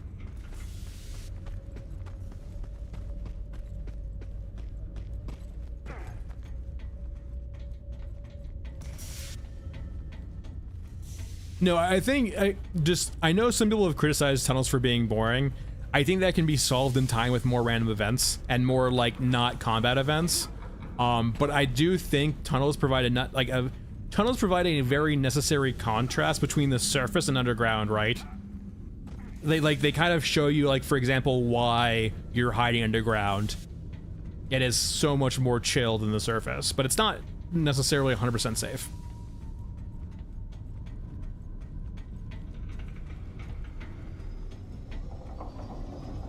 Drones.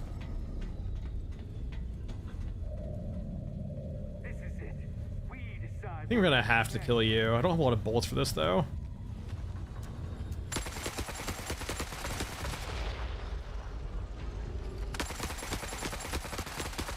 Alright, over to semi now.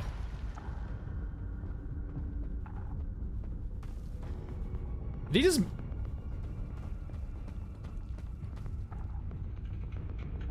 Did that guy just mantle off and die?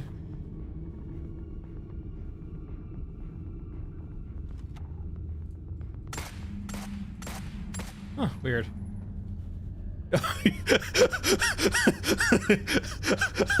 I have found a new way to deal with your open squads up here.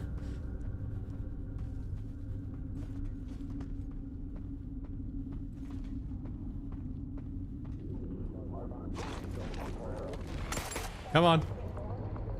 Don't you want to come push me? Come on. Come on, you can do it. I believe in you. No, not like that. Not like that. Cheater.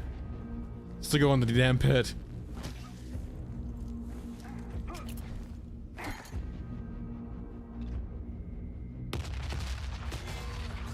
I was gonna be very upset if that didn't kill him. A point blank cluster.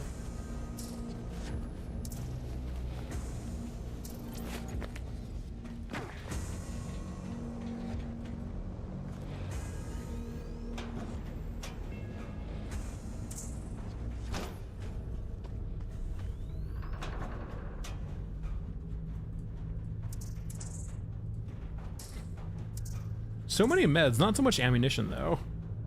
Getting a little low.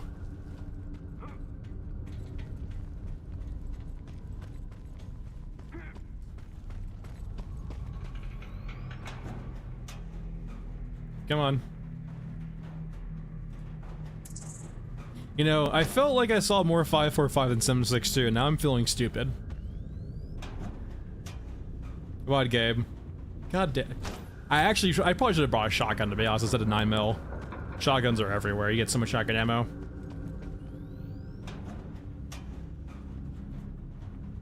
Yeah, I kind of got that vibe from that Larry from them. There was definitely like a gray period though, I would think, Larry, that like early on it definitely felt like there was a leaning toward biopunk with Eruska. But I think they squashed that.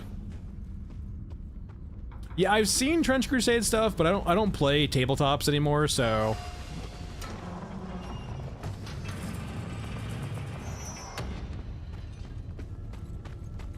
So like, while it looks cool to me, I'm not really going to engage with it, because I just, yeah. Not a tabletop gamer. Time and money. Thankfully, Trench Crusade's supposed to be a lot cheaper than fucking 40k. But still, time and money.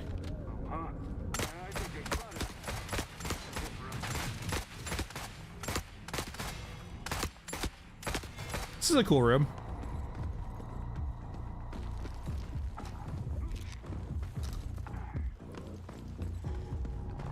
All the broken TVs.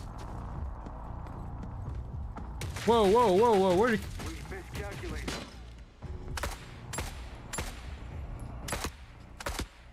Alright.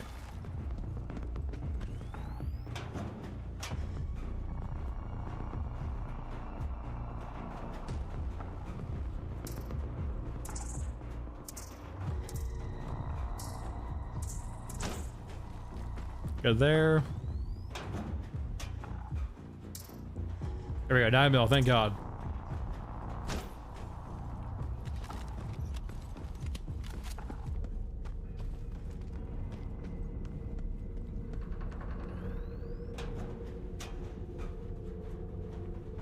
Yeah, I saw Napoleon. Was that what Rilla's video was on recently? I didn't watch all of it yet, I just like saw a snippet.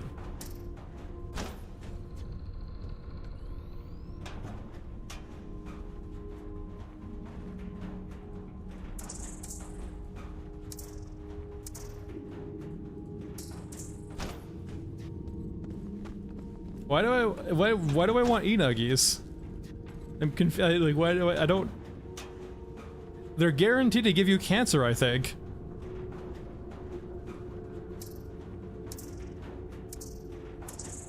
Yeah, I think it's like a disclaimer on their ads and on downtown is like they give you cancer. Why do I want e-nuggies? No, you are right. They are good value for their weight. I don't really need money though. You are correct. Like, they're like 1.8, I think, for selling. They're pretty expensive.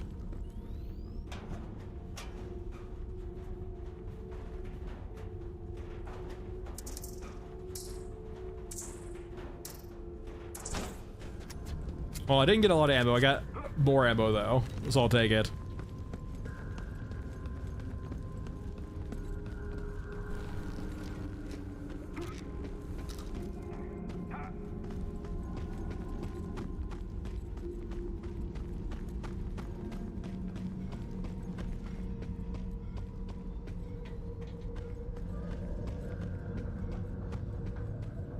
No, yeah, the X's in the tunnels are kind of broken.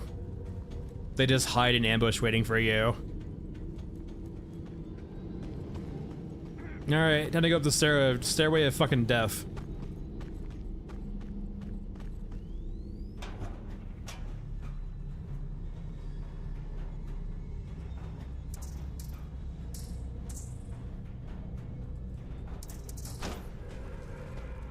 Yeah, it's been since the August patch. It's for the most part, unless like you're a chronic sprinter, it's pretty forgettable.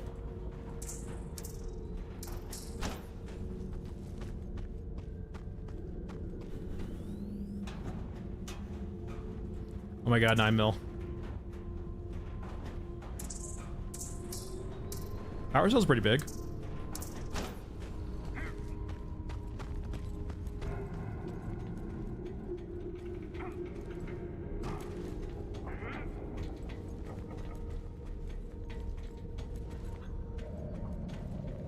Oh my god, we're actually blessed with a mostly functional staircase. This is so weird.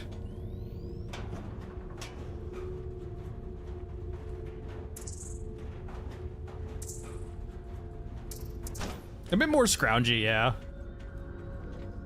We'll go over there in a second, actually. Let's go up here first. Let's watch out for the hole. Watch out for another hole.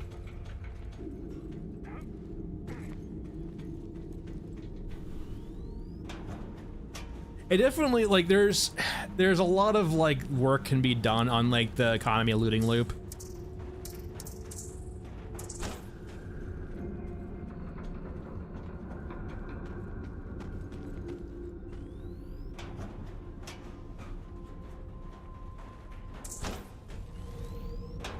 Got plenty of meds, I don't really need more meds. Alright, that's not falter or death. Oop.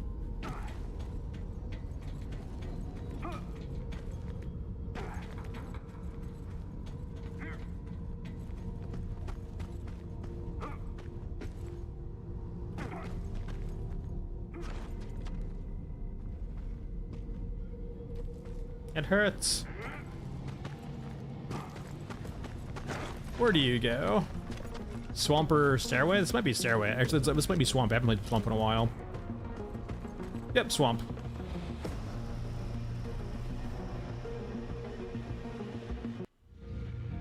If travel drones are water for one, that would just mean that you would just add 1 to the water cost of any map. Gotta keep a record in the event of my death.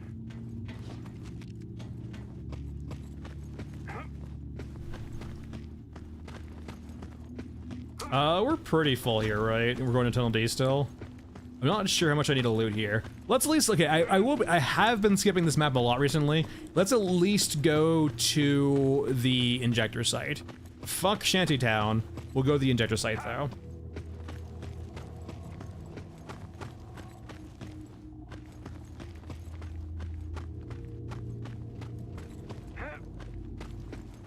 I mean, I'm not against like the idea of NPCs you can find and do good barters with, yeah.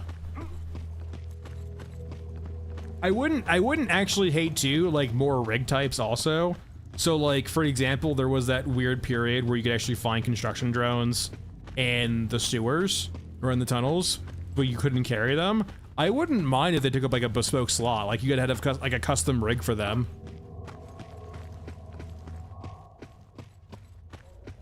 Oh, huh?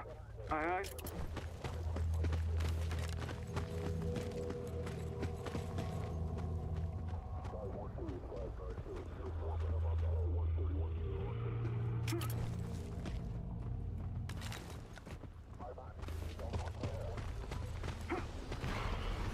You're just aggroed.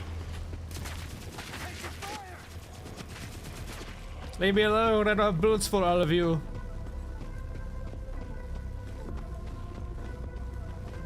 Leave me alone. Spread out.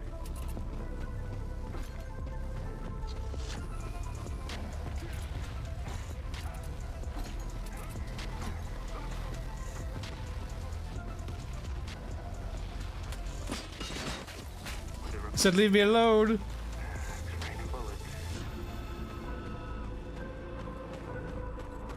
I said leave me alone. Okay, go. Good.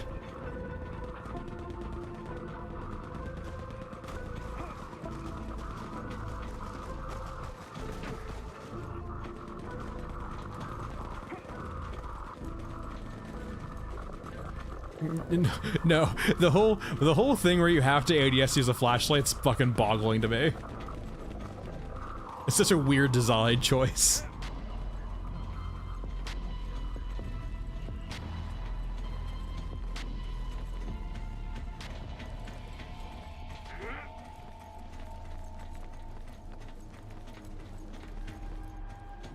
Though, like, I guess if their consideration was always making a game for console, I'm guessing they're always having issues like contextualizing how to do things in a console format or controller format, I guess.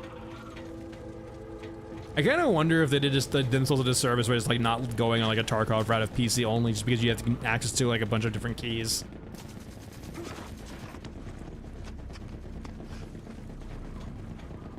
Okay, there's a pop in. So Larry, that's like literally what you're describing, is that like it catches the spawn, and opposed to moving them, like spawning them right here, it moves them a little bit off to the like left or right. It essentially still causes them to spawn right next to you, but it's a little bit better than what it would have happened if it didn't. It's still not great though.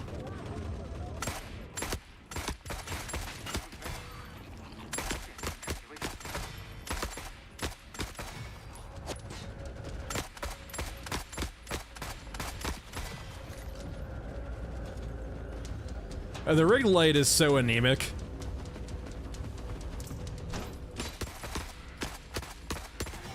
Enemy contact. Not sure where.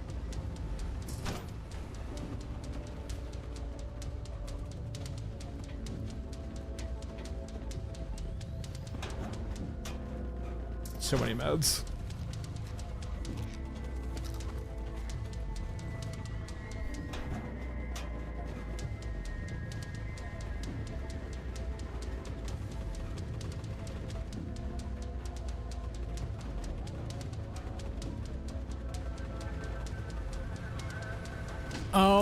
I mean, yeah, yes and no. I wouldn't want it to be too scripted.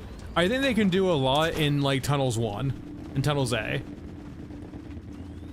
think there's a lot of design space in Tunnels A they can explore.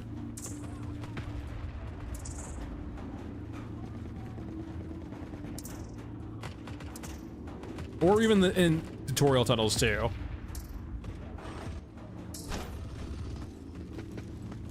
Alright, we got some loot here, let's go ahead and leave.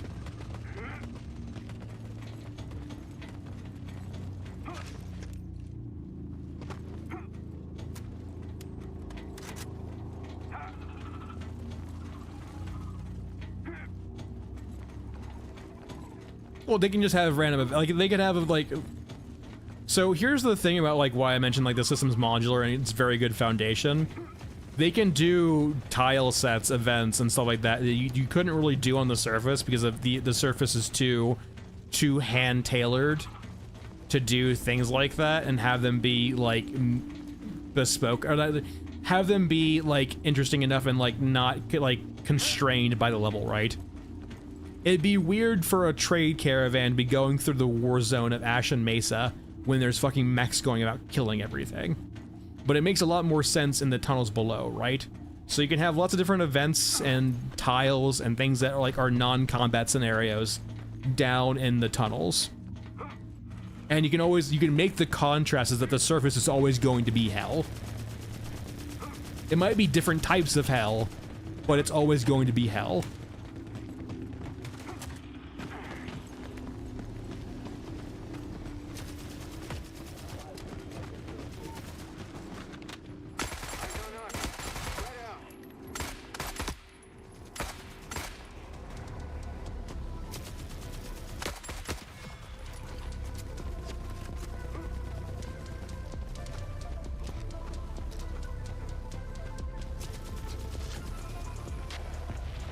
Yeah, like it's literally endless. Like you can just endlessly come up with ideas for tunnels, right? Because like it's just that kind of, it's that modular.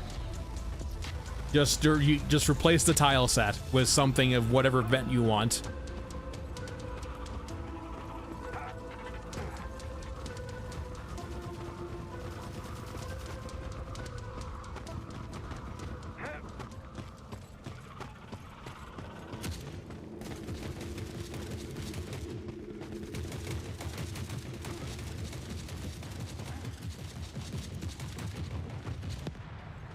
Don't miss.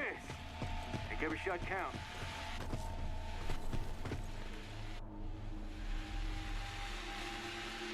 All right, tunnels D.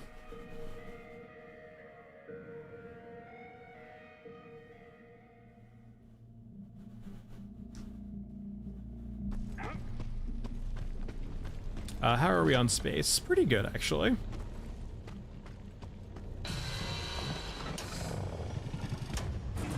Let me know how the pathfinding goes. That's usually the roughest part of the scav mules, is that they're slow and their pathfinding can be kind of derpy at times. It's gonna feel like an hour-long escort quest.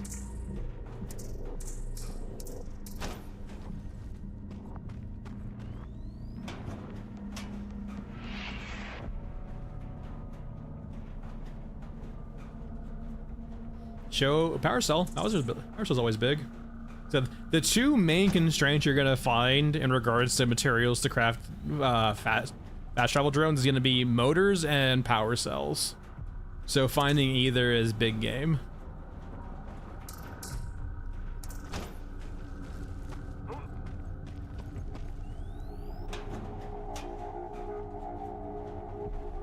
Listen, all they need to do to get me on board the scav mule is let me put a dish gun in the back of it.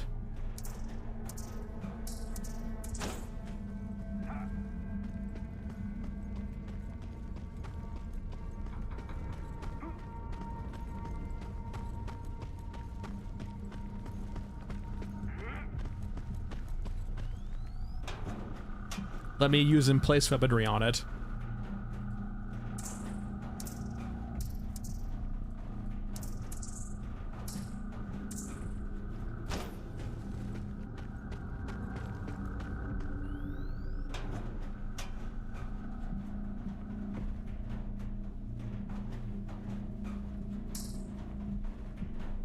The other thing we want too is cement mixer, stuff like that.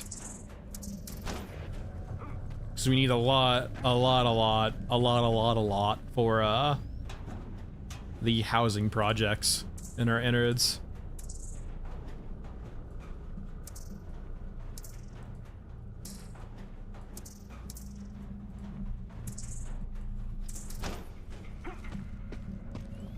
Yeah, no, there's a lot of loot in tunnels. I would actually say like that's probably not a great thing, to be honest, because you spend a lot of time in tunnels just in loot screens. The press E simulator.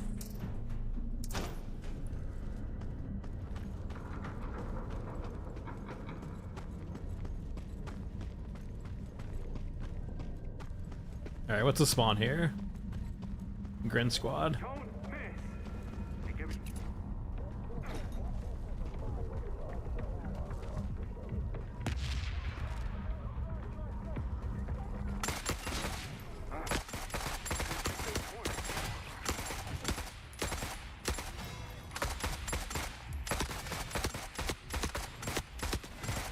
Got the picture.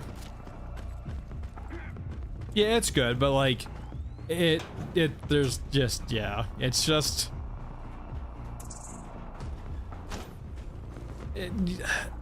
just I'm not sure how interesting spending most of your time in this particular screen here is. Like, I'm perfectly I'm okay with it just because I don't know. I'm okay with it, but like I'm also not.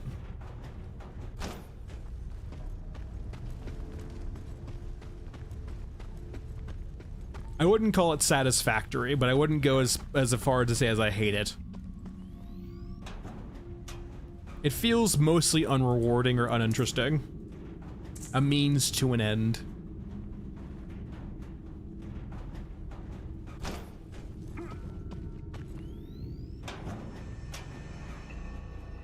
Oz, it's single player or co-op.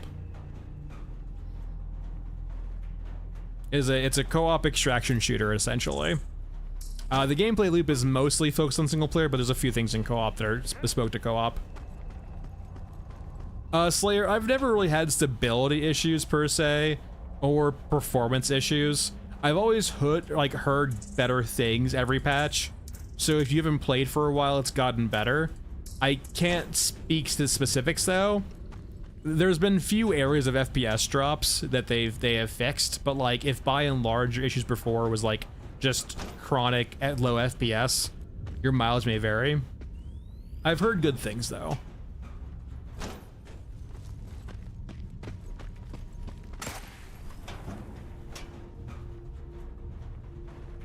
I'm mainly looking for concrete or like more drone stuff. For fast travel drones, that's the two big things. The main thing we were doing this run was just kind of doing a stock run from Tunnel A to Tunnel D with nothing but weapons. As in, like, we didn't bring any ammo at all or any meds at all. And it seems very doable. You do have to scrounge for ammo, I think, a fair bit, but, like, Tunnels does provide.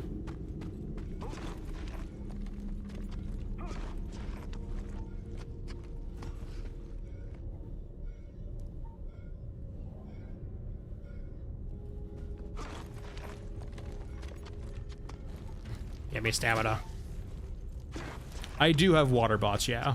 I don't think I have the full upgrade water bots, but I do have at least level 1 or 2 water bots. Alright, we need to do an extra check up here. There's an extra spawn potentially on this rafter here that will kill us if we're not careful. I would say so, yeah. Like, there's a chance you get water thieves, which you'd be worried about, but like, if you're okay with water thieves, you should be okay. It's just like free water.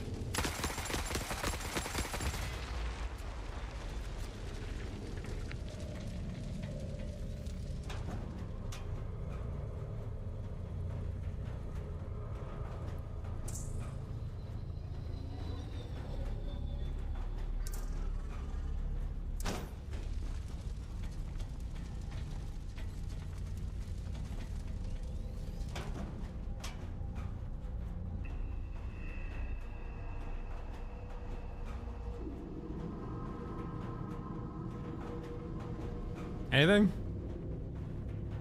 Nope. So mainly we're looking for like any concrete materials, foam, or we're looking for, these actually works too. I'm looking for power cells or motors. I'll pick you up too, because why not?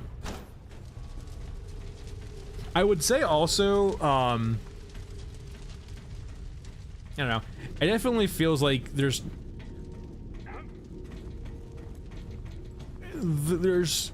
a few of the base reagents for some of the crafting seem they only come from the earlier maps, like scrap metal and stuff like that.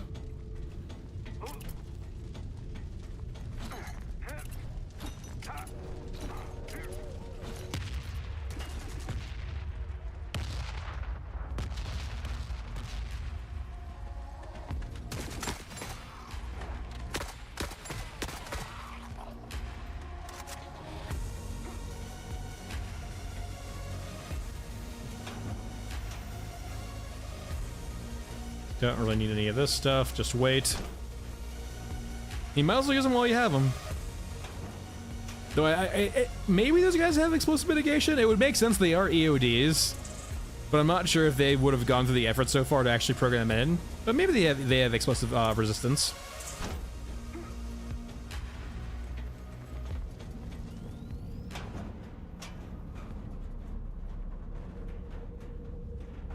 Come on, concrete accessories. Come on, plomp. All right, so we have the loot room over here. We have across the chasm there. We have down the staircase and around. Then we go back the other way.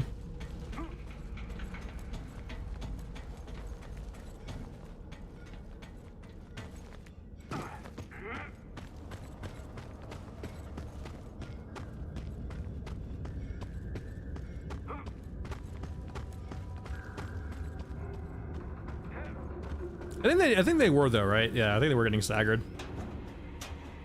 It's a large item slot loot drop that makes you have essentially more stamina. 2 motors. Oh my god, we're living big here. And a power cell.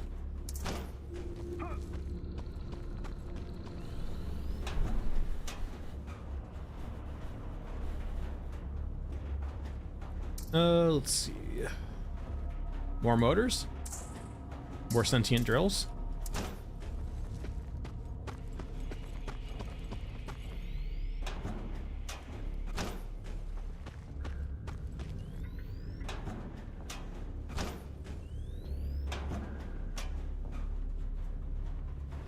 Nope, okay, we're good. It's a high-end equipment, man. What do you want? What do you want from it? They talk back to you, Ragey.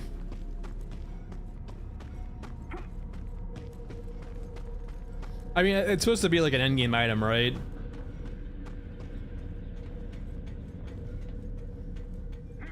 Go post it in feedback, Ludroth. Be like, this stamina upgrade's too damn expensive. Back in my day, we had cheap stamina, wait, what are they called? Exo stamina equipments.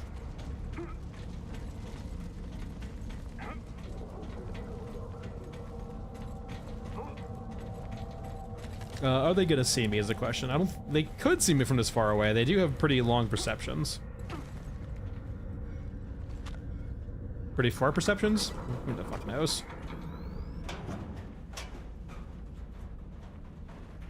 That's fair. I mean, the gameplay is rough. It's not for everyone.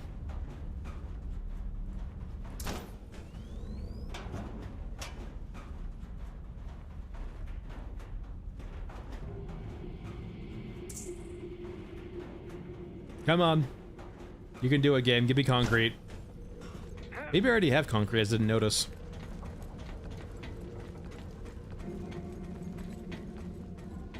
Alright, where are these assholes?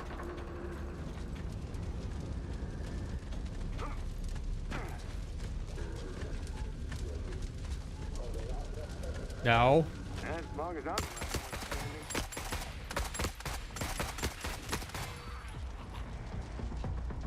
This is self-defense.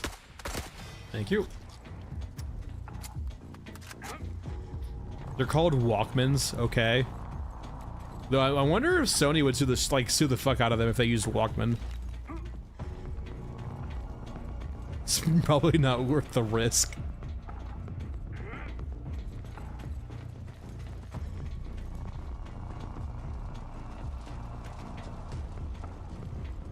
How are we on? Oh, we got plenty of room left. Holy shit.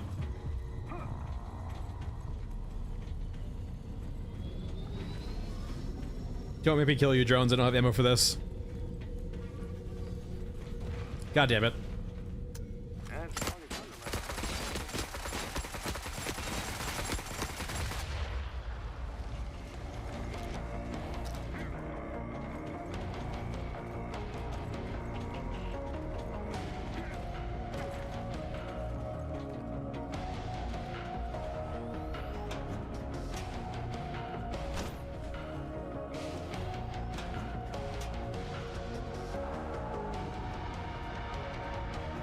Wait, is Walkman, sorry, yeah, Walkman's the VHS, right? And it was the Discman that was actually the CD player?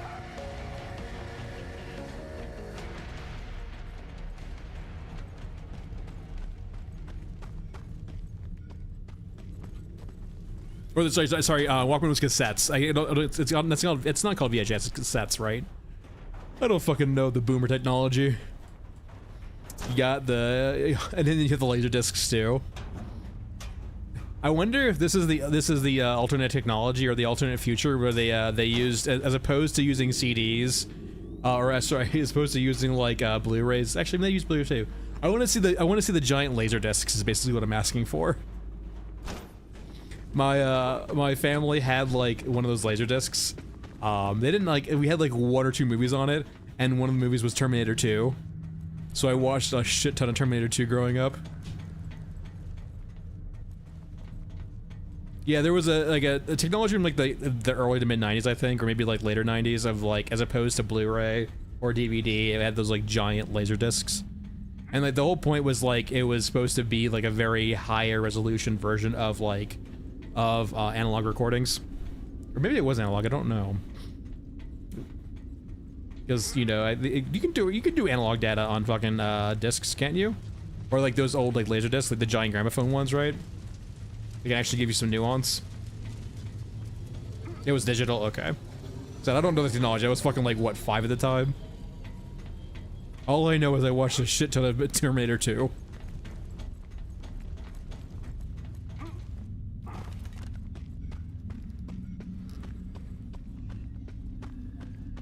Like, sharp as in they can cut you? Hey, Mo.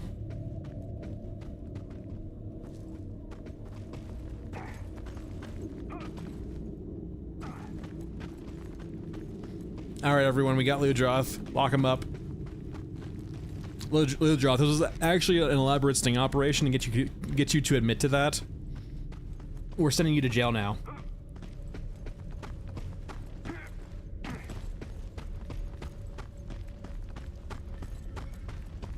You have fallen for the ploy.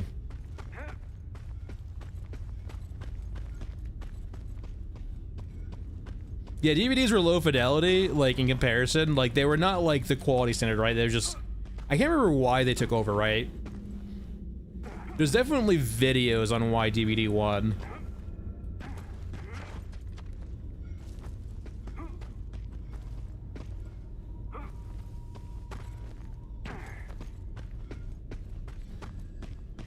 Ludroth, I would not be surprised if there was longer sting operations, to be honest.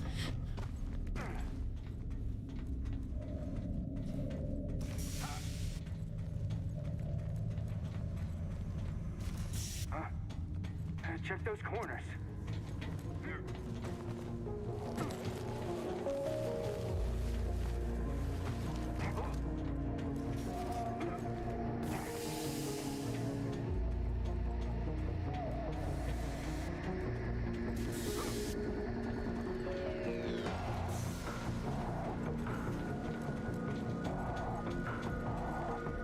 I really like this tile set too. I hope we see more of this tile set. The like shantytown tile set is very cool.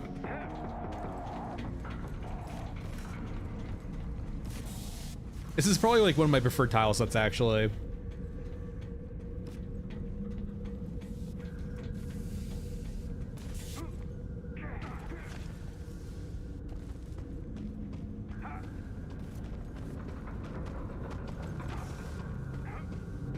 It just like looks really cool. We only have the shanty variant too. This is just like one of the variants, but like this room set is very cool.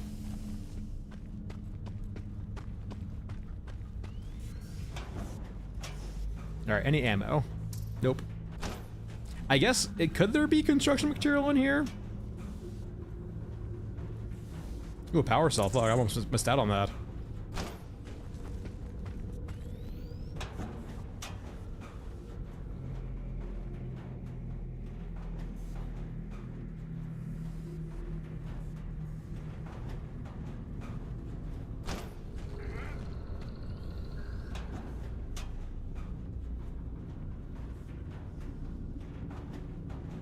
Let's see.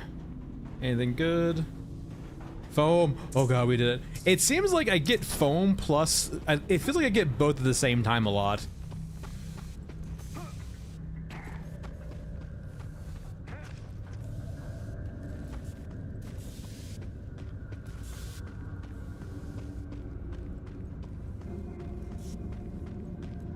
Yeah, unfortunately, you kind of like... There's not enough space for that, unfortunately. Well, actually, probably a good thing you don't have enough space. I could bring the pack mule and probably do exactly that, is just scoop up everything.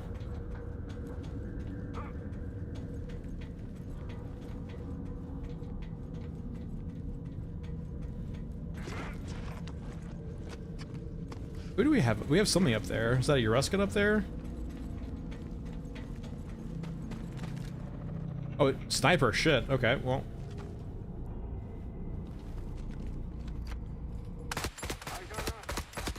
Alright, there's one more up top, I think. At the very least.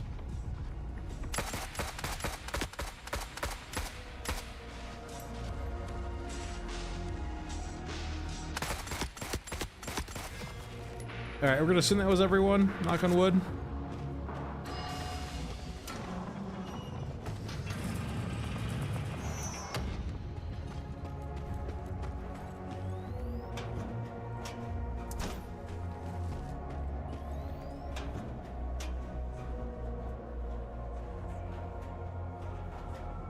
Actually, ammo.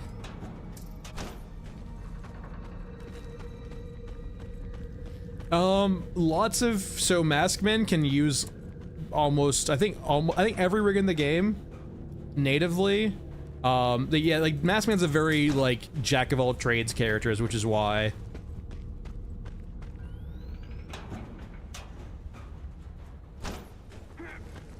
He's not the best at anything, but he's really good at a lot.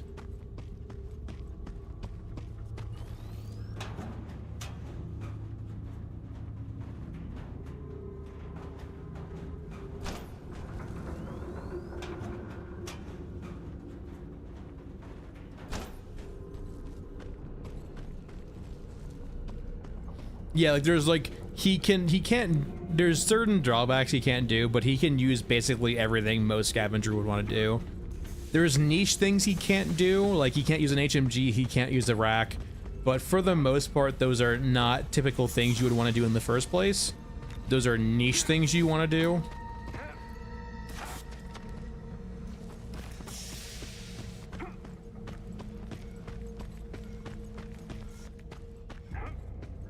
The only thing though, Lujoth, until they actually fix the weight bug, I'm not even weight bug, until they actually assign non-default values to the new loot, you don't really even need that much storage space to loot most of the map of valuable stuff.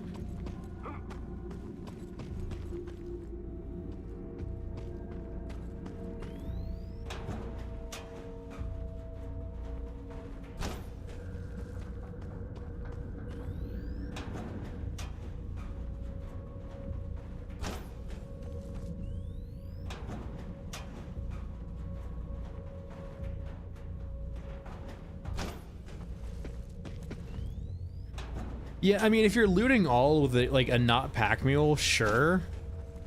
But I'd still think you'd be hard pressed.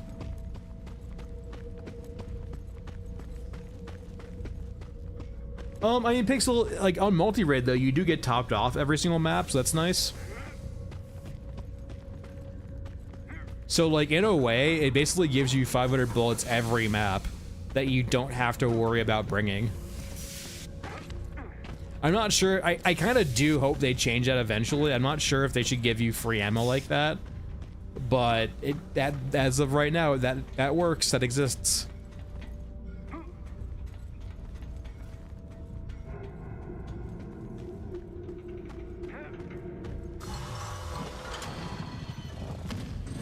Yeah, really, really big and accurate AK.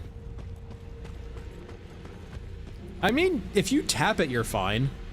It's not good, but it's not, like, as long as you're tapping, it's fine. It still does a shit ton of damage, too, so just tap the gun. We can put it on in a second, too, after when we get back to the innards.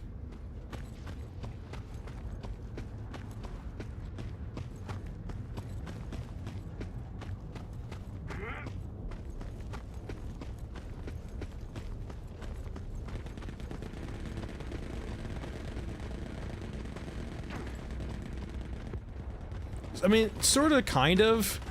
I mean, they could do a really bad solution where they could have you pre-reload. Like, there's ways around it, Flip. You could make it literally that the character basically loads. Someone behind me? You could basically do it where the character reloads prior, like on the load screen, right before you're actually like you can see the game. Your character automatically loads your gun its first like ammo, right?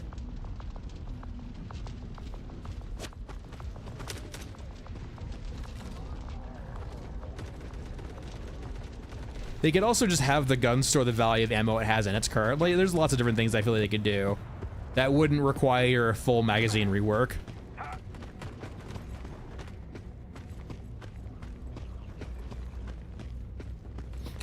It's like 300. Gangster, I get your point. Yeah, like you might be in a death loop, which is unfortunate.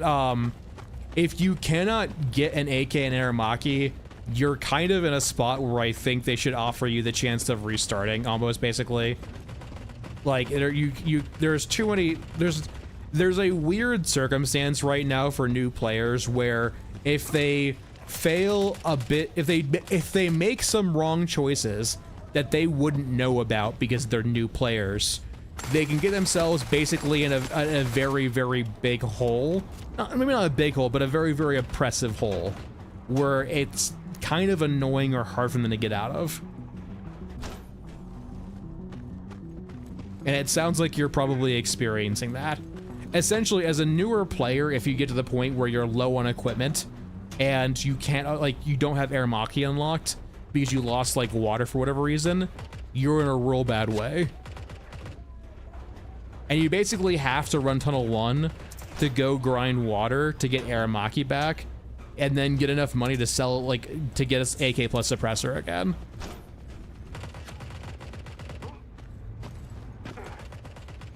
And no, like, I have noted to them that, like, the backpack progression is very plateauy, and it's very, like, the first big task for newer players is to get enough money for the first backpack. Because making money is very slow until then. You just gotta learn the tile sets. Once you learn the tile sets, you kind of figure out how the maps operate. And then you like, after you know the tile sets right, you can figure out the actual pass. I've been on the same maps for actually a couple days now. They have not really reset me at all. I think Tunnel 3 changed for me, but I do not think Tunnel, like 1 and 4 have been the same for me for like the last 4 days.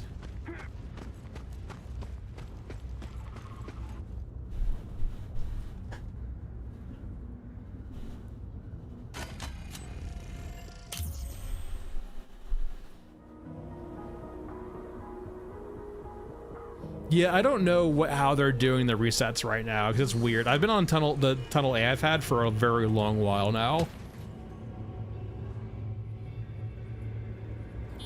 I might have some weird bugs going on, perhaps. I just don't know. I will say, one thing that could be happening is so you guys know how like a month ago or 2 or 3 weeks ago? Gangster, just take a break and come back, man. Or a refund if you're still in the refund window. There's nothing wrong with that, just go take a break. What was I saying? Fuck. I lost my train of thought. But no, like so this save file is an older save file that I copied and pasted back in. So I wonder if that's doing anything. So this is like technically because I reset my account to try out just doing a fresh run like a month or 2 ago. This is my backup from my original save file of like progression. So I wonder if that has to do with anything.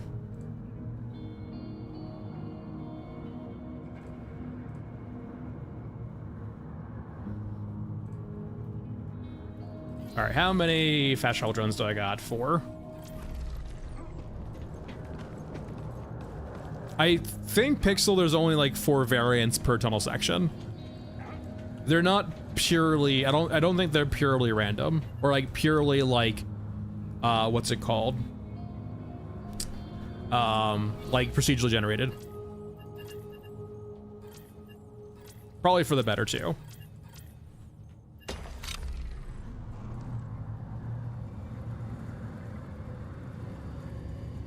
Come here, you.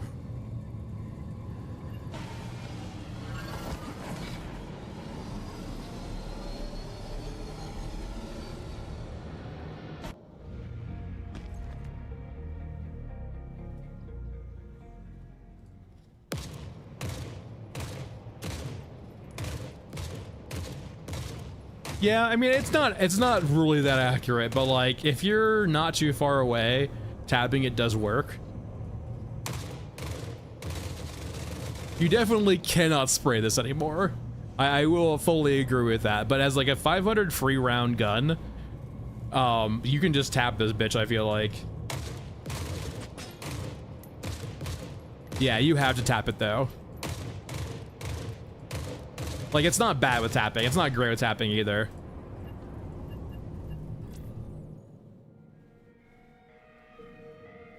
Yeah, you're probably better off looking for LFG. Gangster. Well, Negev's the opposite, Ludroth. The Negev turns into a laser beam after you start shooting. It's the exact opposite. No, I think the problem is that a lot of people still have their lobbies on public from like the original installation. It doesn't save it until you set to private. Like it should be assuming private first and then going to public if you want to. That's a rough part, but yeah, I would just say look for LFG channels in the Discord probably. And like the reason I would say people stay away from co-op too is just because there's lots of bugs that only happen in co-op, so it's just kind of rough too. All right, that's it for today, everyone. I will see you guys next week. Next week will probably be a bit weird. I might only get I will be out of town next weekend, so I won't be streaming next weekend.